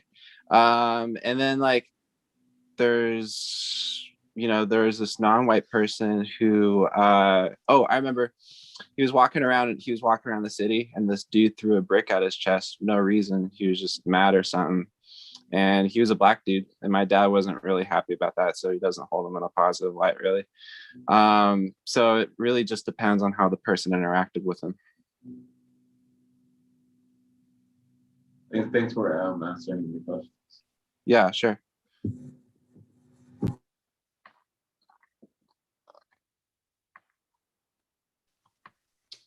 All right. Who is most to blame for the system of racism and white supremacy and all of the damage and mistreatment, death, and destruction it causes? Wow. Well, really good question. Shoot, it's a big one too. Well, obviously, white supremacy by definition is white people mistreating non-white people. So first comes to mind white people. And then now I have to be mindful here because I'm a white person and I don't want I don't want to have to like dish out money or whatever because, I personally have never owned slaves. But I do believe people who, and neither did any of my ancestors, but I do believe white people whose ancestors did profit from slavery should be responsible to pay reparations because they're in a good financial position right now, right? Because of business that was modeled around slavery. So anyway, and then That's who really else is interesting. there? Yeah, I mean, who else is there? Like, honestly, I believe that again, every single one of us was born on planet Earth for a reason, to in some way make planet Earth better. And racism and white supremacy are very, very, very strong institutions of mind, even physical institutions on Earth. And every single human being on Earth with the mental capacity to comprehend justice, equality, and love should feel some sort of obligation to overcome it. And every single person should be acting in some capacity in that way.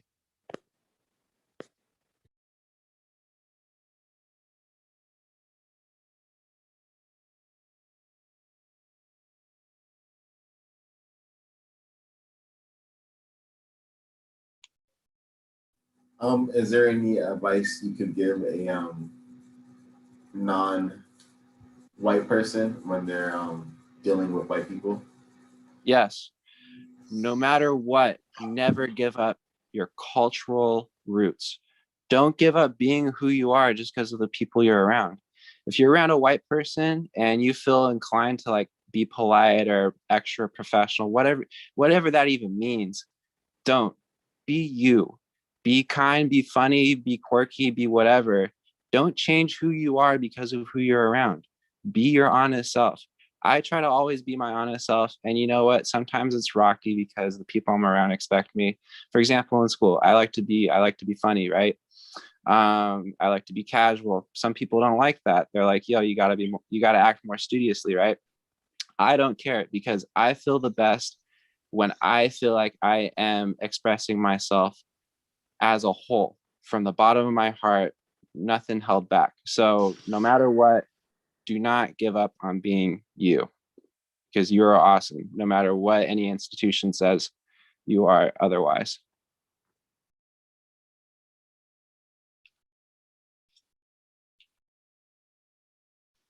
Mr. Steven, would you like to answer? Yeah, that's shit. I mean, that's a great way to see it. Just really being yourself and not having to change for others is a great approach. Conforming to the way other people's want you to be, it just creates like some ledge of dishonesty. And I think, you know, people can catch on to that. And, you know, when you have a base off of a level of dishonesty, like, then who knows, like, what fucking people are going to throw at you next. So, I mean, I don't think I could put it in better words, to be honest. It's a pretty good answer. Thank you. Oh, alrighty. Thank you for all of the questions. Participants, and thank you for all the answers. From our guests. Oh, sorry. Oh yeah, please. Yeah, please. My very last question, I promise. It's a good closer. My last question is, how can non-white people help white people to end racism, white supremacy? Just be kind and understanding, and also keep us in check. Keep us in check. If you see a white person who's like making all these insensitive jokes and you know that they're racist, stick up for yourself. Go like, hey, you know, what you're saying is not cool. And, you know, there's a lot of, you're getting into a really big spider web, you know, if you really keep that mindset up, you know, and keep people in check, man. Stand up for yourself. And then also just, you know, be understanding too, be kind, be like, you know, hey, I understand that there's this huge system of white supremacy. It's made up of many minds, not just one. So to ask you to individually overcome all these like shackles really that have tied you to fulfilling a stereotype that like perpetuates these biases, you know, understand that it takes a little bit of time to unlock the chains. But, you know, help them with unlocking the chains, make sure that they want to unlock the chains. And yeah, and ultimately remember that we're all the same and we're all human and we all have hearts.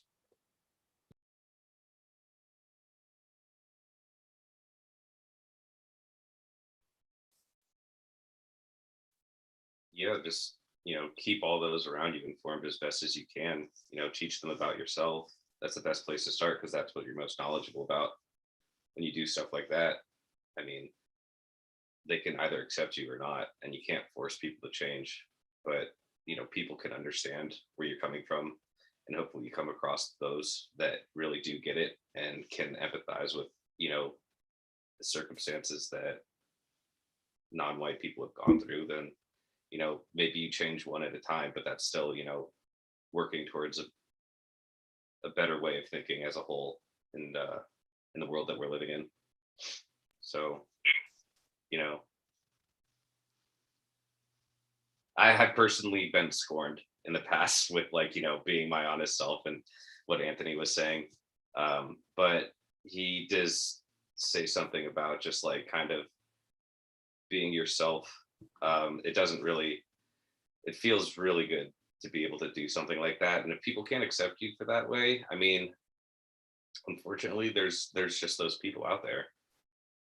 And, you know, finding those individuals that do get that and are able to, broaden their minds and help work for this, justice that we want, then hopefully that push that you make can help shift the tides. And I think that goes for white people as well, trying to push in that direction as well.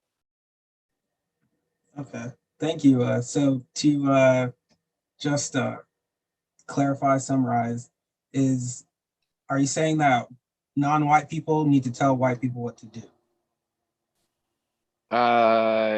Yeah, I mean, if someone's doing something stupid, tell them, yo, you're doing something stupid, do the right thing, don't be a dummy. And then the other thing is like educate. I wanted to add that to my list of things to do. Educate us, like how you're doing now, about like what it feels like to be Black, about the history of slavery. Because let me tell you, coming from the average white person, we learn about it. We learn as much in the history classes as you do. I hardly know a thing about slavery. So, or like the struggles that, because I read the same textbooks, like they hardly mention, anything. And like, I don't, because to be honest, I'm not Black. So it's like not necessarily my direct interest to like look up the history of slavery or like, to try to learn more about my ancestry, because my ancestry is different. But like, obviously, a lot more. So teach me. If it feels like, y'all have nothing really to talk about, or there's just like, y'all are just trying to kill time, like start talking a little history, like instill some empathy in your white friend, so that they also recognize the white privilege that they have. When I realized like the white privilege that I have, it made me actually even more open-minded to trying to level the field. Yeah, I don't want to ramble.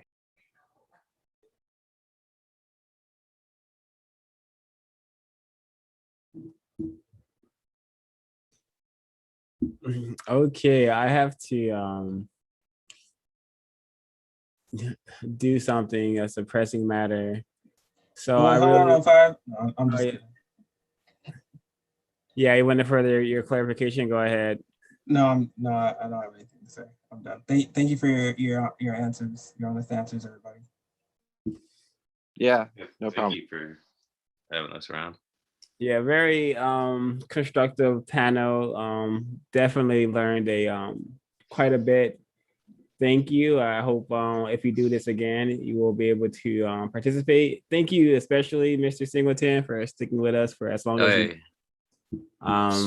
Definitely a Super trooper. happy to, man. This is very informative. I think this is a good step, and I'm definitely happy to be back, even if I'm not like an active participant on the panel. I have to say, like the voices here, and both on the panel and people asking questions. I mean, it's been a ride, and it's one I've really enjoyed, and there needs to be more like this. Yeah, Miss Williams just left a really nice comment. And by the way, I am so happy that y'all seems like had a really constructive time without me. So I'm glad y'all were able to have some good conversations before I came. Miss Williams said something about thank you to all the panel. Thank you so much, Miss Williams. We really appreciate your comments, and absolutely agree. We need more justice, period, and balance. All righty. Thank you. Yeah. Thank you. I'm gonna end it there. I truly appreciate the questions and answers. I'm gonna let everyone enjoy the rest of their night.